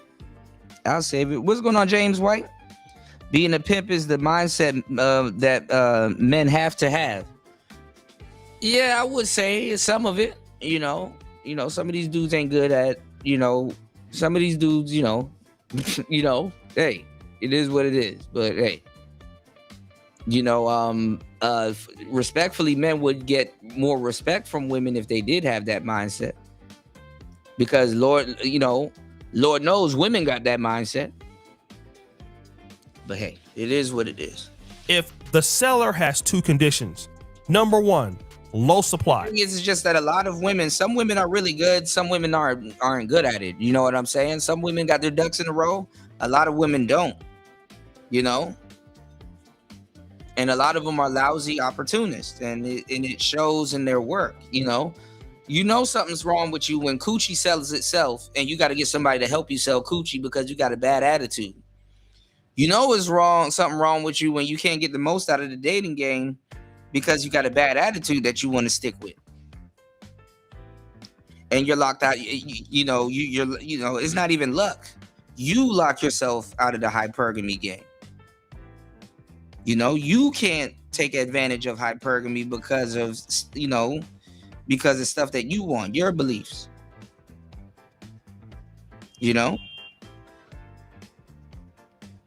So it is what it is, but it definitely ain't what it ain't.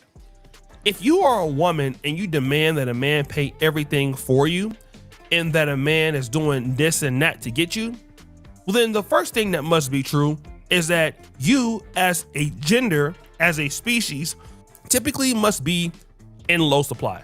For an example, if you're a very beautiful lady and you live in Alaska, a lot of men are in Alaska. It's like 70% men, 30% women. And if a man wants to get married in Alaska, and if he wants that access, he needs to pay, because in Alaska, there are just not many women, all right? Or two, your demand is exceptionally high. That means you're like Amber Rose in the 2000s, Kim Kardashian in the 2000s. That means that you are so beautiful. Amber Rose wasn't even that hot until she started dating Kanye. That's when people started looking at her. Come on now. You are so out of this world. Like Britney. And honestly, if you go look at her story, it's actually pretty interesting because she just looked like a regular woman. Like a regular, I mean, she's a baddie, don't get me wrong, but she looked like a regular woman when she had hair. She really brought the bald look back for a lot of quote unquote white women. But let's go. 10 years ago, Lori Harvey right now, or it's a few years ago, that men are willing to do anything bald nigga to obtain you, like a pair of new Michael Jordan shoes, new Air Jordans, right? Your demand is that high. Sometimes people get shot over Jordans. That's how all the time people get shot over Jordan. High your demand is. But if you fit neither criteria of a high demand or a low supply, you have a hard time establishing your mentality, okay? And a lot of women have seller's market mentalities when the demand is just not there. Now, the demand to maybe clap your cheeks is there, but to get married, that demand ain't there. Hey, I seen the bitch say some like was easy. Yeah, easy till you trying to find a husband. Shit get complicated then. Woo! Secondarily, men are in a buyer's market world right now, which means that if you're successful enough, even middle of the pack as a guy, you can forego somebody with a seller's market mentality. You just can afford to do it now. You have a lot of opportunities and options. Like when I was coming up in the 90s. I don't like how every time y'all get into this sophisticated talk and oh, we got the numbers right, y'all, and we figured women out and stuff like that. This is why you got to pay. Like, what the?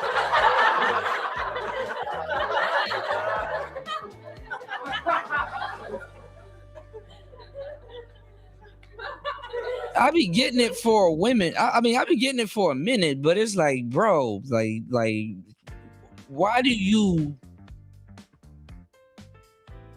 furlough all of that back into tricking?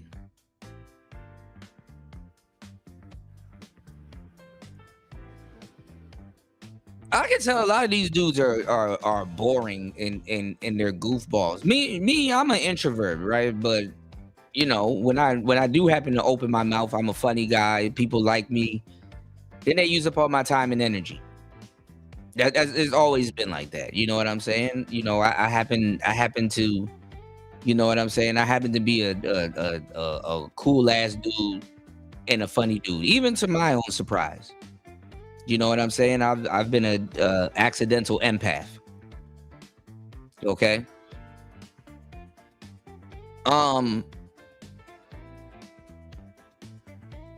If you're not a cool or funny person to be around, or just a cool brother, why are you defaulting to paying all the fucking time? Like I've even seen brothers, like women don't even be saying nothing, and she's like, damn, he was cool until he was like, how much? And damn, we were just vibing. I wasn't telling him to come out the wallet or anything like that, but okay. You even confusing hoes with money.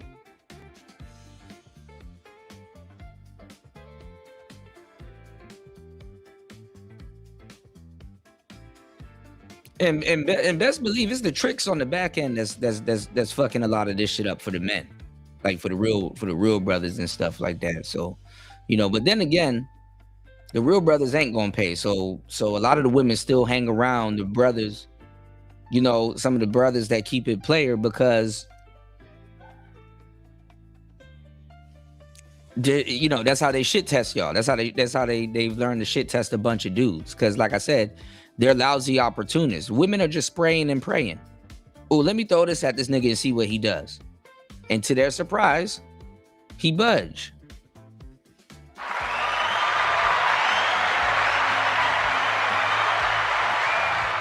They got a spray and pray mentality.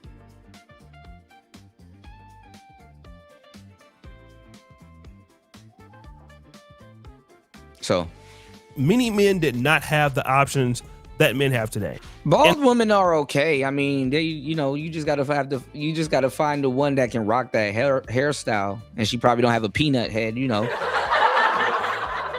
Girls be having a little.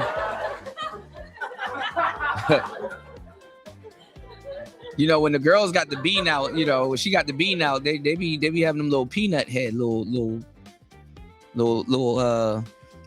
milk dud, little lentil bean head. In the 90s, it was, you dated somebody that lived in your neighborhood, that went to your church. You could date a little tennis ball head looking chick. Women had almost no problem getting married 3 and 4 times with kids. Those days. That was the thing about Amber Rose, though, because not all women can rock the baldini. Are almost over, right? The internet has changed almost everything for guys. Economies are more robust. Oh, you know what? One of my Japanese students told me yesterday, and I didn't even know. I didn't know. I know I'm slow because I really don't give a damn about it, but I didn't know Epstein was Jewish.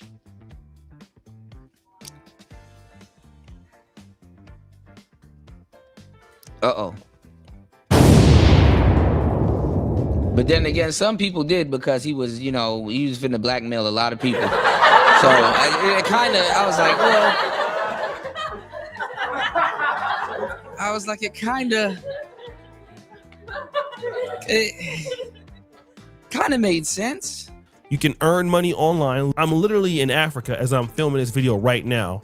So yeah, times have changed tremendously, leading to more opportunities in the market. So what most men can do and are doing is they're just refusing to put up with somebody, a seller's market mentality. 10 years ago, if a chick says something like that, or I demand $300,000, a lot of dudes might get on there and just kind of check you. Now it kind of just falls. As I said, Epstein. Oh, well, yeah, Steen. Fuck, I got you, degenerate. Damn.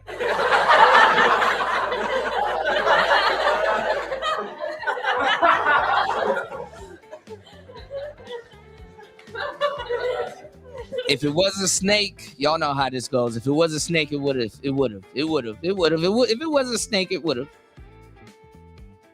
All right. How about that? It would have. If it was a snake, it would have.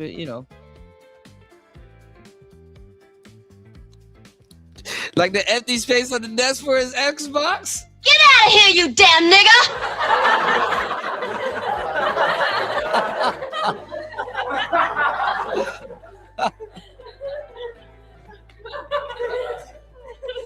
Soon the Xbox jokes will be over, War Master. I will definitely have one, man. I'm 1 gig away. It's Player Talk Radio. Shout outs to everybody in the building. All right, let's go.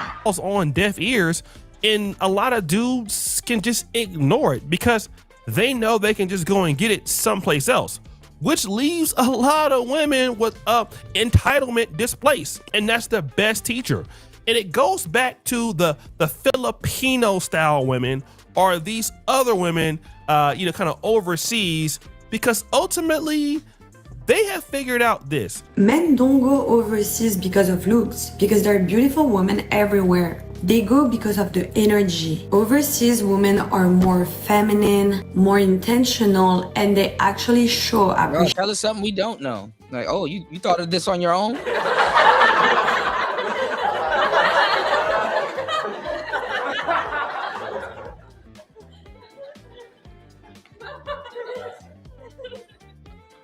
Victoria Zedroka. Look at me. I am beautiful woman, yeah? I am beautiful woman, huh? Put camera at me. Men want to feel valued. They want to feel wanted. And unfortunately, that's something they can't always get here. This is the whole thing that foreign women tend to have over American women. And again, you can get entitlement here. Yeah, you see, he didn't put this on the Celebrity Junk channel because it would be a bunch of sisters in the comment section like, what do you mean? What are you talking about, O'Shea? What do you mean? I thought you were... You'll face all the same problems. Niggas ain't even loyal to nobody, not even them damn selves. But a man feeling like a man, feeling appreciated for what he's trying to do, that really helps. And a man can take a lot of shit, like a woman asking for money, a woman doing some stuff behind your back that you don't want to find out. And a lot of guys won't admit that, but it happens if he feels appreciated. A man can literally run through a brick wall for a woman who appreciates his efforts. Now, if you're a woman with a seller's market mentality that does not appreciate men. They all have a seller's market mentality. That's how women are. They are opportunists. They look at the world and say, hey, what can the world offer me? Not what can I bring to the world? What can I contribute to the world? It's what does the world have for me? What has the world done for me? How can this world call itself a world if it's not worshiping me?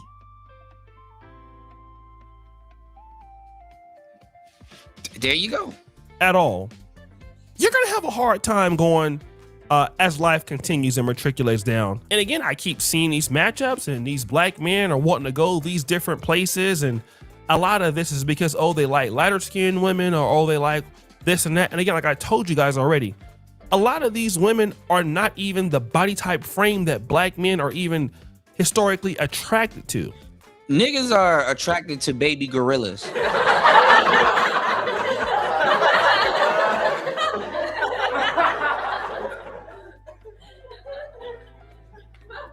For real.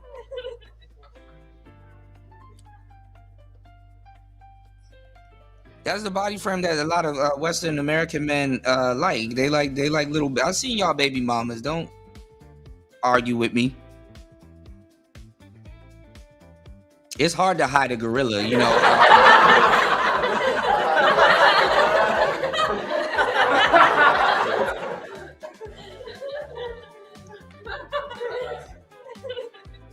The zoo does it all the time. That has not a lot to do with it all. What it does have to do with is, okay, as long as they're decent enough and the relationship goes smooth or smoother than what I've been experiencing, and then if I can afford it financially where I'm not struggling and I'm getting what I need from the relationship, I'm okay with it. If I can afford it financially, if I can afford it emotionally, and I'm getting something from it, like literally I have a buddy, his girlfriend, our fiance, cooks like twice a day. Like she gets up before she goes to work. She comes in. I said they be big as hell. They.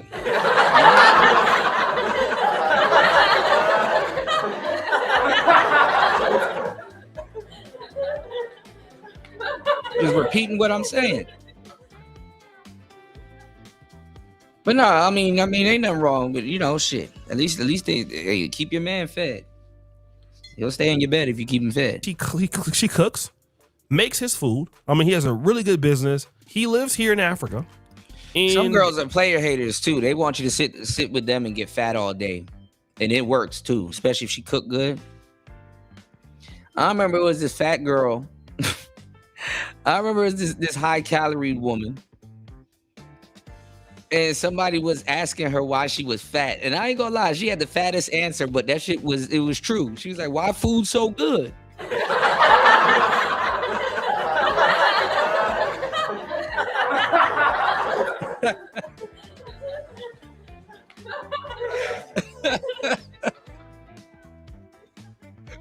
Why food so good?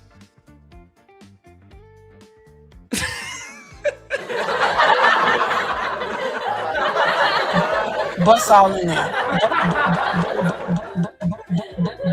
Bust all in there. Bust all over in there. Oh man.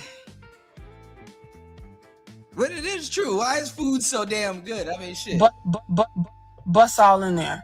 Let's go. She's a good looking girl. Like if she was in the States, definitely 8 or 9-ish for sure. She's in that range. Okay. And she's just happy to be with him. And just and things are just going straight. And again, if American women are not going to do that, a lot of these other women in the black community. Absolutely, Chris G. See, y'all get so many shows and one is ridiculous. It's ridiculous. It's damn ridiculous. You have to understand. These women are going to do that. And you can say, well, that's fine. I don't need them kind of dudes. No way. You can say that and it won't matter. It just won't matter. Because ultimately, when you're like 40, 50, 60, and you don't have anybody to look out for you, or you don't have many folks invested in the rest of your life, that's when those decisions start to compound up. You haven't made any investment into people or anything like that, and you don't think about it because you're still young. Now you're 25, 35, you're in good health.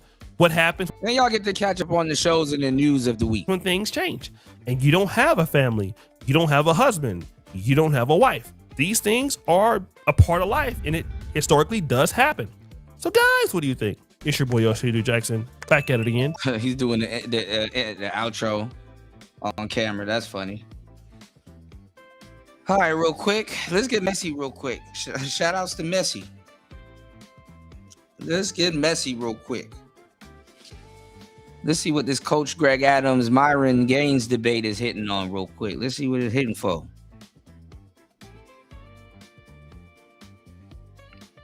Now you got the devil. The devil done come up in the you know, because he be gossiping too. The devil done come up in the search bar. Satan, I rebuke you. See what these other videos are on. Now this video is Coach Greg Adams on Alley, which is true. But it's funny because Coach Greg Adams be stealing he be stealing like a motherfucker. Most thieves that steal a ass off will accuse people of stealing, but yeah, it's the way it goes. New, young, good women putting out red pill content, and you guys are falling for a hook, line, and sinker. I'm like, you can't fall for what she's talking about. She's 26. She's freshly married. Everything is good. Wait till she has 2 babies, and wait till she's 36, and then ask her what she thinks about marriage. This is true. I'm not happy. She's 26 years old. She don't know shit. That's true. And I tell that to their face, because they out here getting all y'all, oh man, I'm glad there's women like you. She don't know nothing. She been married for 2 weeks, giving out marital advice. Damn.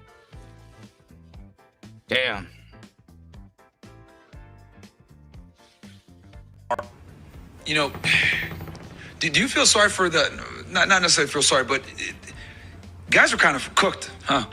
What do you see as the future? I mean, you've lived through multiple decades of this and seen literally the change, the evolution of the modern woman. Yeah. Where do you see things going from here, from what you've seen already? Well, it's going to be hard. Well, marriage is cooked. So for the average guy, you cook. You're not going to be able to say, I have a blue-collar job and I'm a good, faithful man.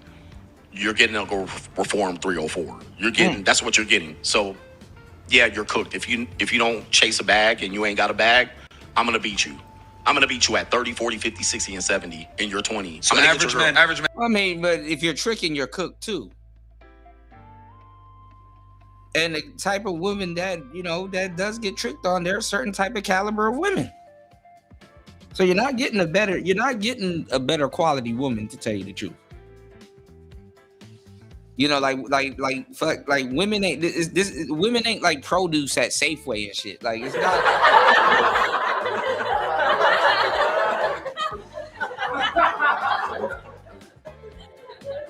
It's not like if you spend more money on her, you're getting a better woman. It don't work like that. But okay.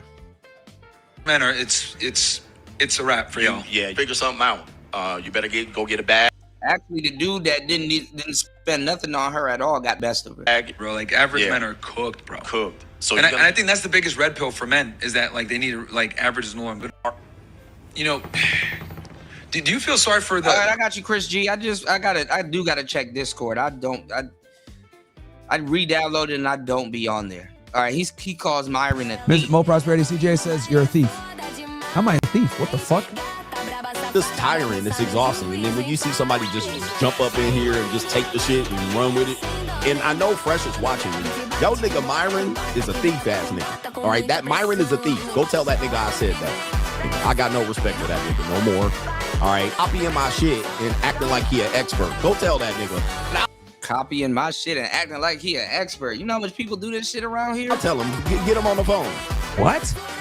I be too busy live to be watching other people to copy them, which is hilarious. Bro, just jealousy, man. Like, yo, at least that's one thing y'all can say a bit. It's crazy, bro. Dudes really just be jealous out here. I've never said a bad thing about this guy. I've always shouted him out. I've always showed love and support. What the fuck did I steal from him? Mo Prosperity CJ says you're a thief. How am I a thief? What the fuck? This tiring, it's exhausting. And then when you see somebody just jump up in here and just take the shit and run with it, and I know Fresh is watching me. Yo, nigga, Myron is a thief ass nigga. All right, that Myron is a thief. Go tell that nigga I said that. I got no respect for that nigga. Oh man, what's going on, LT man?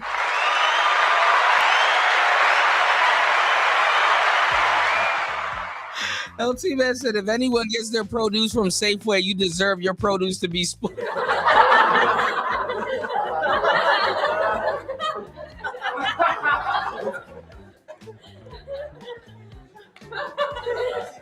Damn, what's wrong with Safeway? Shit.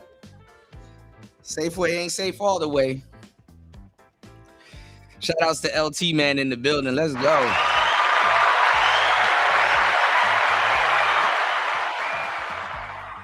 Ain't nothing wrong with Safeway, depending on which one you go to. All right, don't go to the Safeway in the hood thinking E. coli ain't in the, the produce section.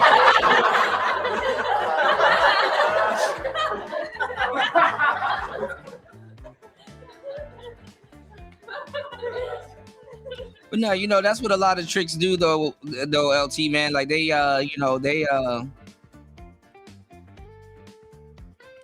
look at women as fresh produce, I was looking at Glendon Cameron earlier, and I'm like, man, it's not even about tricking. I mean, every so often, yeah, go ahead, trick. Go have fun. Do your thing. But like when it's excessive, that shit is it is mentally taxing. Because what it's associated with, y'all. That's the thing. So yeah. No more. All right, Coach Greg Adams say Myron be stealing, wheeling and dealing, copying and stealing. Mo Prosperity CJ says you're a thief. How am I a thief? What the fuck? What'd I steal? A lot of people around here steal. Hold on one sec, bro. You're a thief. Why does this nigga say that?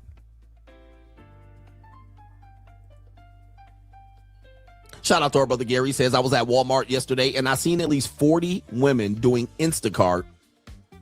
Shout out to Rob Marine. Says, why the Canadian copying the Simp of the Year award? What about the guy that drives? It literally takes a lot of your energy. We were talking about a couple of different things. We were talking about a lot of people it wasn't fond of the married couple. We were talking about, married couples in the space. You know what I'm saying? Causing a little bit of mayhem. you know. But I was letting people know there are some good married, married people here in the space, like yourself, a couple of other brothers, Royce. There's a lot of brothers, that I've come across that are married and they're in the space, So one of the topics was, and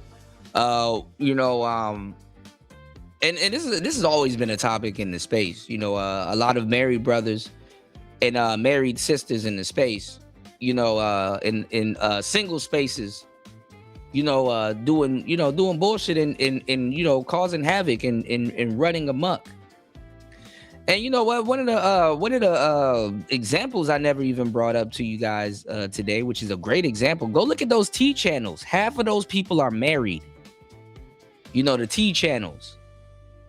The people that's like, spilling the tea and exposing people and doxing them and stuff like that, And like I said, I'm not against married people, being in single spaces, but a lot of the examples that we have in the quote unquote that has been in the manosphere or in these spaces, they have not been the best examples, And it's like an uphill battle because, like I said, I do advocate for marriages.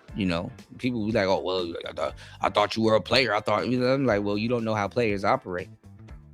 A lot of dudes that like to speak on the game, they don't know how players operate. Players are okay with marriage. There's nothing wrong with marriage. And as a matter of fact, when one matures, he's big on respecting the marriage because you would want someone to respect yours. And a lot of these topics too that y'all see nowadays, especially with the women, and you got a lot of brothers, thanks to us, definitely fighting back with the narratives. You see a lot of these women, even in some of these pranks, you see a lot of these women, they want men to fight for them, fight to the death for me if you really love me and all this other stupid stuff. And it's like, no, hold on, before I crash out and kill myself, let me see if you're gonna self-police, the relationship. And that's what a lot of you guys don't realize. Even on the last show where those couples were doing those pranks, a lot of the women that y'all disposable and finna croak over, they don't even self-police their relationships, So there's a lot of stuff that, guys in the space can learn from married couples and stuff like that. It's just that the space has been overdue for a quote unquote purple pilled sector. And you have a lot of which I don't fault them neither. Like I said, we do it all the time, but you have a lot of married couples that watch the space for its comedic value and also its what's the word I'm looking for? For its entertainment value. You dig? And it's like this stuff is entertaining, like why would they fuck up their marriage and jump into this shit? You know what I'm saying? And like I said, I've seen this space fuck up a lot of people's marriages. I wouldn't want, friends and family of mine jumping into this shit, especially seriously creating content and like I said, if a guy in this space put his wife on air or show you his wife, he probably don't give a damn about that woman. I'm gonna just keep it a thou wow with you. He probably don't give a shit about that woman. Because you would never subject your wife to the shit that happens in these spaces, And shout outs to LT man. LT man be here when I say this. I'm like, man, and like I said, shout outs to my married players. But some of the stuff that you see, if you find a content creator that can really, explain what's going on, but some of the stuff that y'all see and witness in these interwebs and stuff like that, it's like, man, go home and hug your wife. It's like, shit. Thank God you ain't like these other bitches. You know, because Lord knows so many bitches are like these other bitches. You know, and listen, they may have their little hang-ups, and they're only human and they're women, but hey, the shit that some of these guys are out here dealing with, and they not even married, is unprecedented. It's unprecedented.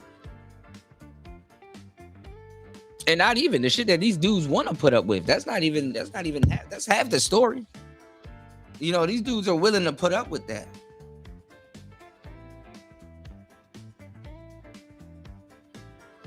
Let's go. Right? They actually, it's a that they expect for these. Well, see, but creative energy takes a lot, and sometimes I'm worn out. People don't like, all you doing is talking. Dude, I'd be worn out coming up with all this shit. Man, they'd have no idea how worn out you be. All right, and having this entertainment and come up with new concepts, it's just tiring. It's exhausting. And then when you see, but that's the thing though, LT, man. A lot of people, those numbers mean nothing to them, which is crazy. Because they get on here and they want to have functional relationships with women, and I'm telling you something, man. 25 years married, 33 years together. That shit don't happen on accident.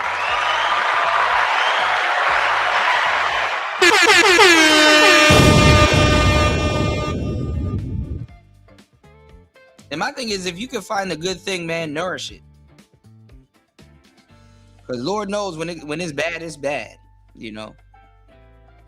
Yeah, it is about communication, setting goals, accomplishing goals together, and that's how you grow and stay together. Yes, and ultimately respect each other.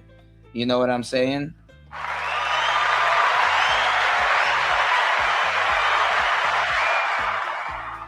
And let me tell y'all something too, how much game I be dropping. The number one thing about relationships that you don't hear people talk about,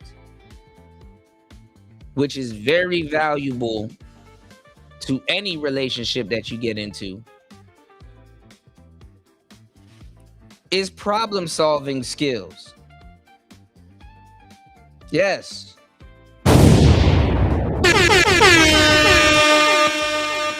Your problem solving skills. Not all of you guys have to have it, but at least one of y'all should have it. At least the one that controls the damn relationship, I'll say. But yeah, problem solving skills. All right, let's get it. Somebody just jump up in here and just take the shit and run with it. It's sad as fuck. It's super sad. And I know Fresh is watching me. Yo, nigga Myron is a thief ass nigga. And that's what it's all about, LT, man. That's what it's all about, bro. For sure.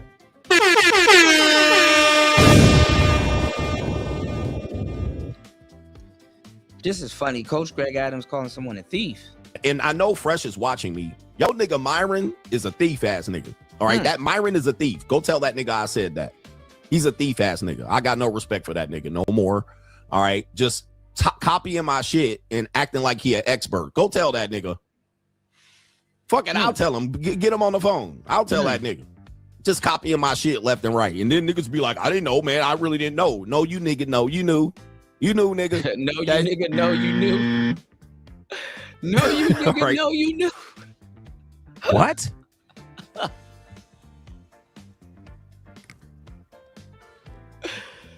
This is funny. What the fuck is he talking about? Like, what did I steal? Bro, women is like maybe 1/3 of my content? What the fuck? What is this dude talking about? Bro, just jealousy, man. Like, yo, it's crazy, bro. Dudes really just be jealous out here. I've never said a bad thing about this guy. I've always shouted him out. I've always showed love and support. What the fuck did I steal from him?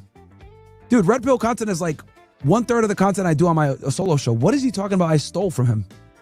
I didn't steal shit. I don't even watch his show. What? Bro, this is just jealousy, I guess. Like, what the fuck? So weird, dude. Extremely feminine and jealous. Like, what did I take? You know, nigga, how you gonna just rip my shit off? All right, in the middle, just, I tell you what. Let's see if he says what I ripped off. Don't let me play the clip, nigga. I still got the clip.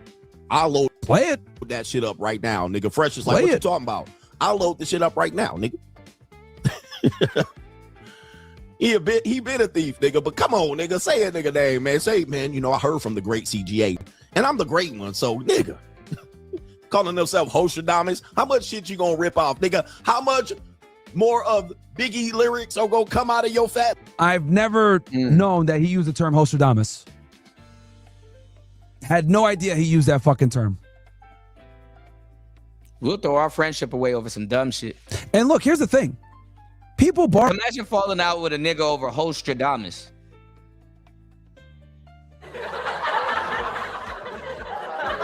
Oh shit all the time. I don't fucking go around and get mad if someone quotes me and doesn't shout me out, bro. These dudes be fucking jealous, bro. Holy shit, man. Wow. Really fucking bad, dude. We're on Rumble, and I might start doing kick. A lot of respect lost for CJ on that shit. That's really feminine and or Twitch. Like, this is weird. Bro, you got my number. If you feel some type of way, call me, man. Like, what the fuck is this shit? Anyway, whatever, bro. Like lips. How much more Biggie lyrics gonna come out of your fat lips? God damn. Hostradamus, nigga. What the fuck? Bro is really losing his mind over that. That nigga doing kind of shit like this. This shit crazy, bro. This shit crazy. All right. All right. Niggas be like, what did ChatGPT tell you how to do this shit? Oh, I learned it from ChatGPT. Okay, nigga. All right, anyway, nigga. All right. Yeah, this is just jealousy, bro. Holy, wow. Incredible. Yeah, that academics are Bro has a full-on white beard behaving like a fucking child. That's wild. That is fucking wild. Oh, well. Hold up.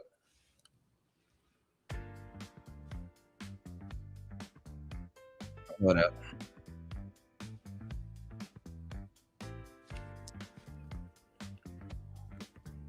No more Jasmine Crockett slander. Hold on, y'all.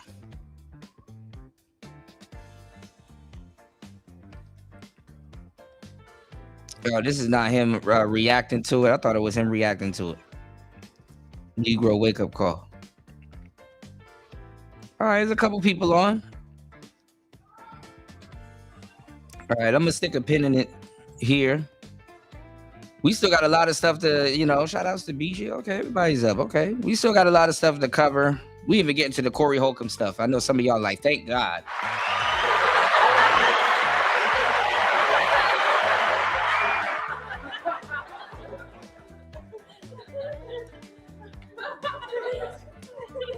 But listen, we're going to stick a pin in it right here. I am your gracious host, DJ Kuda, right back at the helm of today's show. It's Player Talk Radio. I got you guys. Shout outs to everybody that tuned in. Thank you, everybody, for supporting the show.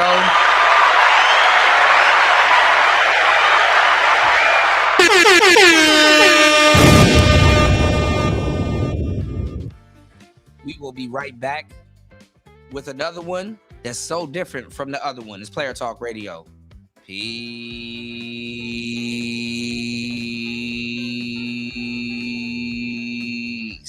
Now you know you gotta break your game down a little bit more because they might be slow.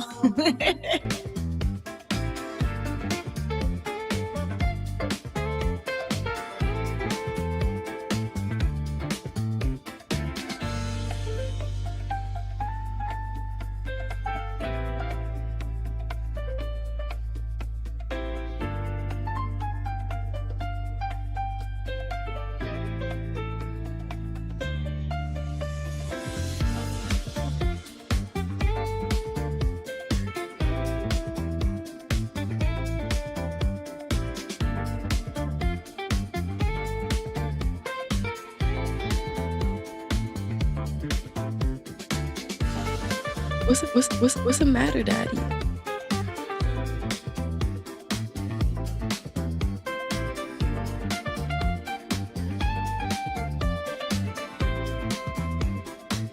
What's all in there?